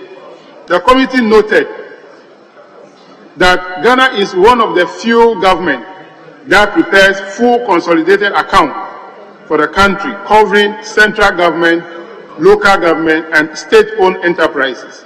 The committee commends the Controller and Accountant General, both past and present, for this stride and urge the department to improve upon the financial statement. Conclusion. The committee has carefully considered the report and finds that the Auditor General duly prepared same by examining the accounts submitted and expressing his opinion thereon, pursuant to Article 187 of the Constitution. The committee recommends to the House, in view of the foregoing, adopt the report and approve a resolution, the report of the Auditor General on the public accounts of Ghana General Government account for the year ended 31st December 2020. Mr. Speaker, I thank you for the opportunity. I so move. Very well. Members, the Chairman of Public Accounts Committee have moved the motion. Any member seconding the motion? Yes. Honorable member for... Speaker, that is so. Mr. Member ready to second. Speaker, thank you for the opportunity to second the motion number 18 as captured on the order paper, ably moved by my chairman. Mr. Speaker, the summary of findings of the auditors as captured in this report, Mr. Speaker, is found particularly on page 4 of the report. Mr. Speaker, number paragraph 6, subparagraph 1, it states that there is a budget overrun that of 18 ministry departments and agencies, MDAs, as well as 215 municipals, metropolitans, district assemblies, and all. Mr. Speaker, the report indicates that the review of actual expenditure against budget show that 18 ministries, departments and agencies, Mr. Speaker, and 215 assemblies exceeded their approved budget for goods and services, and indeed other expenditures, compensation of employees and capital expenditures by in excess of 18.8 billion. Mr. Speaker, during the 2020 financial year, the details of these breakdowns are captured in the report in a summary form. Mr. Speaker, further, there's an indication in respect of prior period adjustments without disclosures. Mr. Speaker, what the committee established from the report is that The Auditor General observed during the validation of the national accounts that the covered entities passed numerous draw period adjustments without descriptions as the circumstances and the nature of the errors corrected. Mr. Speaker, the Controller and Accountant General responded that as part of the expansion of scope of the account, there was a need to make adjustments to opening balances of the new entities that were included in the consolidation. It further indicated, Mr. Speaker, that it will liaise with all the covered entities to obtain adjustments made after audits and track them in their financial statements for subsequent disclosures. Mr. Speaker, one other incident that the committee established from the report is regarding reliability of figures from the gift-based platform. The Speaker, as requirement of law, all state entities are supposed to transact through the gift-based system. But the audit findings established the actual expenditure as captured in the 2021 approved budget with the figures in the national account showed some disparities in the figures stated in the two separate reports. Mr. Speaker, but stakeholders were assured of the consistency and the reliability of figures captured in various reports prepared by the Ministry of Finance and other agencies. Mr. Speaker, the Auditor General recommended to the Controller and Accountant General to liaise with the Ministry of Finance to establish the cause of the differences for the benefit of the users of the budget and national accounts information. Mr. Speaker, may I conclude by touching on one other matter that the committee found very topical to touch on. Mr. Speaker, captured at page 10 of the report named paragraph 7, subparagraph 3, we determine government financial position in the following terms. It says an analysis of the financial statement prepared by the Controller and Accountant General revealed that government total assets, both current and non-current assets, increased by 78 billion, Mr. Speaker, bringing total government assets to 168 billion 607,211,325 Ghana cedis. On the other hand, total government liabilities increased by 112.133 billion to bring the total liabilities to 348 billion as at the close of the financial year 2020. Mr. Speaker, the committee, upon this revelation, the committee is of the view that government should be mindful of the rate at which public debts or liabilities increase, and to institute measures to effectively raise more domestic revenue and to cut down on unnecessary expenditures. Mr. Speaker, we are not calling for more taxes, but we are saying that there should be an innovative way of raising revenue domestically. Mr. Speaker, on this note, may I urge the House that the report as contained in motion number 18 be adopted. I thank you for the opportunity. Thank you very much. Yes, Leader. Speaker, let me rise to speak in support of the most, start off by commending the chair of the committee who's come to show true leadership in such matters. And Speaker, I can also observe a certain trend of remarkable improvement as compared to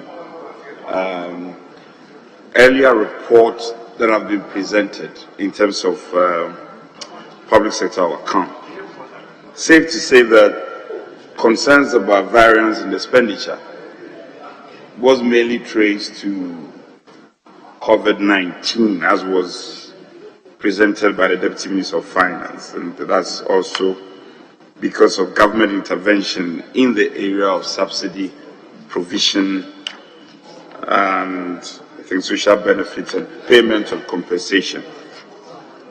Speaker, I think there was an earlier report that was also presented by my chair, and if we look at the Constitution carefully, I think Article 1876, and more often than not, the leadership has always cited it as we as a House coming short when debates on Auditor General's reports ensues in the chamber and the issues are teased out, and there is a clear provision in the law 1876 which has an inherent mandate on this House, and we've often not performed that function. So we are at the risk of being repetitive. What I want to say is that going forward, that must lead the way. 187 clause 6 must guide us so that it doesn't just become we just vent and then it ends there. Where necessarily we must tease out issues and form an in-house committee to do the necessary follow-up is what comes lacking more often than not. And that's, for me, where we should pay our attention to. The chairman of the committee, Speaker, your committee is doing a wonderful work, but we don't put the icing on the cake when the issues are teased out and we don't follow through as expected by Article 187, Clause 6 of the Constitution. Having said that, I think that I sense a clear improvement in terms of the infractions. But for the COVID concerns, there has been a remarkable improvement in the infractions that were recorded in some time back. So I think that if we put our acts together as a House, we'll be able to sanitize the situation in public account and be able to save the nation a lot of revenue to prosecute on public business. Having said this, Speaker, I support the motion and I urge the House to adopt the report. I thank you, Speaker. Now, members, the question is, all those in favor that motion listed 18 be adopted, say aye. I've already put the question. All those against the motion, say no. Honorable members, the ayes have it. The motion listed 18 in today's order paper is hereby adopted.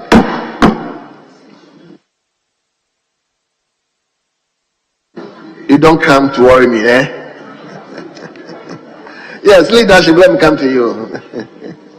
Speaker, we have clearly exhausted the items as was earlier on agreed.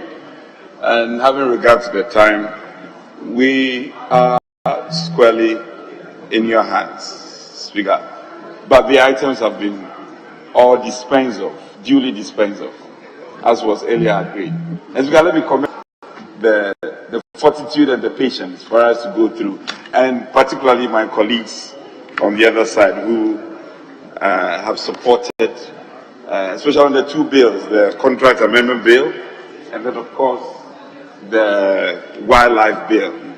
I commend them highly for the cooperation. I wish, because I really wish, that we'll be able to pursue this path of cooperation in prosecuting government business and also other public business duly. So I thank you, and we are squarely in your hands. Yes, available leader. Speaker, thank you. Speaker, we are not opposed to the direction that we are entirely in your hands to attend the House. Safe to say that we are ever willing to cooperate with the government side of the House to do government business. But they must also seek to understand our sentiments. It's very important. And so when we cry out to them, they should understand us so that we can cooperate and work. And they shouldn't escalate matters. So we are willing to work. Mr. Speaker, on this note, we are entirely in your hands that the House be adjourned tomorrow. Yes. I thank my colleagues so much. And also to add that there have been earlier communication between leadership in terms of a joint committee scheduled for Friday on critical matters. And I want to let the House know that both leadership and especially the two heads have put our heads together on outstanding payment to assemblies and other statutory payment that needs to be dispensed of. We will do the needful, and we'll keep reminding the Exchequer to do what they have to do, particularly in terms of statutory payment to the assemblies, for them to get active and function as they should. So I'm sure that by Monday, when the minister will come to the House to present the media, all such matters would have been dealt with. Let me also encourage you guys, with respect, encourage my colleagues that sometimes they speak in coded messages, and it's difficult for us to encode those messages. So we want to plead with them. They should come clear where they need be, so that the communication will be as simple as possible, to avoid misunderstanding and also not getting the signal clear. So they should reduce the coded messages, and I'm sure that we can have a buy-in in terms of moving forward.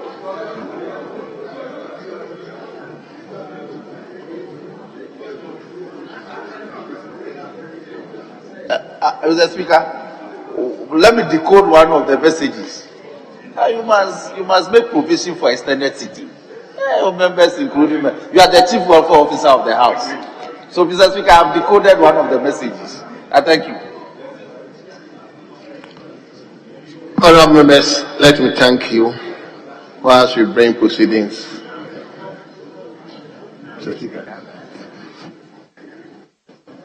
Honourable members, I understand the Speaker is coming to continue proceedings. So I will yield the seat to Mr. Speaker.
Yes, honourable members, I've just been informed that the House was about to adjourn.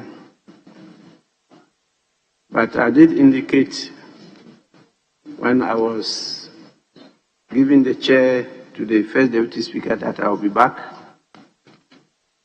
because I believe and I recall directing that we have extended sitting. You actually had the extended sitting because it's about 4:24 now. So at least the sitting has been extended. And I commend you all for that. But there are a few things I thought we could take today, since we are not reconvening tomorrow. And so I want to know your before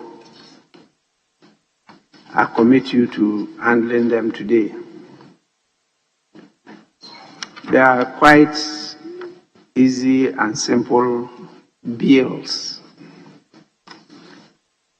which are key to the democratic credentials of this country. They have been on the order paper for quite a long time. We have on a number of occasions attempted to dealing with them. but not much has been achieved. And so I thought we could take them on today. And then on Friday, we finish some of them. But when we start the media review on Monday, we are not likely to find space for some of these bills. I don't know your pleasure, but I think we should take, for example, the Criminal Offences Amendment Bill, which we actually took through the consideration stage, the second reading stage, rather, not consideration. I recall we finished with the debate. It was just left with the question to be put. But the numbers were less than what we have today. And so I had to defer putting the question. Something like this, we could easily take it before we adjourn. The others following it don't have much, but I know the committee has done a lot of work on them. They all add up to deal with the issue of the abolition status of the country so far as the death penalty is concerned. It's something that I thought we should take up today, or else we won't get space for it. I've also been drawing your attention to the importance of the Budget Act, even for our own good as an institution. They've all been pending. I'm not calling for us to take that one today, but it's something we have to look at too. Prevention is better than cure. We create the laws where we can enter early to prevent some of these things. They're better for the nation, they're better for all of us. But today, I'm just calling on us to look at the short bills dealing with the death penalty, and then after that we can adjourn. Yes, please. Speaker, first of all, we thank you for the guidance. And I must start off by commending members who have stood with your directives for us to endure and go through the procedure for extended sitting. Indeed, Speaker, as you rightly observed, we had extended sitting. And just on the verge of calling it a day, Speaker, you came in to remind us of other equally important business outstanding in the face of the arrangement for the media to be presented on Monday. Hence, we may have to amend the number of businesses that was agreed. So, Speaker, if my colleague will agree with me, and Speaker, as you observe in passing, the Criminal Offences Amendment Bill, I think we got to a point where, Speaker, the question had to be put, so we can take that and then proceed on to the Whistleblowers Bill. I'm told there are a few clauses at the consideration stage, and they'll probably take that one too. And if my colleague will agree, probably draw the curtains and call it a day. So we got two items, very important items. The Criminal Amendment Bill, question to be put, and the Whistleblowers Bill at the consideration stage. So we are so present. Yes, available Minority Leader. Speaker, thank you for the opportunity. Speaker, indeed, we welcome you back. We nearly left you, but we are here. Mr. Speaker, I agree that the motion that is in the question in respect of the motion that is in abeyance can be taken. I guess that getting the mood of the House, members have been sufficiently carried along, so I'm sure that can be taken. Then I also agree that by way of apprising you, we have already done some work in respect of the wildlife resources management bill. We've also finished work in respect of the contracts amendment bill. So those two major bills feature on the other paper have been worked on. So I believe that once the question is put in respect of motion number, Mr. Speaker, if I may, that will be motion number 27, if I'm correct. Then we can go back and do some work in respect of the Whistleblowers Act, so that these businesses can go off the other paper and we can go on to do other things on Friday. Mr. Speaker, so we are entirely in your hands in this matter. Thank you. Mr. Speaker, I'm very happy also to see the majority leader back in the chamber, and regarding the very small matter that we are in extended sitting, but no provision appears to have been made. And we just want to draw his attention to that. Thank you.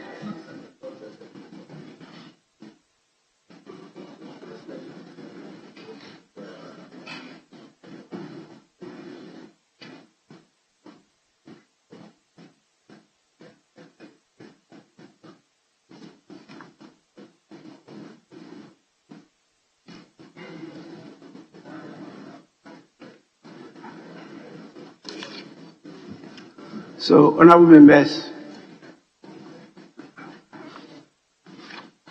grateful to know that the House is amenable and that we will take these two items and then call it a day. So, I want to put the question on motion number 27 at page 15 of the order paper. As stated, we had finished the debate at the second stage of the bill. It was left with question to be put, and I stated clearly that looking at the numbers of that day, it was not advisable because numbers were very few. Today we have quite a number of members, and so this is quite larger than that day, you know. So I'll put the question on item 27. Majority Leader. Speaker, I agree with you that noticeably, if numbers should be counted, we'll have more than the number to take a decision. Speaker, I agree that you agree with me.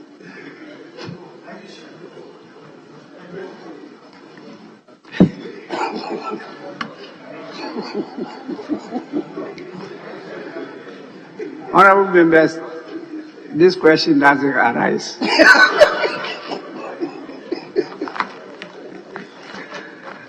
Yes, because I know that the numbers exist physically and spiritually to take this motion.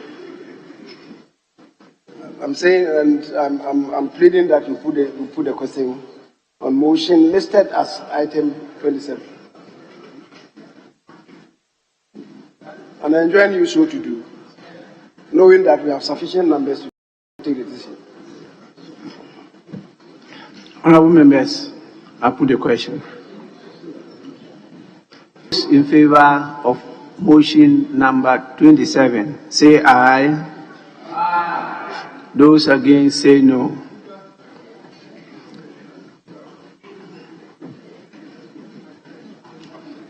You are arresting my question. Yes, please.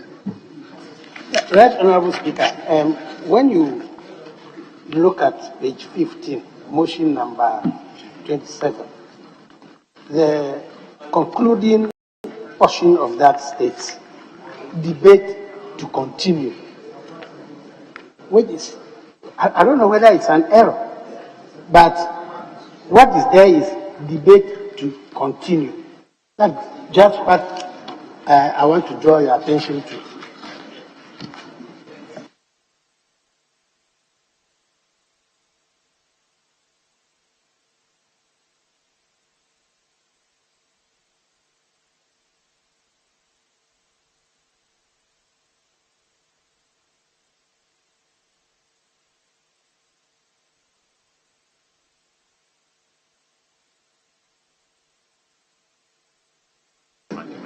Honorable members, I repeat the question. Yes, please. The honorable member had raised a very legitimate concern. I mean, on that day when we concluded the debate, and so it should have been. It's a mistake by the table office. Question to be put. Actually, not the table office, the journals unit of the table office. I was very clear that we concluded the debate, and I was to put the question. But looking at the numbers on the floor that day, it's a serious matter that we need more members. So I deferred putting the question. The Hansard will bear me out on this. So the error is from the journal unit of the table office. So I put the question again. Those in favor of motion number 27 at page 15 of the order paper say aye. Aye. Those against say no. Honorable members, the ayes have it. An act to amend the Criminal Offences Act 1960 at 29 to substitute the penalty of life imprisonment for the death penalty and to provide for related matters. Honorable members, the Criminal Offences Amendment Bill 2022 is now read the second time.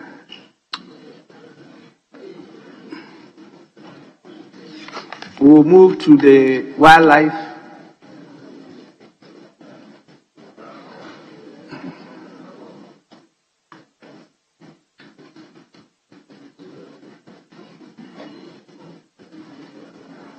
Yes. Speaker, with respect, I've communicated to the committee chair for the wildlife bill. However, Mr. Speaker. Yes, please. The main sponsor of the Criminal Offences Amendment Bill 2022 is here with us.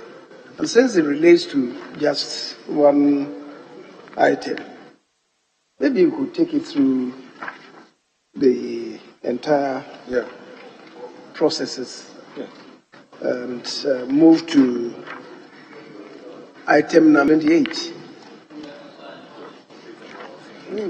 Is he not here? Yes, yes. 28 is a procedural motion, and then we take the 29, which since there are no amendments proposed.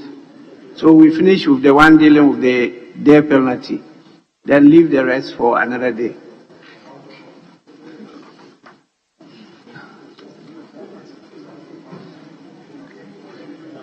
Yes, please.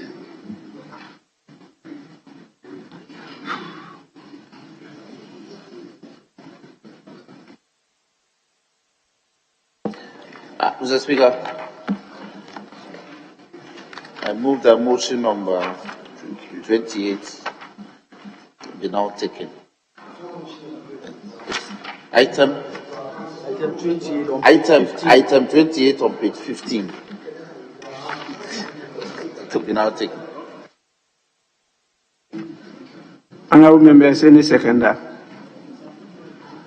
The Speaker, with respect, I rise to second the motion. Motion moved and seconded is for the consideration of the House. This is a procedural motion, so I put the question. Those in favor say aye. Those against say no. The ayes have it.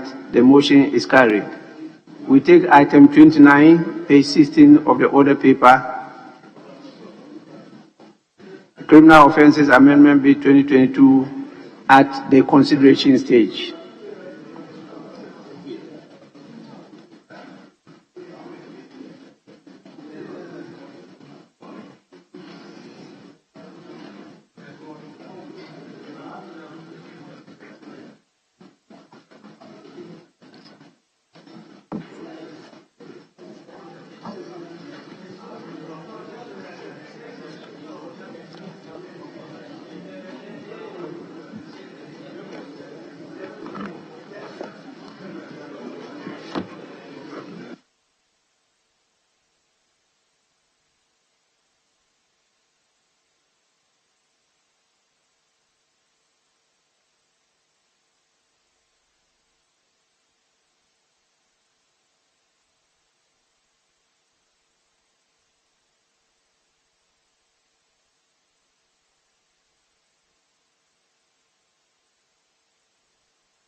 Honorable members, clause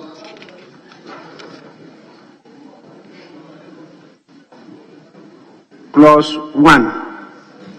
Section 46 of Act 29 amended.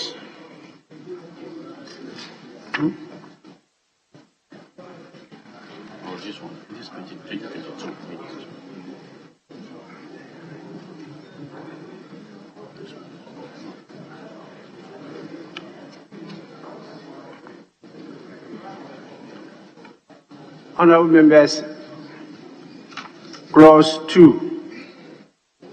Section 49 of Act 29 amended.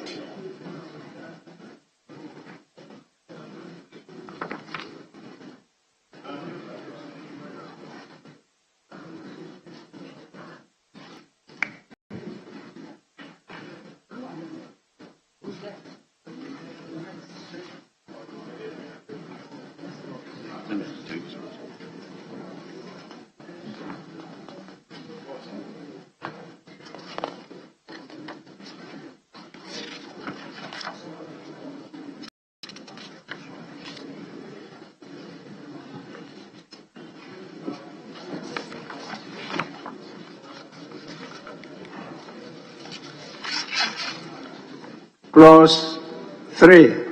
Section 49A of Act 29 amended.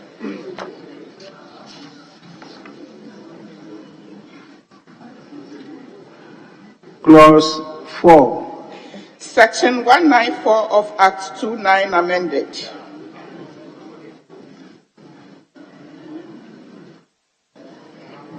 Clause 5. Section 317A of Act 29 amended. Honorable members, there being no amendment proposed to clauses 1, 2, 3, 4, and 5, I'll put. There's a proposed amendment? Yes. Just to place on record that the House is at idem with the provisions. We debated, and the principle is that we take off the death penalty and substitute life imprisonment. It shouldn't be taken that because it has not been debated, we did not comply with the provisions in Article 106 of the 1992 Constitution.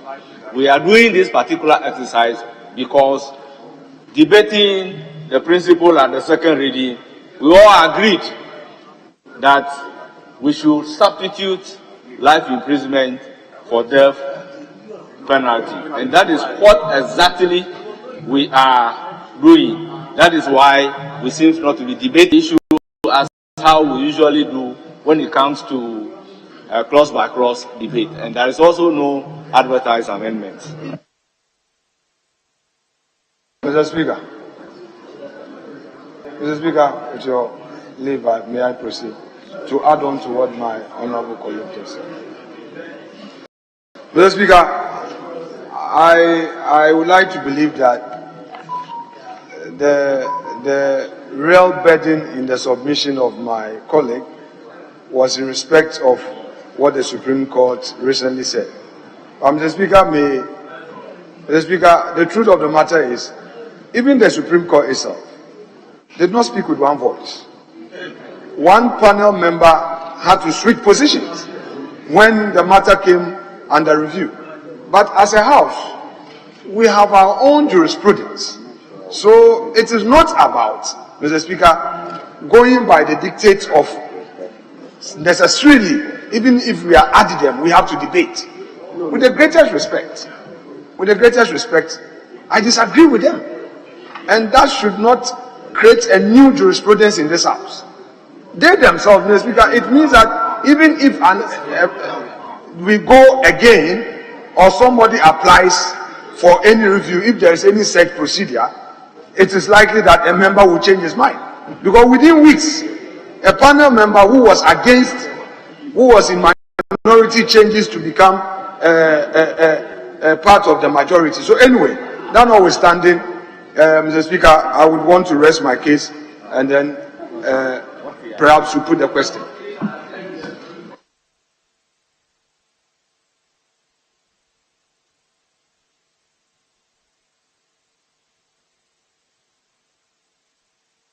Mr. Speaker, you may put the question.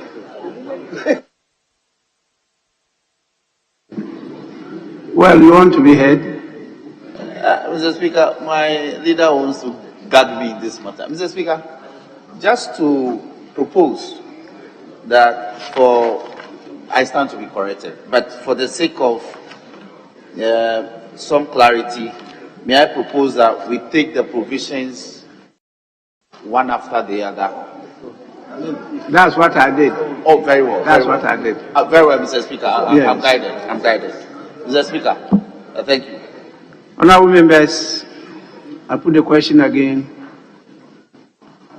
And the question is that clauses 1, 2, 3, 4, and 5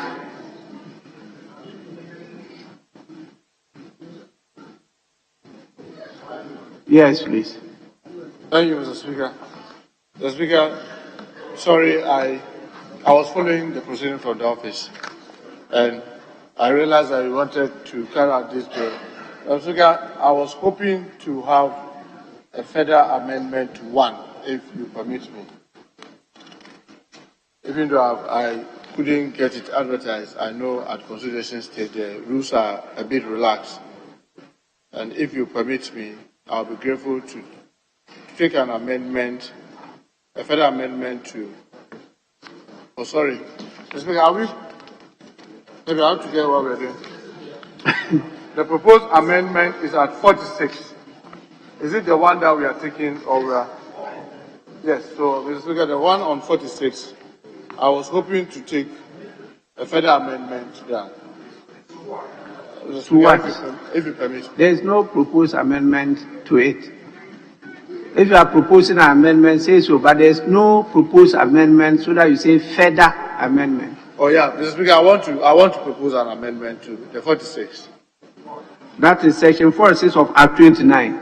Yes. Yes. Speaker, let me hear you before I take the yes, Mr. Speaker, I want to propose that after the imprisonment, we should add without an opportunity for a pardon.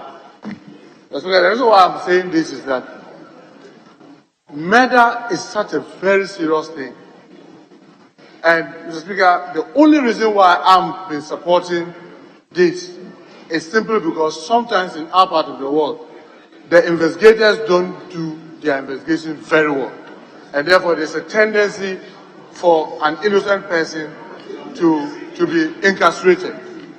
So that's why I'm hoping that if we are taking away the death and replacing it with life sentence, it should be without the opportunity for a pardon. Honourable Member, that one is a constitutional provision. We can use this act we can't use this act to amend the constitution. Unless the act is specifically meant to amend a constitution, you can't do that. So that we cannot do it. An act to amend a constitution is specifically for the purpose of amending the constitution and not any other purpose. And so if you have a bill which is to be passed into an act for a subject area, different thing, you can't use that one to amend the constitution. And so he could possibly come with a private member's bill for us to amend the article in the constitution on this matter. That is a different thing altogether. So I put the question again. Yes. Thank you, Mr. Speaker. Mr. Speaker, I appreciate that. If you permit me, I want to put my amendment to pave way for both the Constitution and my amendment will to stand. And the amendment will be that after the imprisonment, there shall not be pardon unless the person has served at least 25 years. It's the same. So, Honorable Member, the value is the same. The power of pardon is constitutionally bestowed on the President. That is in the Constitution. And so we cannot, through such a decision, try to claw back that power. Anyway, Deputy Majority Leader. Mr. Speaker, just for the avoidance of doubt, Article 72 re-echoes the point. And for the avoidance of doubt, I would want to proceed and read those provisions. The President may, acting in consultation with the Council of State, A, grant to a person convicted of an offense a pardon either free or subject to lawful conditions, or grant to a person or respite, either indefinite or for a specified period, from the execution of the punishment imposed on him for an offense, or substitute a less severe form of punishment for the punishment imposed on a person for an offense, or remit the whole or part of a punishment imposed on a person or of a penalty or forfeiture otherwise due to government on account of any offense. So, Mr. Speaker, the Constitution in all circumstances takes precedence over any other law, including amendments. Therefore, we cannot enact a law that seeks to override the express provisions of the Constitution.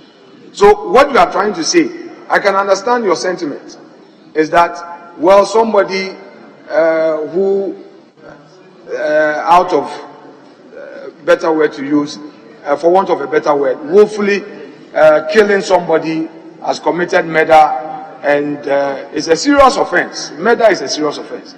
Therefore, the circumstance like that, we should not allow the person to have any opportunity of coming back to society, but should remain there.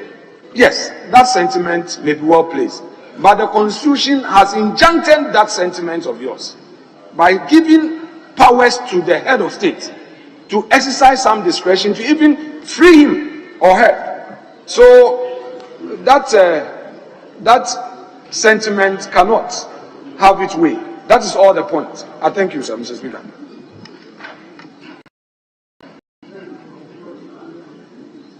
Honorable Member, you are not still satisfied? Mr. Speaker, I'm not. Mr. Speaker, reading, I'm not a lawyer, you are lawyers, but reading from the same 721A, where it says, a grant a person convicted of an offense or a pardon, either free or subject to lawful condition. Mr. Speaker, what we are doing is the lawful condition. especially my second amendment where I'm saying that, yes, the pardon could come, but it should be only after 25 years. That's the lawful, condition. Yes, the first one, I agree, Mr. Speaker, to say that the person cannot be pardoned, will be in breach of this. But the second one, where I say it should be only after 25 years, Mr. Speaker, my reading of the Constitution means that that is the lawful condition. I just want you to avert the lawyers to avert their minds to that. I think, well, if that amendment goes through, that will be considered as a lawful, condition. Thank you, Mr. Speaker.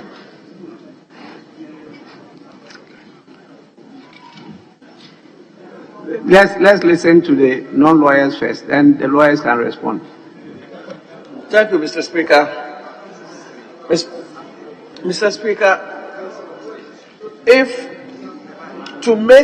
I believe the intention of the House is to pass this bill, but some of us will find it easier to support this amendment if there is a possibility that no murderer, serious murderer, will be pardoned by a president, any president, I'm not talking about this particular president, purely out of political expediency. Or we also know our prison service, they will come out with a certificate that that person is seriously sick and all the issues. And that is why for some of us, it will make it easier if we say for such people should be in prison without parole. So if we cannot put it here for the constitutional restraint, Mr. Speaker, I want guidance. How can we put this in so that we can support this amendment? Please. Honourable Speaker, I think the honourable members should avert their minds to sentencing guidelines and the opportunity for judges who are sentencing, and depending on the circumstances of those cases, mitigating circumstances, to make those sentences. For example, you cannot legislate to say that the person cannot, who murders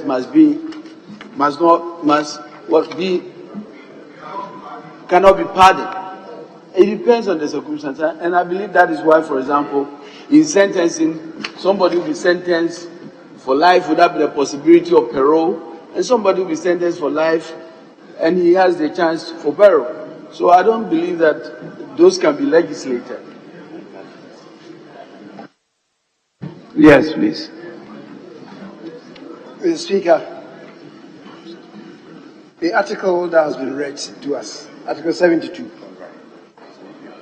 2 provides, 72(2) provides that where a person is sentenced to death for an offense, a written report of the case from the trial judge or judges, together with such other information derived from the record of the case or elsewhere as may be necessary, shall be submitted to the President. So when the President intervenes to maybe grant pardon to the person, all these factors and circumstances would have been availed to the President. You are not in any way suggesting that the President would just wake up one day and say that I'm granting you pardon for whatever convenience. And in any event, Mr. Speaker, 72(1)(c), the President may, acting in consultation with the Council of State, substitute a less severe form of punishment. So the person has been sentenced to death, but the President steps in and he can do this. Substitute a less severe form of punishment for a punishment imposed on a person for an offense. Or then D also kicks in. Remit the whole or part of the punishment imposed on a person.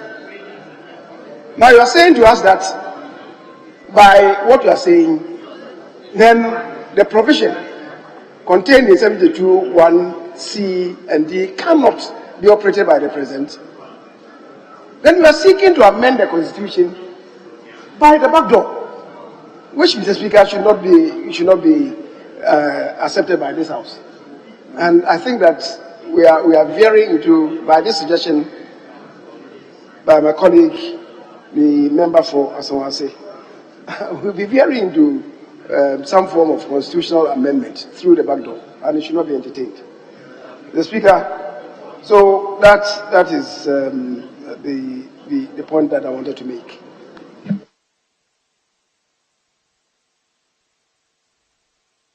Yes, Honorable Dominic Ine. Thank you, Right Honorable Speaker.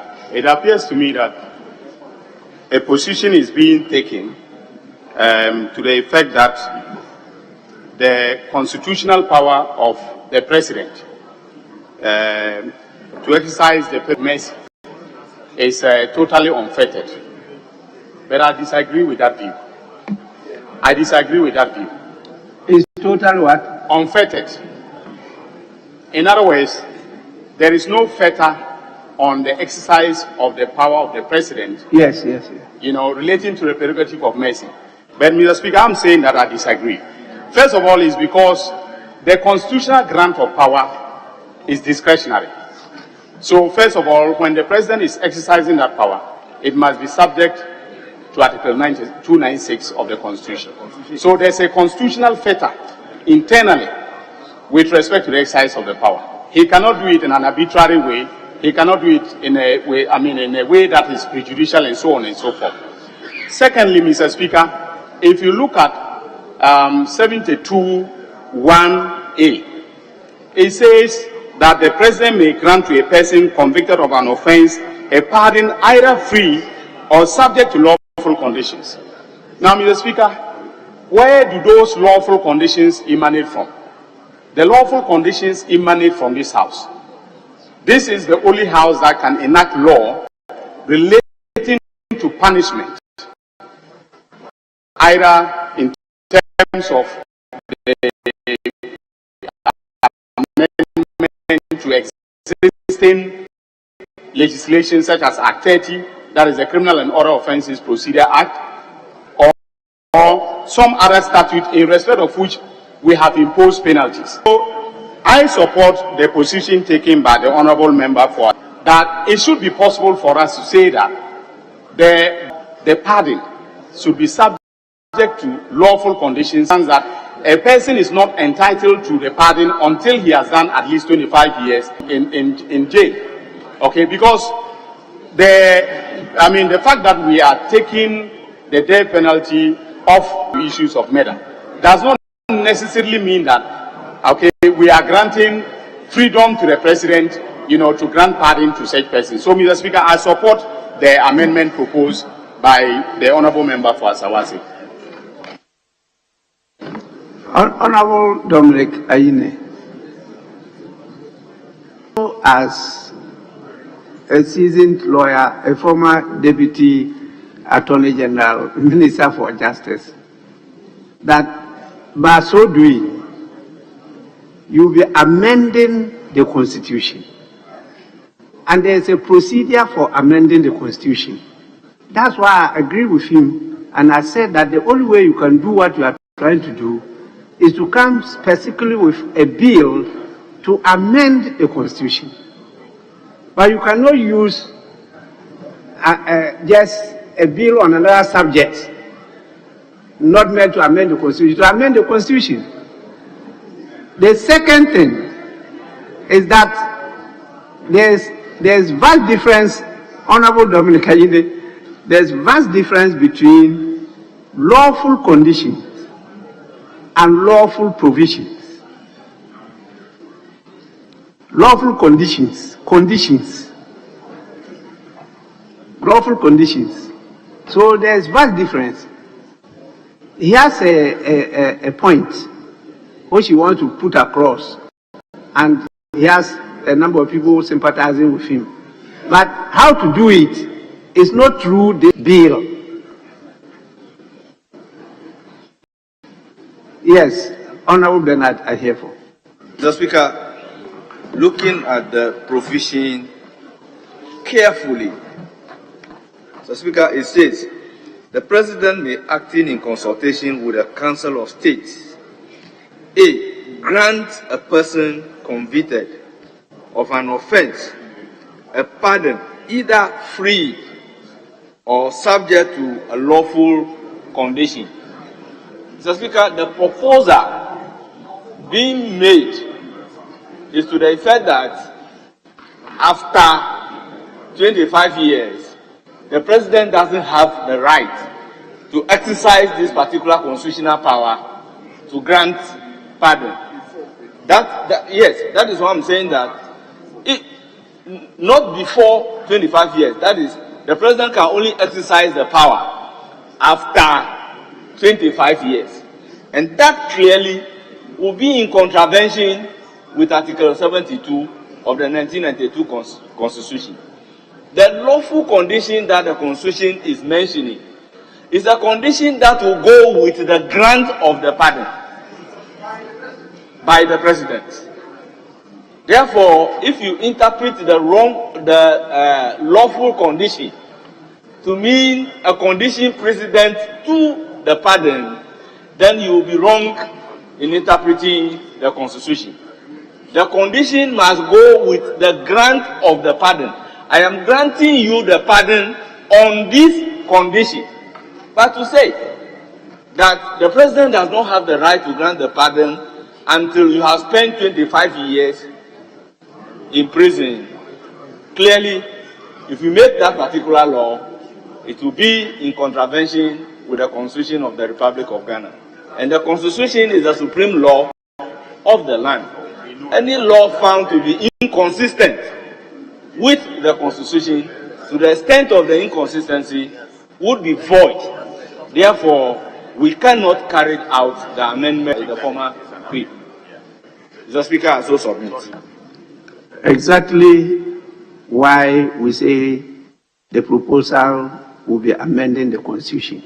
You have just demonstrated how it is going to impact and amend the Constitution. And that's why I say it cannot be done this way. It has to be an act specifically meant to amend the Constitution. Yes, you were... Mr. Speaker, my understanding of Article 72(1)(a) is at variance with the understanding or the interpretation being put on it by my colleagues, the former Deputy Attorney General. The Speaker, let's read it carefully. 72(1) says the President may, acting in consultation with the Council of State, grant a person convicted of an offense a pardon either free. It means that that pardon will be unconditional pardon. Either free. The either free means that it's unconditional or subject to some conditions that will be imposed by the President. Yes, no conditions. I disagree with you. The Honorable former Deputy Attorney General. Mr. Speaker, he is completely misreading the Constitution with respect to him. So the pardon is either unconditional or conditional, imposed by the President. So unconditional pardon is also the strictures should be set by Parliament. The strictures of the unconditional pardon should be set by Parliament. Is that what you mean by that? I disagree with you. The Honorable former Attorney General. I disagree with you. But Mr. Speaker, honorable members, don't let's belabor the point. This article you are quoting is dealing with plurality, and it's not specifically just for conviction on death penalty. It covers all other convictions and sentencing. So what it simply says is that 72(1)(a), the President can just say, please, you are free, go home, sin no more.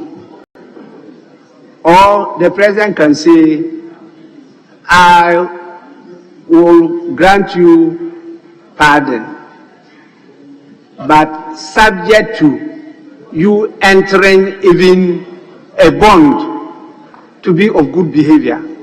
Those are the conditions. Or I am granting you pardon, but when you go home, don't commit another offense. You know, those are the things. All what we are saying, you can only do it by what the Constitution says, that you can only come by an act purposely to amend the Constitution, if you want to do so. So please, don't let's shift the debate from the earlier second reading to another. Yes, Honorable Mutaka. Thank you, Mr. Speaker. Mr. Speaker, clearly, then I may have to withdraw the amendment. But I just want to say this.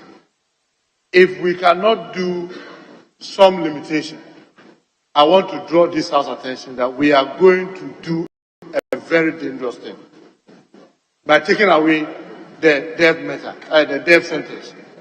If we cannot tie... Honorable Member, we have passed the second reading. I know. Because I'm withdrawing, that's what I want to do. Because we are putting the question. Just withdraw it and let's go on. Don't argue or debate the thing. We passed second reading. Yes, I agree with you. Because we are going to vote on it. That is why I'm drawing members' attention that, look, I will vote against this. I will urge us to vote against, because there's so much recklessness. Please, we have passed through that stage. You can vote against it. Okay, sir. The stage for lobbying and countering has long been passed. So let's put the question. Those in favor? Mr. Speaker, I'm grateful. Mr. Speaker, You are my son, no? Yes. Thank you.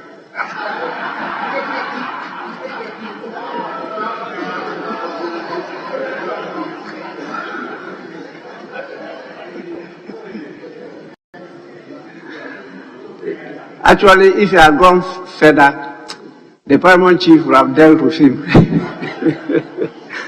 Honorable members, I put the question again. And the question is that clause 1, 2, 3, 4, and 5 stands part of the bill. Those in favor say aye. Those against say no. The ayes have it. Honorable members, clauses 1, 2, 3, 4, and 5 are ordered to stand part of the bill.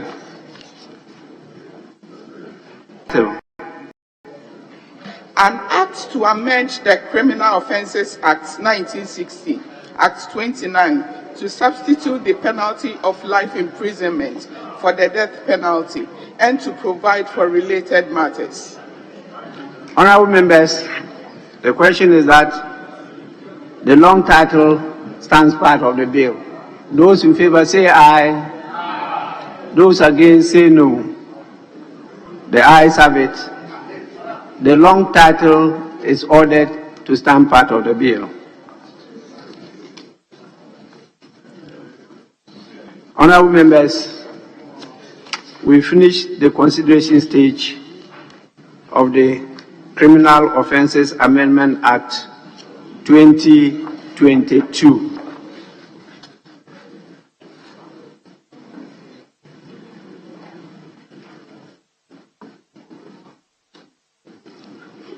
We now take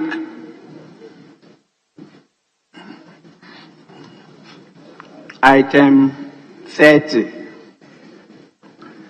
It's a procedural motion. Yes, please. Mr. Speaker, I rise in terms of the provisions of Order 131 of the rules of this House. I so move. Motion moved. Any seconder? Mr. Speaker, I second the motion. Moved and seconded is for the consideration of the House. Those in favor say aye. Those against say no. The ayes have it. The motion is carried.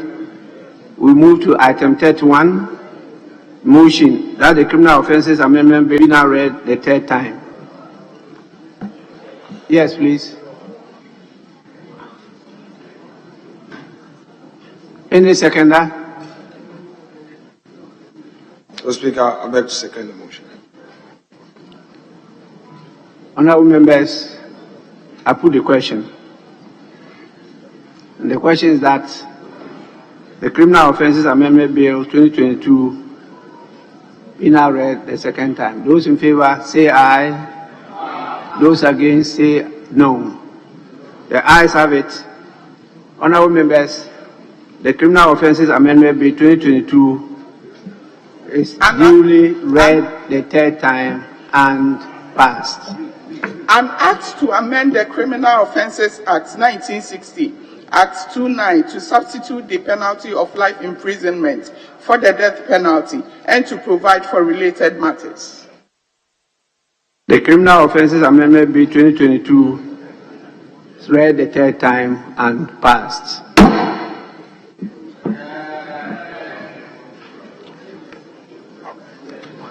We can now move to, yes, please. Mr. Speaker, with respect, we move to item 31, please. Thank you. Mr. Speaker, motion, yes. Item 30. Mr. Speaker. I just finished 31. Sorry.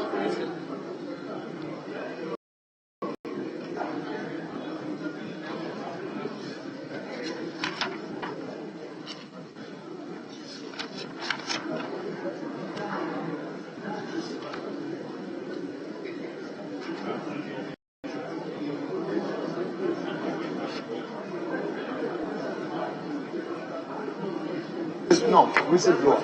Mr. Speaker, 45, item 45, sorry.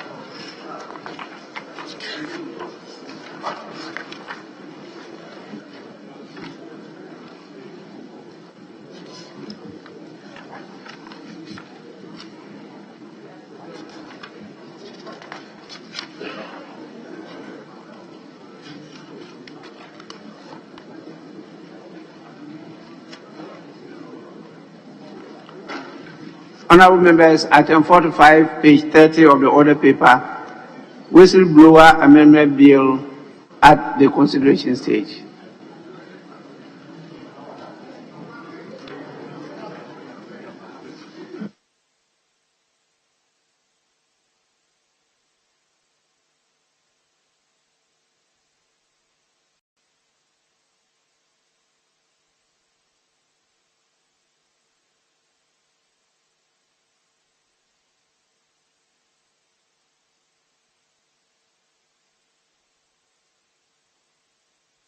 Clause 1. Section 11A inserted. Honourable members, the question is that clause 1 stands part of the bill. Those in favour say aye. Those against say no. The ayes have it. Clause 1 is ordered to stand part of the bill. Clause 2. Section 21 of Act 720 amended. Chairman of the committee. Mr. Speaker, Clause 2, amendment proposed, Section 21, Paragraph D, Line 1.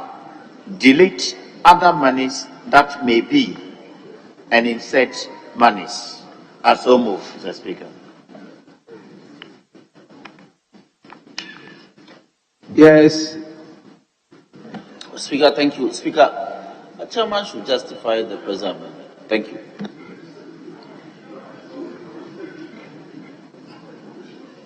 Mr. Speaker, if any other person had asked, but he is a member of the committee,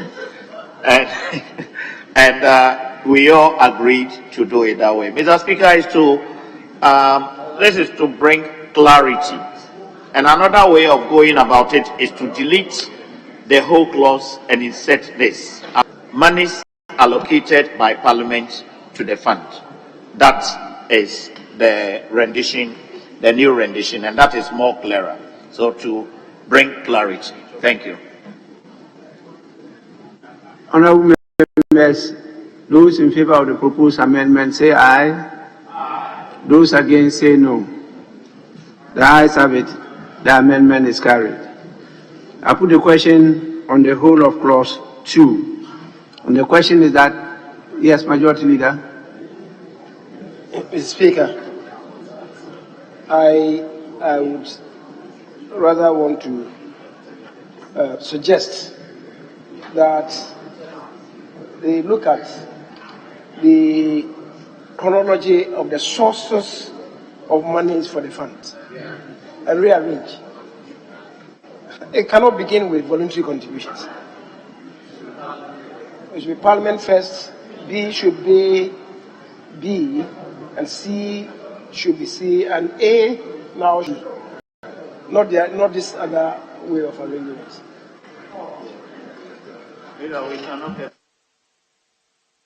I was saying that you should look at the chronology of arrangement of the funds, the sources of funds. It should rather begin with the monies allocated by Parliament.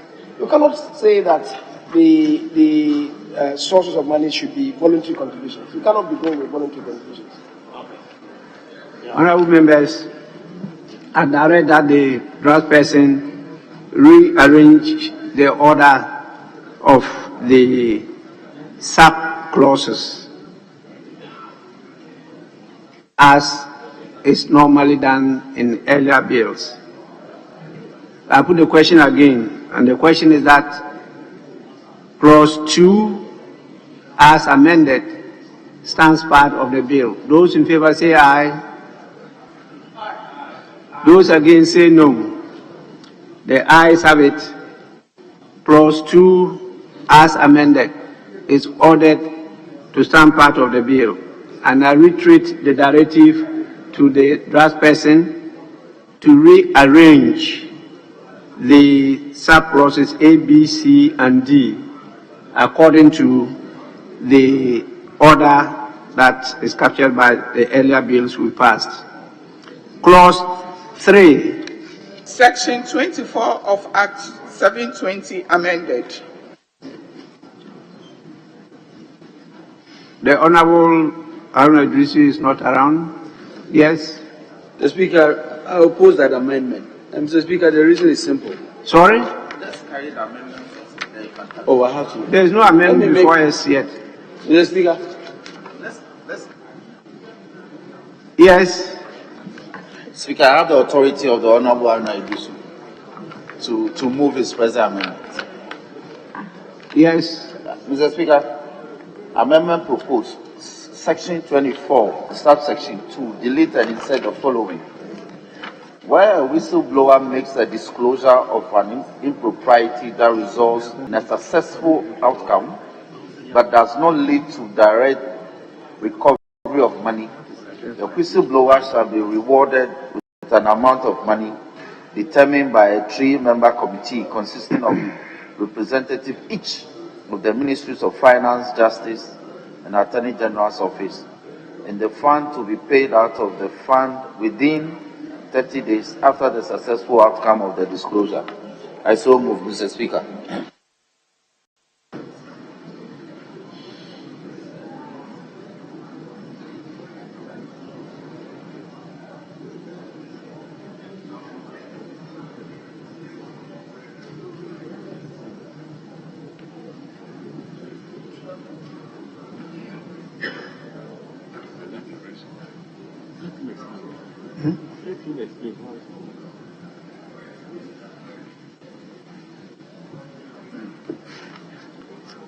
Honorable members, I will ask of you to give me 5 minutes suspension of the House.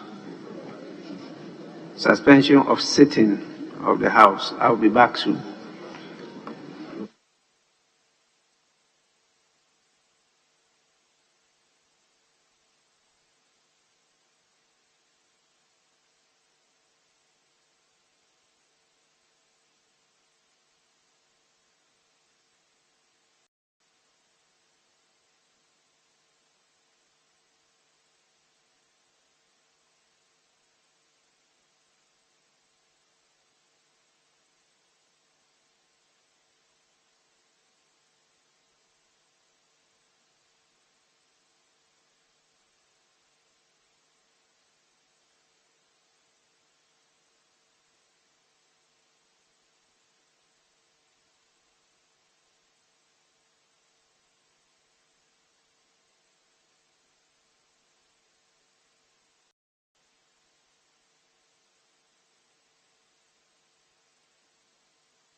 Mr. Speaker.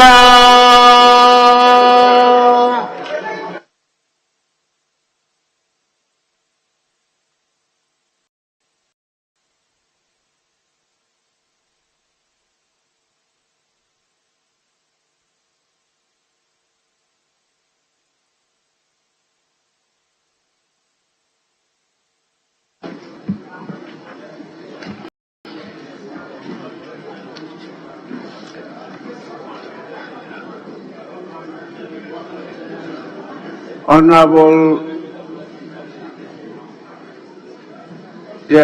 Dafiamapo, you moved the amendment for and on behalf of Honorable Haruna Idrisu. But to be frank, I didn't get the import of the proposed amendment. Mr. Speaker, thank you. Mr. Speaker, the import is this. The present proposal seeks to say that where a whistleblower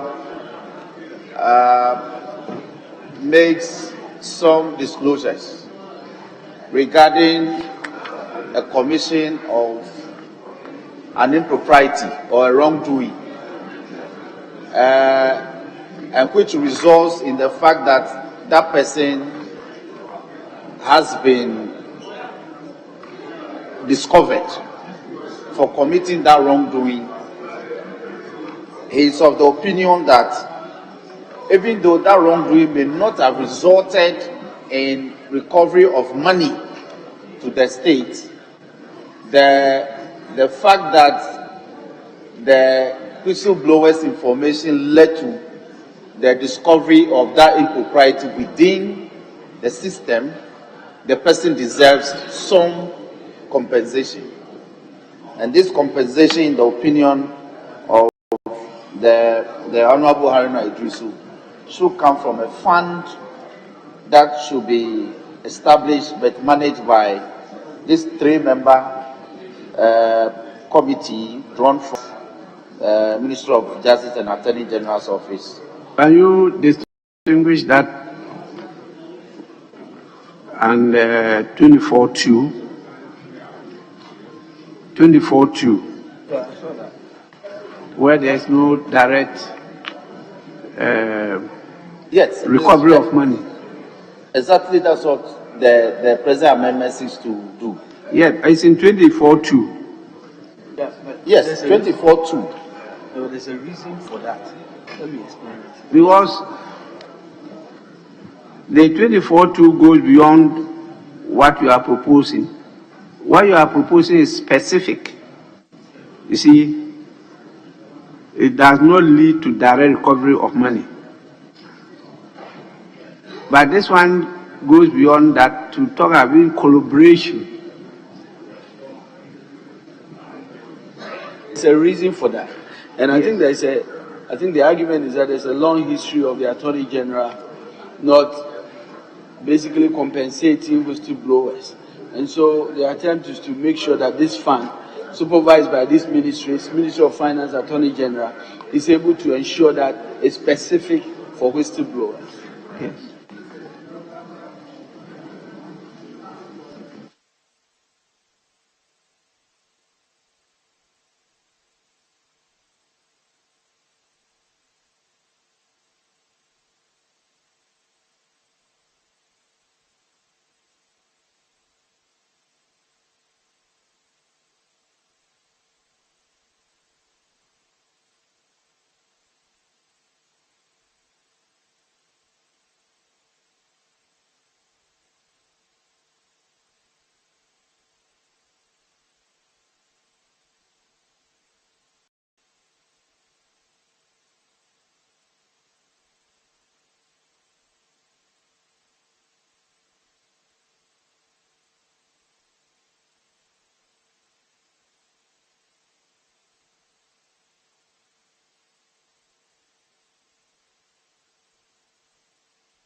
You see, Honorable Member, the introduction of so many issues into your proposed amendment is what is causing the decision, because the payments are usually on a decision taken by the Minister of Finance.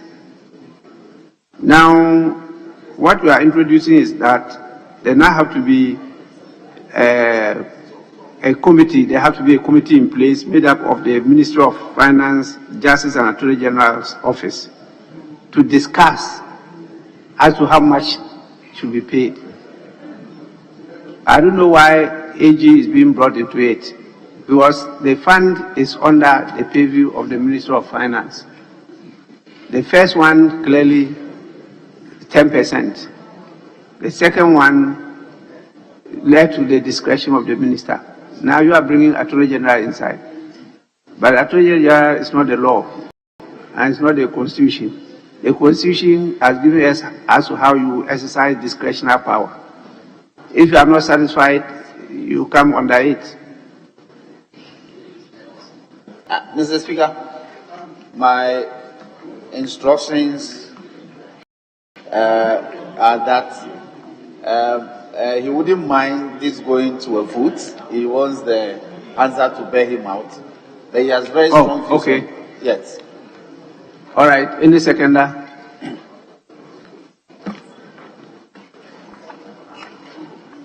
No seconder. Yes. You cannot relate to seconded, but I thought you were giving him a cue. Yes, I did. But it's not. His instructions differ. First, Mr. Speaker, what obtains in the bill before us is a successful collaboration. Now you are talking about successful outcome. What do you mean by successful outcome? Mr. Speaker, that is undefined. And then you are introducing greater bureaucracy into this.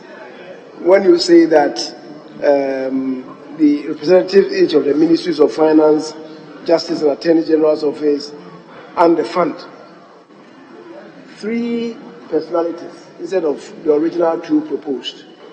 You want some alacrity of action to be taken within a stipulated time, 30 days. Now you are introducing greater bureaucracy. So I think that the colleague who alleges that he has a power of attorney, Mr. Speaker, we should cancel and then we'll move on. We don't have any evidence to the contrary that he has the authority. Mr. Speaker, exactly. Mr. Speaker,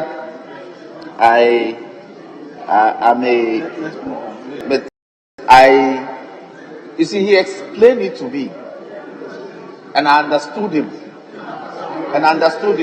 So I am conveying his views on the matter. He explained it to me. Mr. Speaker, you see, leader says that. Honorable Member, you have to come again. You have his authority to move the motion, or he's explained to you and you understood. Because of that, you are moving the motion. Mr. Speaker, that's not what I'm saying. No. He sought to I say come clean. You have his authority to do what you are doing, or because he explained it to you and you understood him. Mr. Speaker, first of all, I have his authority. But in order to carry out that authority, I must understand the burden I'm carrying to be able to defend it. Was the import of his submission was that you are alleging that you have his authority. And so you have to first confirm that you are not alleging, you really have it as a fact. Mr. Speaker, that is so. And so he who alleges must prove. You must show that I don't have his authority. No, the pendulum is on you. The burden is on you, leader. No, I have not alleged. No, I have stated. I have made a case that I have his authority. You are recanting that, so you must prove that. Mr. Speaker, Mr. Speaker, honorably, I will withdraw the amendment. so that we can make progress. Thank you so much. We have a proposed amendment standing in the name of the chairman of the committee. Chairman, can we hear you? In fact, there are two. Subsection 24, section 24, subsection 2, line 5, after fund, add the following: to be determined by the minister responsible for finance in consultation with the Attorney General. And Mr. Speaker, I believe that this is easily by the minister in consultation with the Attorney General, and it captures what the Honorable Haruna Idrisu had in mind. I so move. Do we have to legislate this? Do we have to legislate that the Minister of Finance will have to do this in consultation with the Attorney General?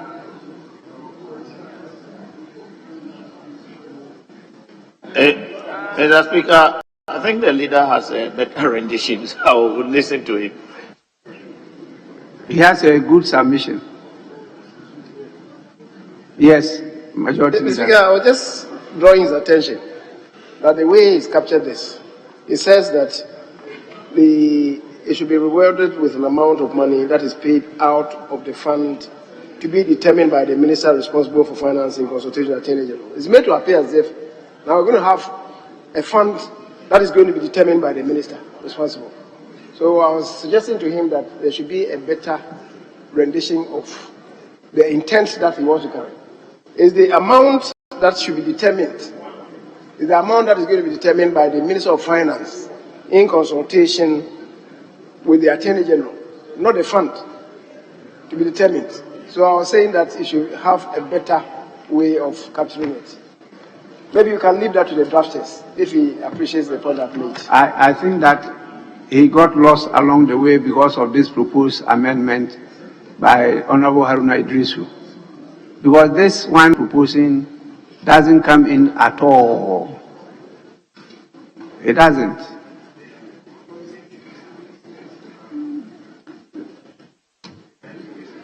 The fund is under the purview of the Ministry of Finance. And so the ministry is given the authority to do so. In actual practice, they would have come out with some guidelines and other things of how to go about this. You don't need to then go out to be consulting Attorney General if that is not part of the guidelines. But usually, because the Attorney General is the chief legal advisor to government, they always do consult. So we don't need to legislate that. But let me listen to Honorable Dominic Ayine. Thank you, Right Honorable Speaker. Right Honorable Speaker, I want to support the majority leader's position regarding the amendment, how it is placed. Because the amendment gives the impression that it is a fund that is being referred to and not the compensation payable to the whistleblower. So we need to, the rendition has to change in order to make it clearer that it is a compensation. Then, Mr. Speaker, I also think that in terms of the overall context of the law, it is the Attorney General and Minister of Justice that administers the Whistleblower Act. And I have practical experience working with that law for 4 years in recommending compensations payable to the Minister of Finance, because usually when the recovery is done, we put it into a recovery account at the EOCO or the investigating authority that did the investigation.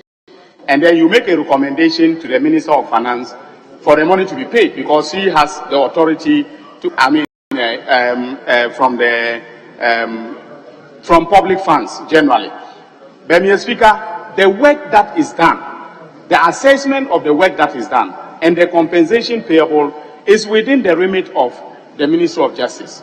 It is not the Minister of Finance who knows how much work went into the whistleblowing for the results to be obtained by the government.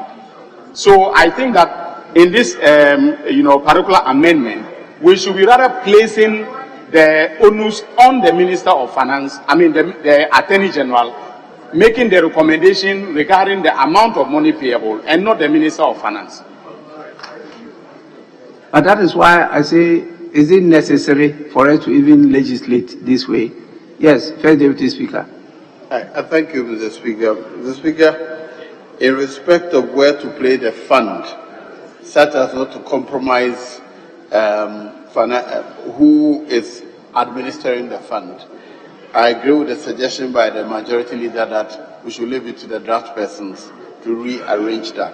But then, in respect of the payment of compensation, I suggest that we delete in consultation with and insert upon recommendation of the Attorney General.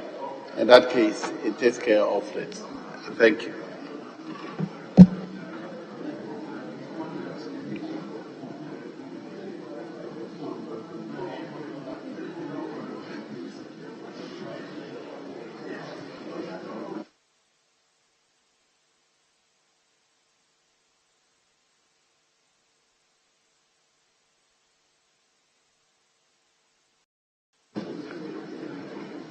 Yes, Chairman, you now got it right. I think the last suggestion that was made by the first Deputy Speaker was adding on to what the majority leader has said. First, to the amount to be determined must come, so it should read, rewarded with an amount of money to be determined by the Minister of Finance on the recommendation by the Minister. That is the Minister of Justice. So, Mr. Speaker, I think we can leave this for the draft person to fine-tune that. So that is accepted. The two proposals are accepted. Thank you.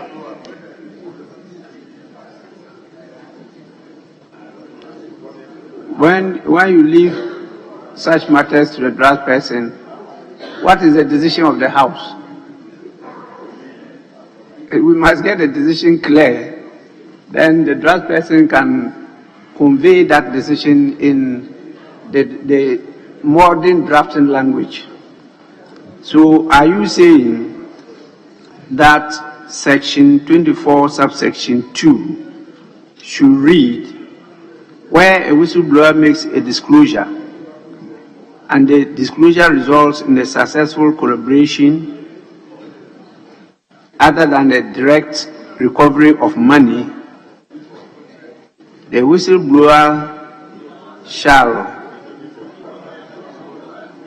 within 30 days after the successful collaboration, be rewarded with an amount of money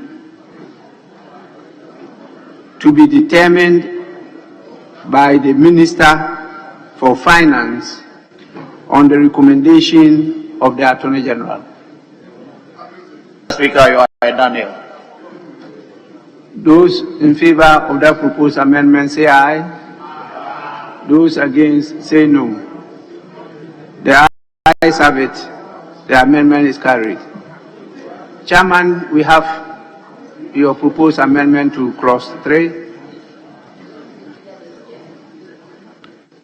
The Speaker, just a minor thing. We should not leave out to be paid out of the funds at the end of it.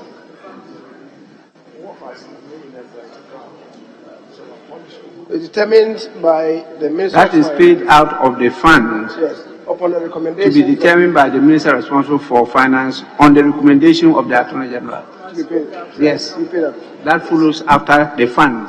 That's the proposed amendment.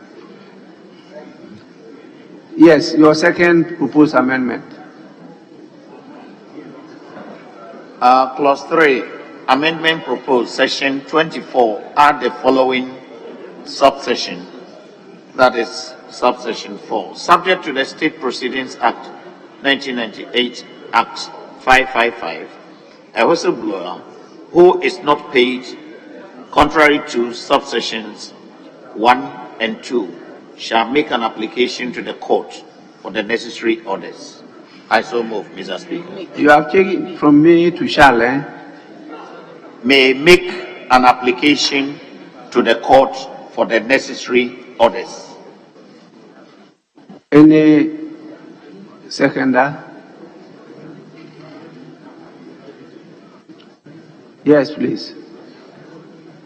Mr. Speaker, whereas I do not have anything against the chairman's amendment, I want to know from the chairman why we are making it subject to the State Proceedings Act. Is he saying that the whistleblower who would have been dealing with the Attorney General for all this while now needs to give 30 days notice to claim? Because the whistleblower would have been dealing with the Attorney General and dealing with the state.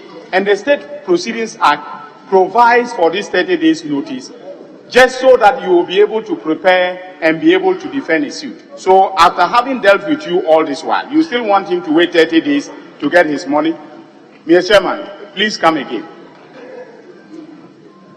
Yes, Chairman, why are you subjecting it to you see, the State Proceedings Act deals with so many other issues. And as you are told, to proceed to court, you need to give notice. Thank Yes, you very please. much, Honorable Speaker. While I appreciate the point that has been raised by my learned senior, respectfully, the preceding clause indicates that while the recommendation is to be done by the Honorable Attorney General, the payment is to be done by the Ministry of Finance. And so while our recommendation may have gone, there may have been a delay in the payment. And respectfully, one of the objects of Act 555 is to allow and bring attention to such failure to act to the attention of the Attorney General, who may then intervene to do the needful. And so respectfully, it is my humble opinion that... But that's a different issue. What you are addressing is a different issue. He's raised an issue about the 30 days notice. Nothing the The State 30 days, Proceedings Act but when you subject it just to the State Proceedings Act, it means to take action against the state, you have to give the 30 days notice before you proceed. That is further delay and further listen to. Because if you look at the earlier amendments, they are very, very clear as to what should happen within this number of days. Within 30 days, payment should be made. Then this one, you are now going to give 30 days. Then take action, and then it will delay. Yes, please. I know what the one we discussed. Yep. Mr. Speaker. Mr. Speaker, the action of the whistleblower will be against the state. Must we legislate here if the State Proceedings Act should be applicable? Must we legislate here for it to be applicable? No, the action of the whistleblower is not against the state. Very well. I don't get that impression. Very well. Against the state. Mr. Speaker, it's against the state. No. It may be against a government official or a public official or something, not the state. No, he is entitled. He is doing that on behalf of the state.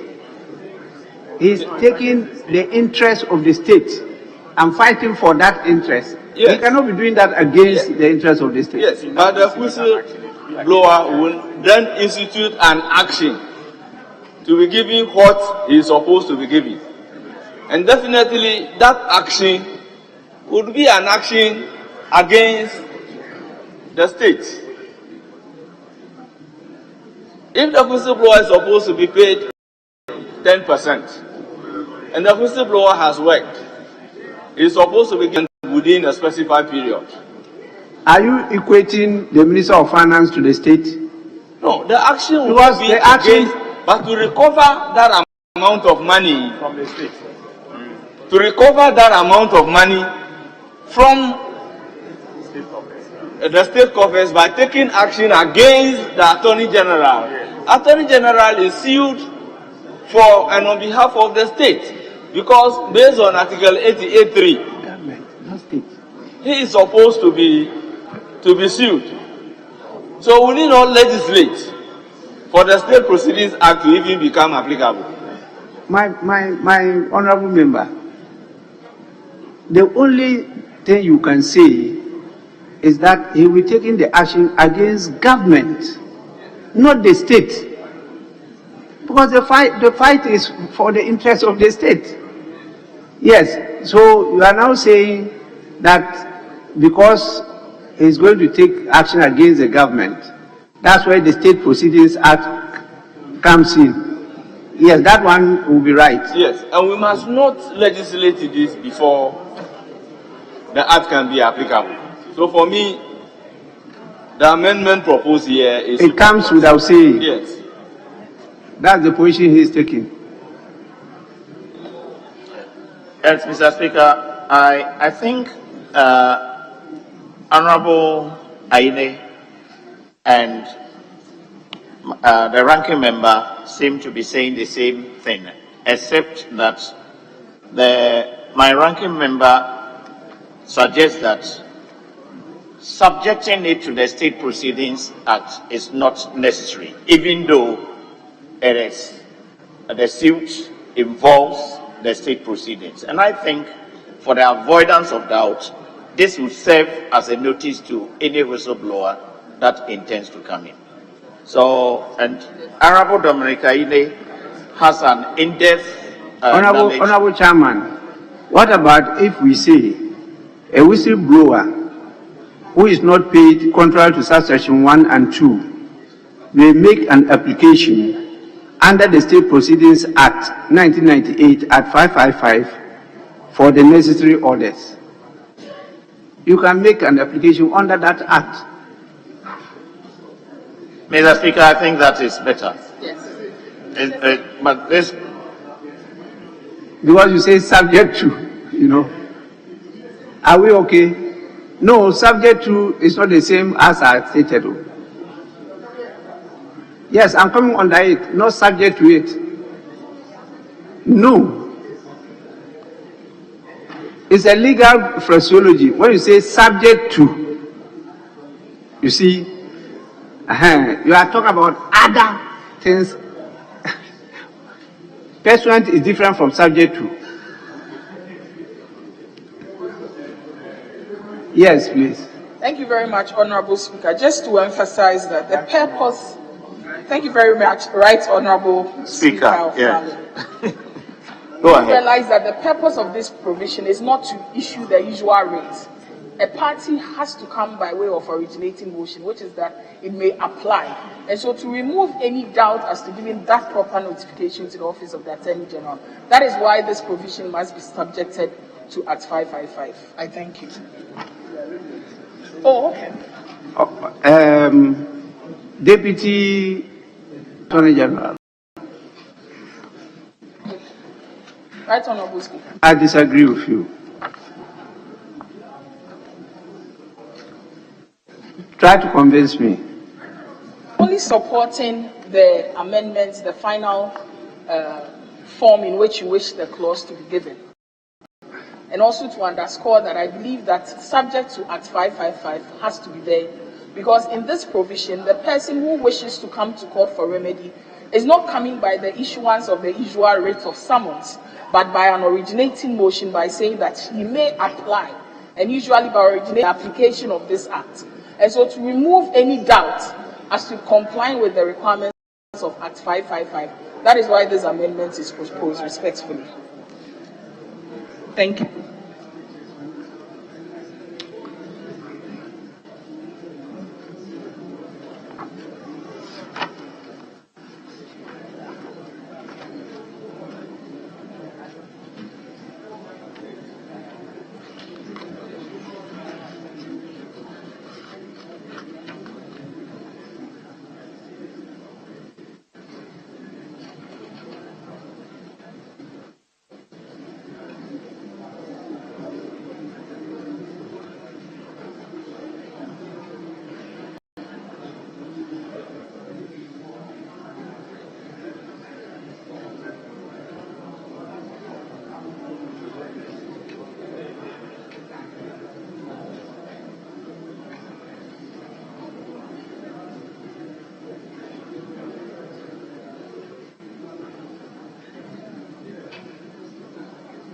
Mr. Speaker,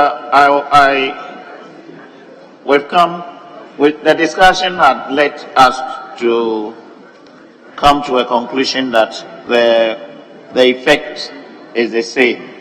So, if I may, with the greatest respect, may have the pleasure of Mr. Speaker reiterating what you said earlier, then we can stick to that. I pray thee. Well, I simply rephrased a proposed amendment to read, a whistleblower who is not paid contrary to subsection 1 and 2 may make an application under the State Proceedings Act 1998 at 555 to the court for the necessary orders.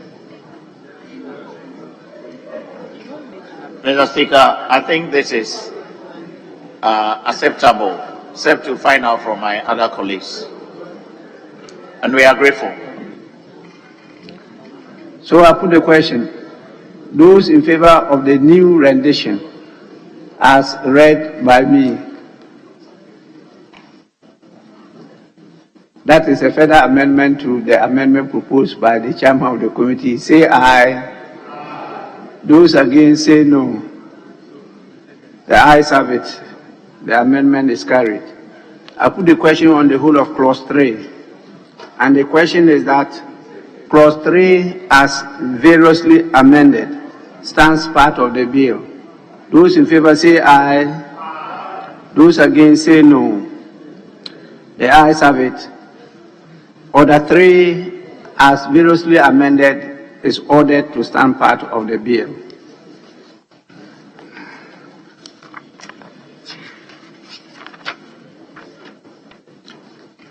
On clause 4. Section 26 of Act 720 amended. There is no proposed amendment to this clause, so I put the question. Those in favor that the clause stands part of the bill say aye. Those against say no. The ayes have it. Honorable members, clause 4 is ordered to stand part of the bill. We go to the long title of the bill. An act to amend the Whistleblower Act 2006, Act 720, to expand the sources of money for the fund, provide a ceiling for the fund, specify the mode of rewarding a whistleblower, and provide for related matters. Honorable members, those in favor that the long title stands part of the bill say aye. Those against say no. The ayes have it.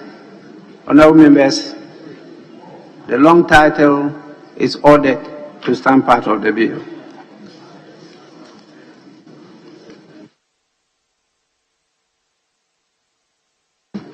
Honorable members, this brings us to the end of the consideration stage of the Whistleblower Amendment Act 2023.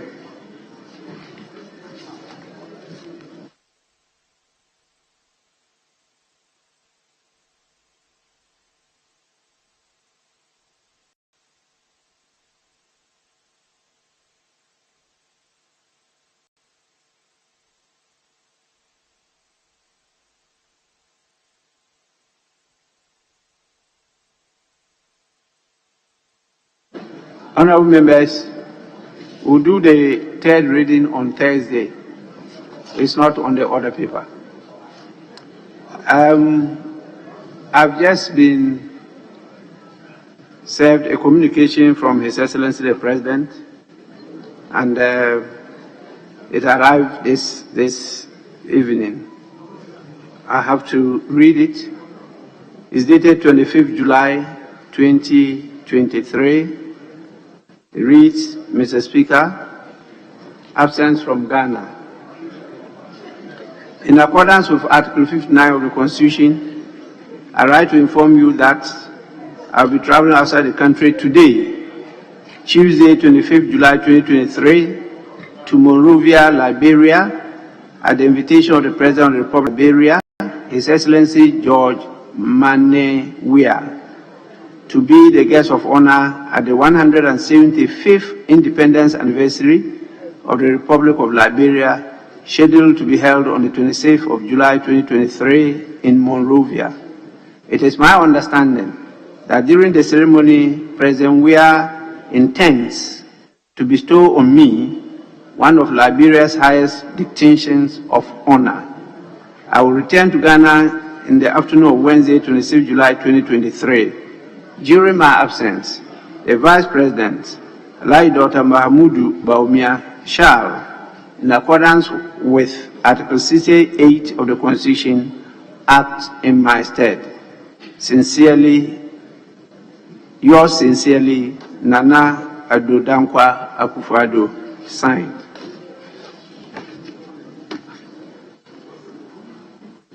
Honorable members, I just want to thank you for your endurance and for the cooperation. I think it's now time for us to adjourn the House. And without much ado, I'll proceed to do so. The House is adjourned till Thursday at 10 in the forenoon. The House is adjourned.